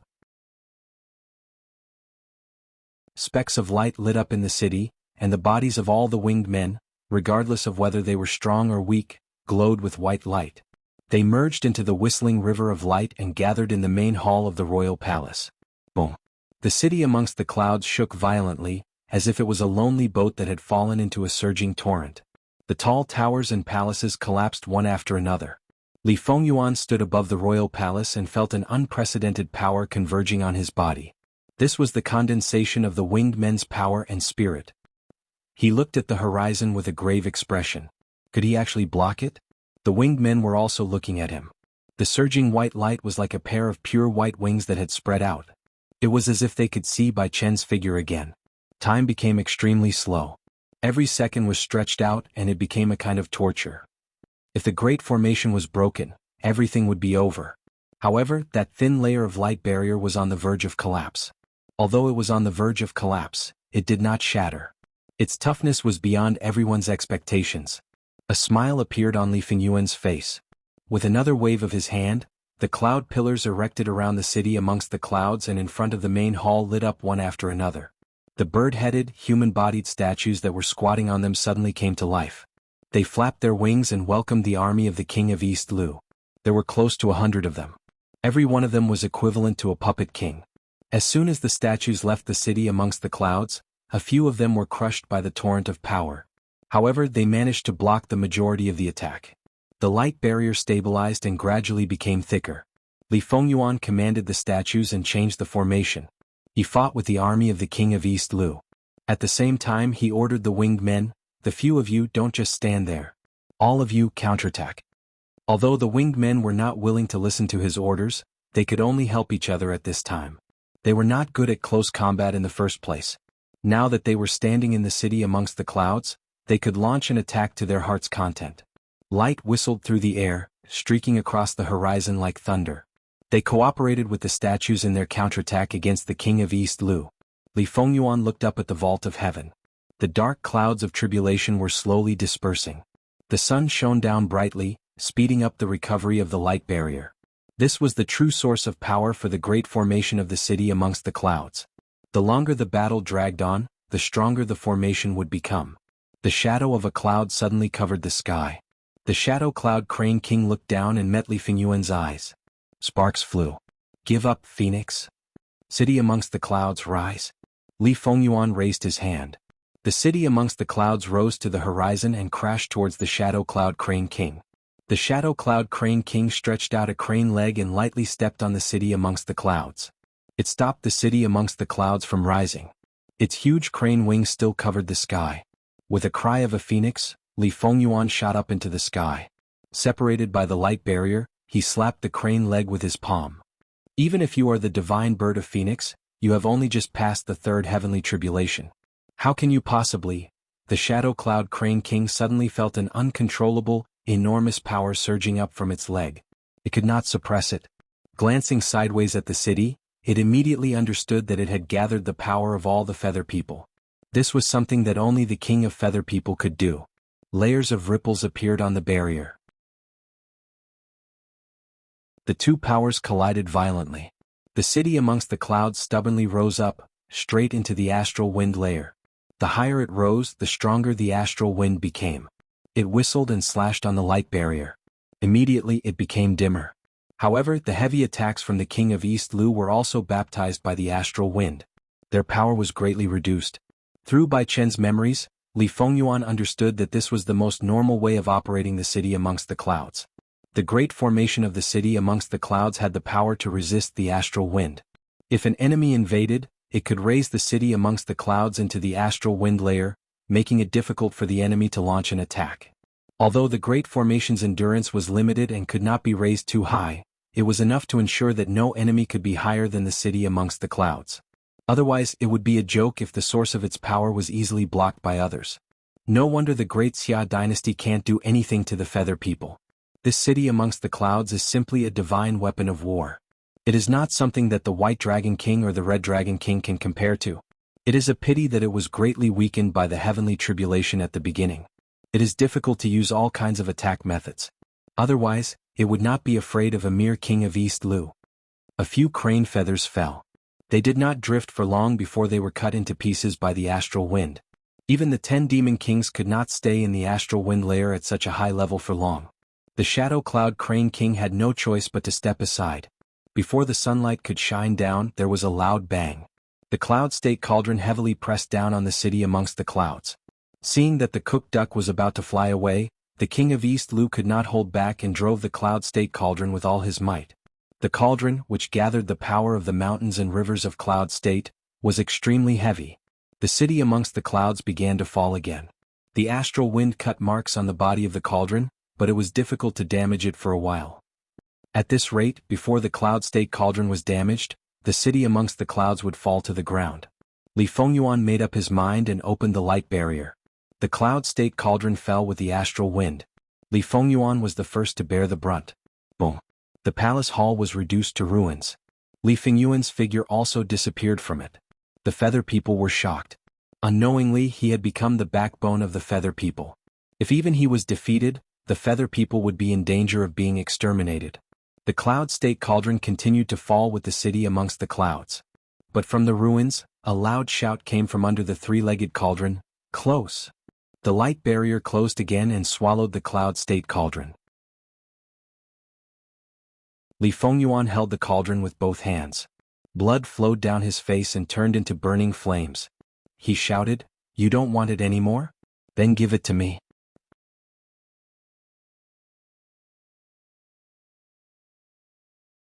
Chapter 1163. Not good. King Donglu's expression changed. He felt his connection with the cloud state cauldron suddenly break. In the end, he had still underestimated the power of the city amongst the clouds. Not long ago, Li Qingshan came knocking, and Bai Chen attempted to lure him into the city. The city amongst the clouds had the ability to suppress everything and isolate the inside from the outside. Once one entered the city amongst the clouds, it would be difficult to escape no matter how powerful one was. Li Fengyuan laughed mischievously, and urged the city amongst the clouds to rise continuously until it reached the highest point in the sky. The astral wind stirred up thousands of ripples on the barrier of light, and the sunlight sprinkled down without any obstruction. The barrier of light slowly recovered its light. Although it was extremely slow, it was clearly in an invincible position. Li Fengyuan heaved a deep sigh of relief. Alright, he had secured the city amongst the clouds. It was one of the most important spoils of war in this battle. Although they had sacrificed quite a number of human-faced bird-bodied statues, they weren't their own anyway, so they didn't feel the pinch. "Your Majesty, what do we do now?" a middle-aged man asked. He was also one of the honored guests of the king's manor, but he had only gone through 3 heavenly tribulations not too long ago, so he could not be like the Shadow Cloud Crane King and enter deep into the astral winds. Besides, even if he had the ability, he would not be willing to. The other cultivators also stopped their attacks in unison, clearly harboring the same thoughts. King Donglu and the Shadow Cloud Crane King looked at each other and could only sigh. Even the White Dragon King would quickly disintegrate at such a high altitude, let alone an ordinary cultivator. Coupled with the desperate resistance of the feathered men, it was almost impossible to take down the city amongst the clouds. If they were to disregard everything else, it wasn't like they didn't have a chance at all. However, a Pyrrhic victory was meaningless. Fellow Taoists, it's useless to continue fighting, so why don't we call a truce here? Li Fengyuan said proudly. Return the cloud state cauldron and we'll mind our own business from now on. King Donglu said. Hehe, you're thinking too much. Li Fengyuan rubbed his head. He was still in great pain. The cloud prefecture cauldron had hit him hard. I didn't hesitate to go against the winged people to help you, and this is how you repay me? The Shadow Cloud Crane King had never thought that things would develop to this stage. He vaguely guessed that Li Fengyuan would only be able to calmly take control of the city amongst the clouds because Bai Chen had given up on the dispute. If he had the chance to take charge of the city amongst the clouds, he was afraid that he would not be willing to be destroyed by others. Not to mention he could also use this to suppress the entire winged human race and instantly gain control of a powerful force. As expected of the Feathermen King to be so decisive. Fellow Taoist, I will repay your kindness in the future. Please leave today. Li Fengyuan was quite grateful to the Shadow Cloud Crane King. Otherwise, there was an 80% chance that he would die here today. Regardless of what the other party was thinking, a favor was a favor and he had to repay it. Let's go. The King of East Lu saw that things could not be done. Xiao Chen flicked his sleeves and left, returning to the White Dragon King. The Shadow Cloud Crane King also broke through the air and left. The rest of the lords looked at each other and dispersed. Only then did Li Fengyuan relax completely. He lowered the altitude of the city amongst the clouds a little and sped up the recovery of the Great Formation. The Feathermen in the city were still in a state of shock, but the Feathermen experts quietly gathered over, connecting each other with light rays, forming a 3-dimensional diagram, surrounding Li Fengyuan in the center. As expected. Do you want a rebel? Li Fengyuan sat high up on the cloud state cauldron, not surprised at all, as if he had already expected this scene. The city amongst the clouds is the Feathermen's city. What rebellion? Li Fengyuan, on account of your help today, hand over the control of the Great Formation, and the grudge between you and the Feathermen will be written off. You can leave on your own. Li Fengyuan looked up at the sky and asked with narrowed eyes, just now, you were the one who said that if there were more phoenixes, you would all eat a few, right? So what if I said that? Before he finished speaking, Li Fengyuan appeared in front of that feather man in a flash, so fast that none of the Feathermen experts could react. Li Fengyuan raised his hand and struck. Scram! That Featherman flew high up, breaking through the air and flying out of the barrier of light. After the battle, his aura was already very weak. Sharp astral winds swept over from all directions, instantly tearing his body apart. Even his divine soul was shattered, and a ring of white light burst out. Good fireworks. Li Fengyuan clapped his hands. With Bai Chen's power and the divine power of the Phoenix bloodline, how many cultivators of the same realm could be his match? Although the Feathermen called themselves gods in terms of talent, how could they compare to the divine bird that was favored by the world? Kill him. The Feathermen experts flew into a rage. Li Fengyuan pressed down with a flip of his palm. The three-dimensional diagram formed by the light collapsed, and all the Feathermen's power was pressed to the ground by a white light. In this city amongst the clouds, who could threaten the Feathermen king? There were still people who wanted to resist, and statues with human faces and bird bodies flew over and clustered around Li Fengyuan, glaring at the Feathermen experts on the ground like tigers watching their prey. Li Fengyuan suddenly sighed, and all of his high-spirited and proud expressions dispersed, revealing a sorrowful expression. I am in a very bad mood now, and there are many things that I don't know what to do. Do you really want me to kill all of you and then kill all the Feathermen in this city? In that instant, all the Feathermen trembled in fear. Although Li Fengyuan did not reveal any killing intent, no one dared to doubt his determination. He was not only the son of the Phoenix, but also the son of Li Qingshan, and he had never lacked decisiveness in killing. Why did our king hand over the city amongst the clouds to you? A Featherman expert roared, full of resentment. Because at that time only I could save all of you. Although at first he wanted to abandon all of you and have fun by himself and also that woman. Li Fengyuan narrated everything that had happened in the heavenly tribulation, neither lying nor hiding anything. The Feathermen were shocked. Impossible, don't talk nonsense, how could His Majesty abandon us? It must be you. Shut up, you can believe it or not, but from today onwards I am the Feathermen king. Those who are not willing to follow my orders, get out of the city amongst the clouds, or I will kill every one of you I see. Li Fengyuan returned to the cloud state cauldron, frowning as he looked toward the west. The sky was getting darker and the red clouds were burning. The Feathermen experts felt the pressure on their bodies disappear instantly. Even though they were extremely unwilling, they knew that they would be courting death if they attacked now. They communicated telepathically to discuss what to do next, but it gradually turned into a dispute, resulting in a huge disagreement. Today the Feathermen are unfortunate, the city amongst the clouds has been seized by the foreign race. We should take all the Feathermen and leave this place, building a new city amongst the clouds. You make it sound so simple. The city amongst the clouds is the work of our ancestors for tens of thousands of years. How can it be so easy to rebuild? What do you think we should do? Become the dogs of the foreign race? Who would do that? Who would be the traitor? We must not give up on the city amongst the clouds. Otherwise we will be letting down our ancestors, and our clansmen will not be able to leave this place. The city amongst the clouds was too important to the Feathermen, not only as a place of emotional sustenance like their homeland, but also as a treasured land that all the Feathermen relied on for survival. Just the speed of cultivation in this city alone was far superior to anywhere else. It was far better than anywhere else. There was also the huge amount of resources sealed in the treasury. It also provided a guarantee for all the Feathermen to cultivate, and it was not something that could be abandoned at will, so the two factions argued for a while. Li Fengyuan did not care about the outcome of their argument. If the Feathermen chose to stay, they would be able to better operate the city amongst the clouds, and they would also have a group of powerful fighters. Even if all the Feathermen left and left him an empty city, it would still be a divine weapon of war, and he would not have to keep any promises to the Feathermen. I must tell the Tree King and her about what happened here. Although Li Fengyuan's strength was not the same as before, he could not help but shiver when he thought of that expressionless face. Thus, he drove the city amongst the clouds away from the layer of astral winds, and flew towards Qingzhou.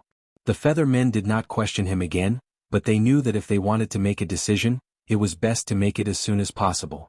When the sky had completely darkened, the Feathermen made a decision. 5 Feathermen powerhouses brought close to 1/3 of the Feathermen and left the city amongst the clouds. The remaining 7 Feathermen powerhouses came to see Li Fengyuan together.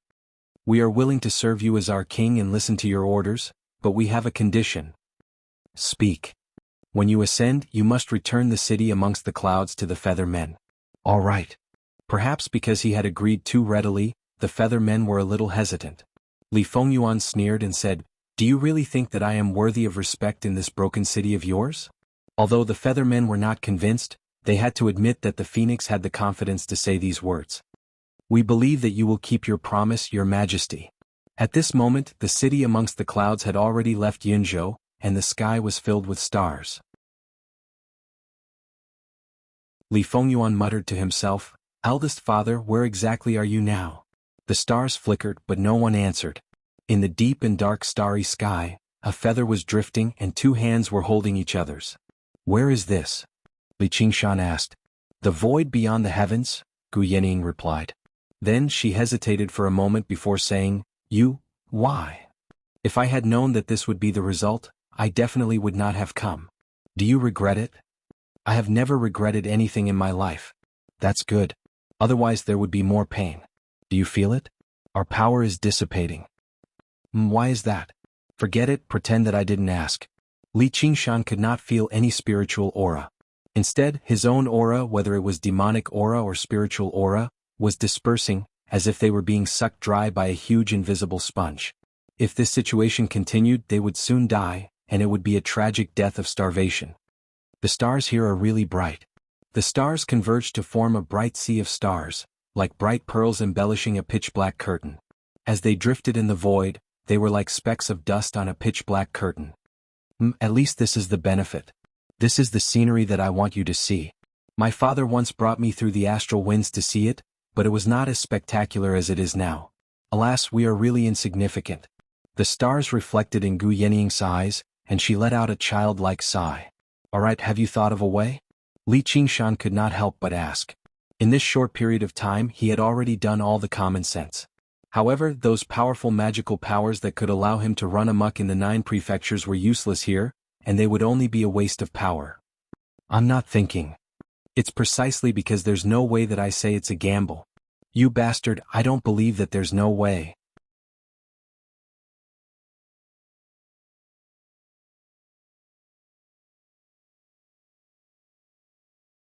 Chapter 1164. If they can enter the Azura field and transfer to the Azura realm, all of their problems will be solved. Although the Azura realm is dangerous, it's better than being trapped to death in the void of space. But the Azura field didn't react at all. "It's useless, this place is outside the infinite worlds, the samsara is only connected to the other worlds," Gu Yening said.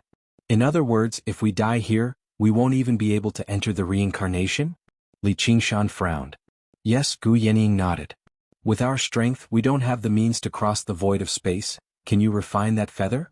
Li Qingshan asked again. "I can't, there's too little time, let me try, but that's mine." Gu Yening opened her eyes wide. "You are already at a time like this?" Li Qingshan angrily shouted. "Who told you to follow me? Bastard!" Li Qingshan pulled her in front of him and raised his hand high into the air, about to slap her. Gu Yening didn't try to dodge and faced him with her head held high. Under the endless void of space and the endless stars, the two of them stared at each other. Li Qingshan lowered his hand. "Fine, I won't lower myself to your level, a person in need really is a man's heart. So, do you regret it now?" Gu Yening asked again.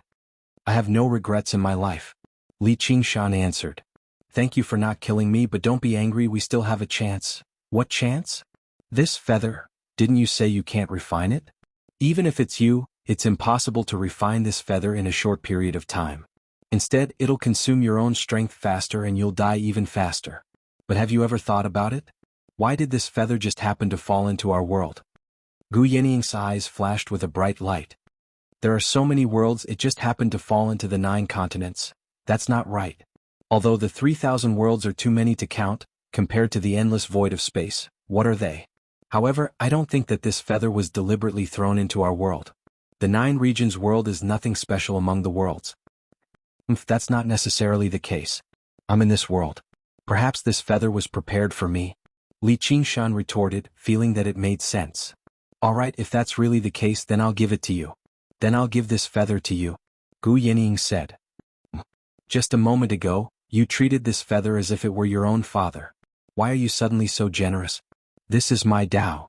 Of course, it's even closer to me than my own father. However, you'd better pray that this feather isn't prepared for you. Otherwise, we'll be doomed this time." "So what if I am?" So what if I'm not? If it's not, and it just so happens to land in a world, perhaps it's being pulled by the world, or perhaps this feather itself wants to land in a world. Otherwise, what was the point of drifting about in this endless void? But all of this is just my guess. You think this feather contains some kind of will? Yes. If it really is an inheritance, then it must find a successor. At the very least, a world with a successor. So you won't be at a disadvantage no matter what. Li Qingshan finally understood. If everything was as she expected, then they could survive. Naturally, this feather wouldn't belong to him. But if she guessed wrong, then everyone would die together. It wouldn't matter who this feather belonged to. Yes. Gu Yenying nodded with certainty. Why didn't you say it clearly just now? Li Qingshan frowned. If she had said it clearly, he wouldn't have gotten angry. Adversity reveals a man's heart. Gu Yenying smiled brightly. It was exactly what Li Qingshan had said just now. You're really getting more and more annoying. Li Qingshan shook his head. The feelings of love at first sight had long been thrown away. Otherwise, should we hug each other for warmth, and then confess our feelings when we're about to die? Should we make a solemn vow that we won't be born in the same year, month, and day, but that we will die in the same year and month? It's not like I'm little Anne. Li Qingshan fell silent. Where was she now? Perhaps she was on the other side of some star. The distance between them had never been so far. They had once agreed to enter the 6 paths of reincarnation together. Only death could separate us. Sorry. Gu Yenying said apologetically. Yes, you're not little Anne. I'm very regretful now. Li Qingshan waved his hand again. That's very good. The two of us can hold hands and die alone in the endless void. That's fantastic. But I don't care about this broken feather of yours. He already had the best inheritance in the world, the 9 transformations of demons and gods. Although it didn't reject other powers, this green feather wasn't that simple. It definitely came from a powerful life form. Whether it was power or bloodline, it was probably not inferior to any god or demon. If he hastily refined it, it was very likely that the balance of the 9 transformations of demons and gods would be completely broken, and it would be difficult to recover. In fact, this balance had always been very fragile. Even the War Devil catalog would be affected, let alone such an inheritance. So he didn't covet this green feather at all. Thank you. Gu Yenying said. Thank me for not fighting with you? No, thank you for coming to accompany me. If I were alone, I definitely wouldn't be able to smile now. Gu Yenying raised her left hand and clasped her ring finger and little finger with her thumb. Gu Yenying swears to the stars that I will do everything in my power to reunite Li Qingshan and little Anne. What if I break the oath? Li Qingshan glanced at her and said indifferently. Gu Yenying thought about it seriously. If I break the oath, I'll devote myself to you. Li Qingshan originally thought it would be something like, I'll be struck by lightning and die a horrible death. When he heard this, he couldn't help but be stunned. What is this? This is a deadly oath. Gu Yenying said seriously. Deadly oath my ass. Gu Yenying laughed loudly. Her laughter was swallowed up by the silent void, but her expression became more and more carefree and unrestrained. Between life and death there was great terror, but there was also great joy. Amidst this soundless laughter, the green feather suddenly glowed with a hazy mist of light. It continuously extended and changed until it transformed into a large green bird with a wingspan that spanned tens of thousands of miles. Li Qingshan and Gu Yenying were both dumbfounded. The green feather in their hands was now attached to the ends of the wings like 2 little fleas. They immediately understood who the owner of this green feather was. The back of a peng who knows how many thousands of miles. Li Qingshan muttered. This was the feather of a rock. Looking at this rock that he couldn't see in its entirety, he suddenly thought of Oxen's back. There seemed to be some similarities between them. However, one was as steady as the earth while the other was mighty and indistinct. Both of them were releasing an indescribable aura. The rock's sharp eyes gazed at the endless void, penetrated it, and locked on a distant target that Li Qingshan and Gu Yenying couldn't reach. It then raised its wings. Gu Yenying was excited. Sure enough, I was right. That kid, hurry up. We're about to set off. Instantly, the sea of stars turned upside down. The vast starry sky seemed to become a spinning kaleidoscope. It also seemed like all the stars were falling together and only they were rising. Like a fly following a horse's tail, it could travel thousands of miles. The endless void was nothing. They could go anywhere they wanted and they could travel as far as they wanted.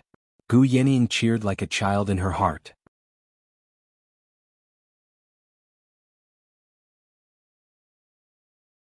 Chapter 1165.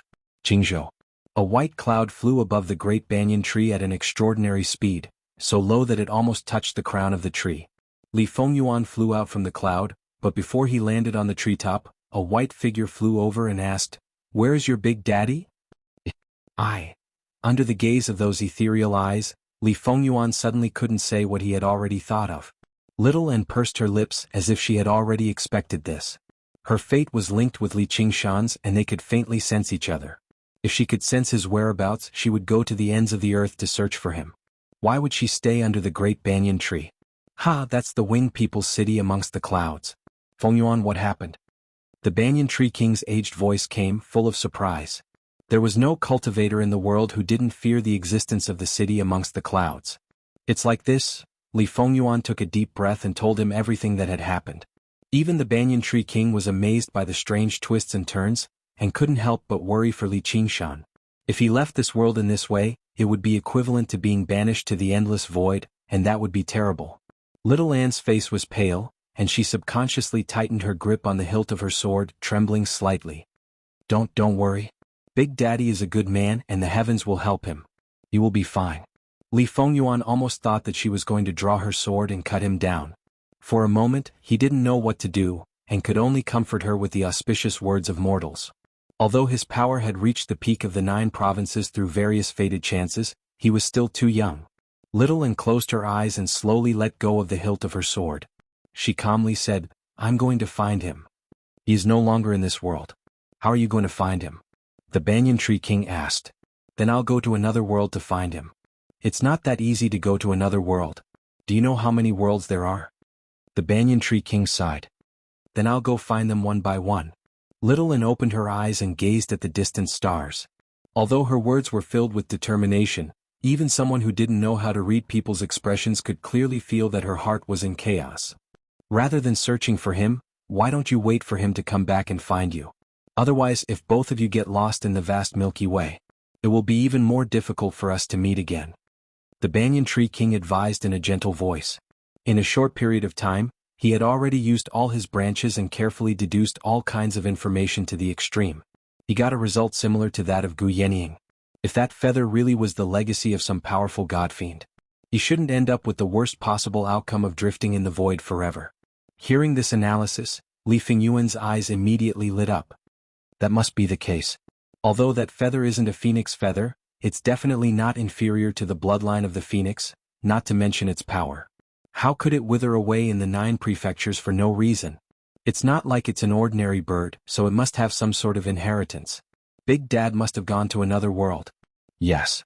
Little Anne nodded slightly. Although they were isolated from the endless void, she had a faint feeling that he was definitely still alive, but she didn't know if it was just her wishful thinking.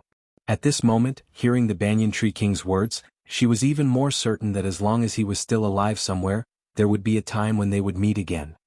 Since that Commander Gu obtained that feather, she only needs to inherit the legacy within and cultivate a bit more. Then she will be able to return here. After all, she came from this world. It's much easier for someone who left their hometown to return to their hometown than to leave their hometown and search for them in the vast world. Thank you for your guidance, Senior Tree King. I will wait here for him to come back. However, the banyan tree king had a hidden worry that he didn't mention. If Li Qingshan landed in the same world as the 9 prefectures, it would be fine. However, if he landed in a small world, he would probably immediately be strongly rejected by that world, and that would be a fatal disaster. For example, if a demon emperor forcefully entered the 9 prefectures, he would definitely be killed by the wind and thunder of the world without anyone needing to do anything. This was the basic law of the world. Furthermore, the possibility of this happening was very high. After all, among the 3,000 worlds, there were many more small worlds. I hope that he will be safe and sound. In a nameless world, the sky was filled with stars at this moment. The mountains rose and fell and the rivers flowed endlessly. There didn't seem to be anything special about it. However, compared to the 9 prefectures, everything seemed small. However, although a sparrow was small, it had all the essentials. Other than the scenery of the mountains and rivers, there were also human cities. Even the starry palace lanterns couldn't completely illuminate the palace. All kinds of magnificence were drowned in the darkness. A dignified middle-aged man walked through the palace with his hands behind his back. Along the way, the guards and palace maids all knelt on the ground and shouted, "Long live the Alliance Master."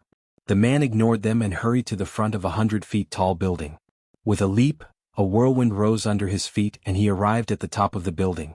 There was a small mountain 5 kilometers outside the city, and there was a Taoist temple on top of it. 2 elders happened to see this scene from afar. One of them was dressed like a monk, and the other was dressed like a Taoist priest. The monk's head was bright and shiny. Not to mention hair or beard, he didn't even have eyebrows. He looked like a big meatball. The Taoist priest's hair was messy, and his face was full of beard. He drank wine in big mouthfuls. The Alliance Master's Imperial Wind technique is getting more and more amazing.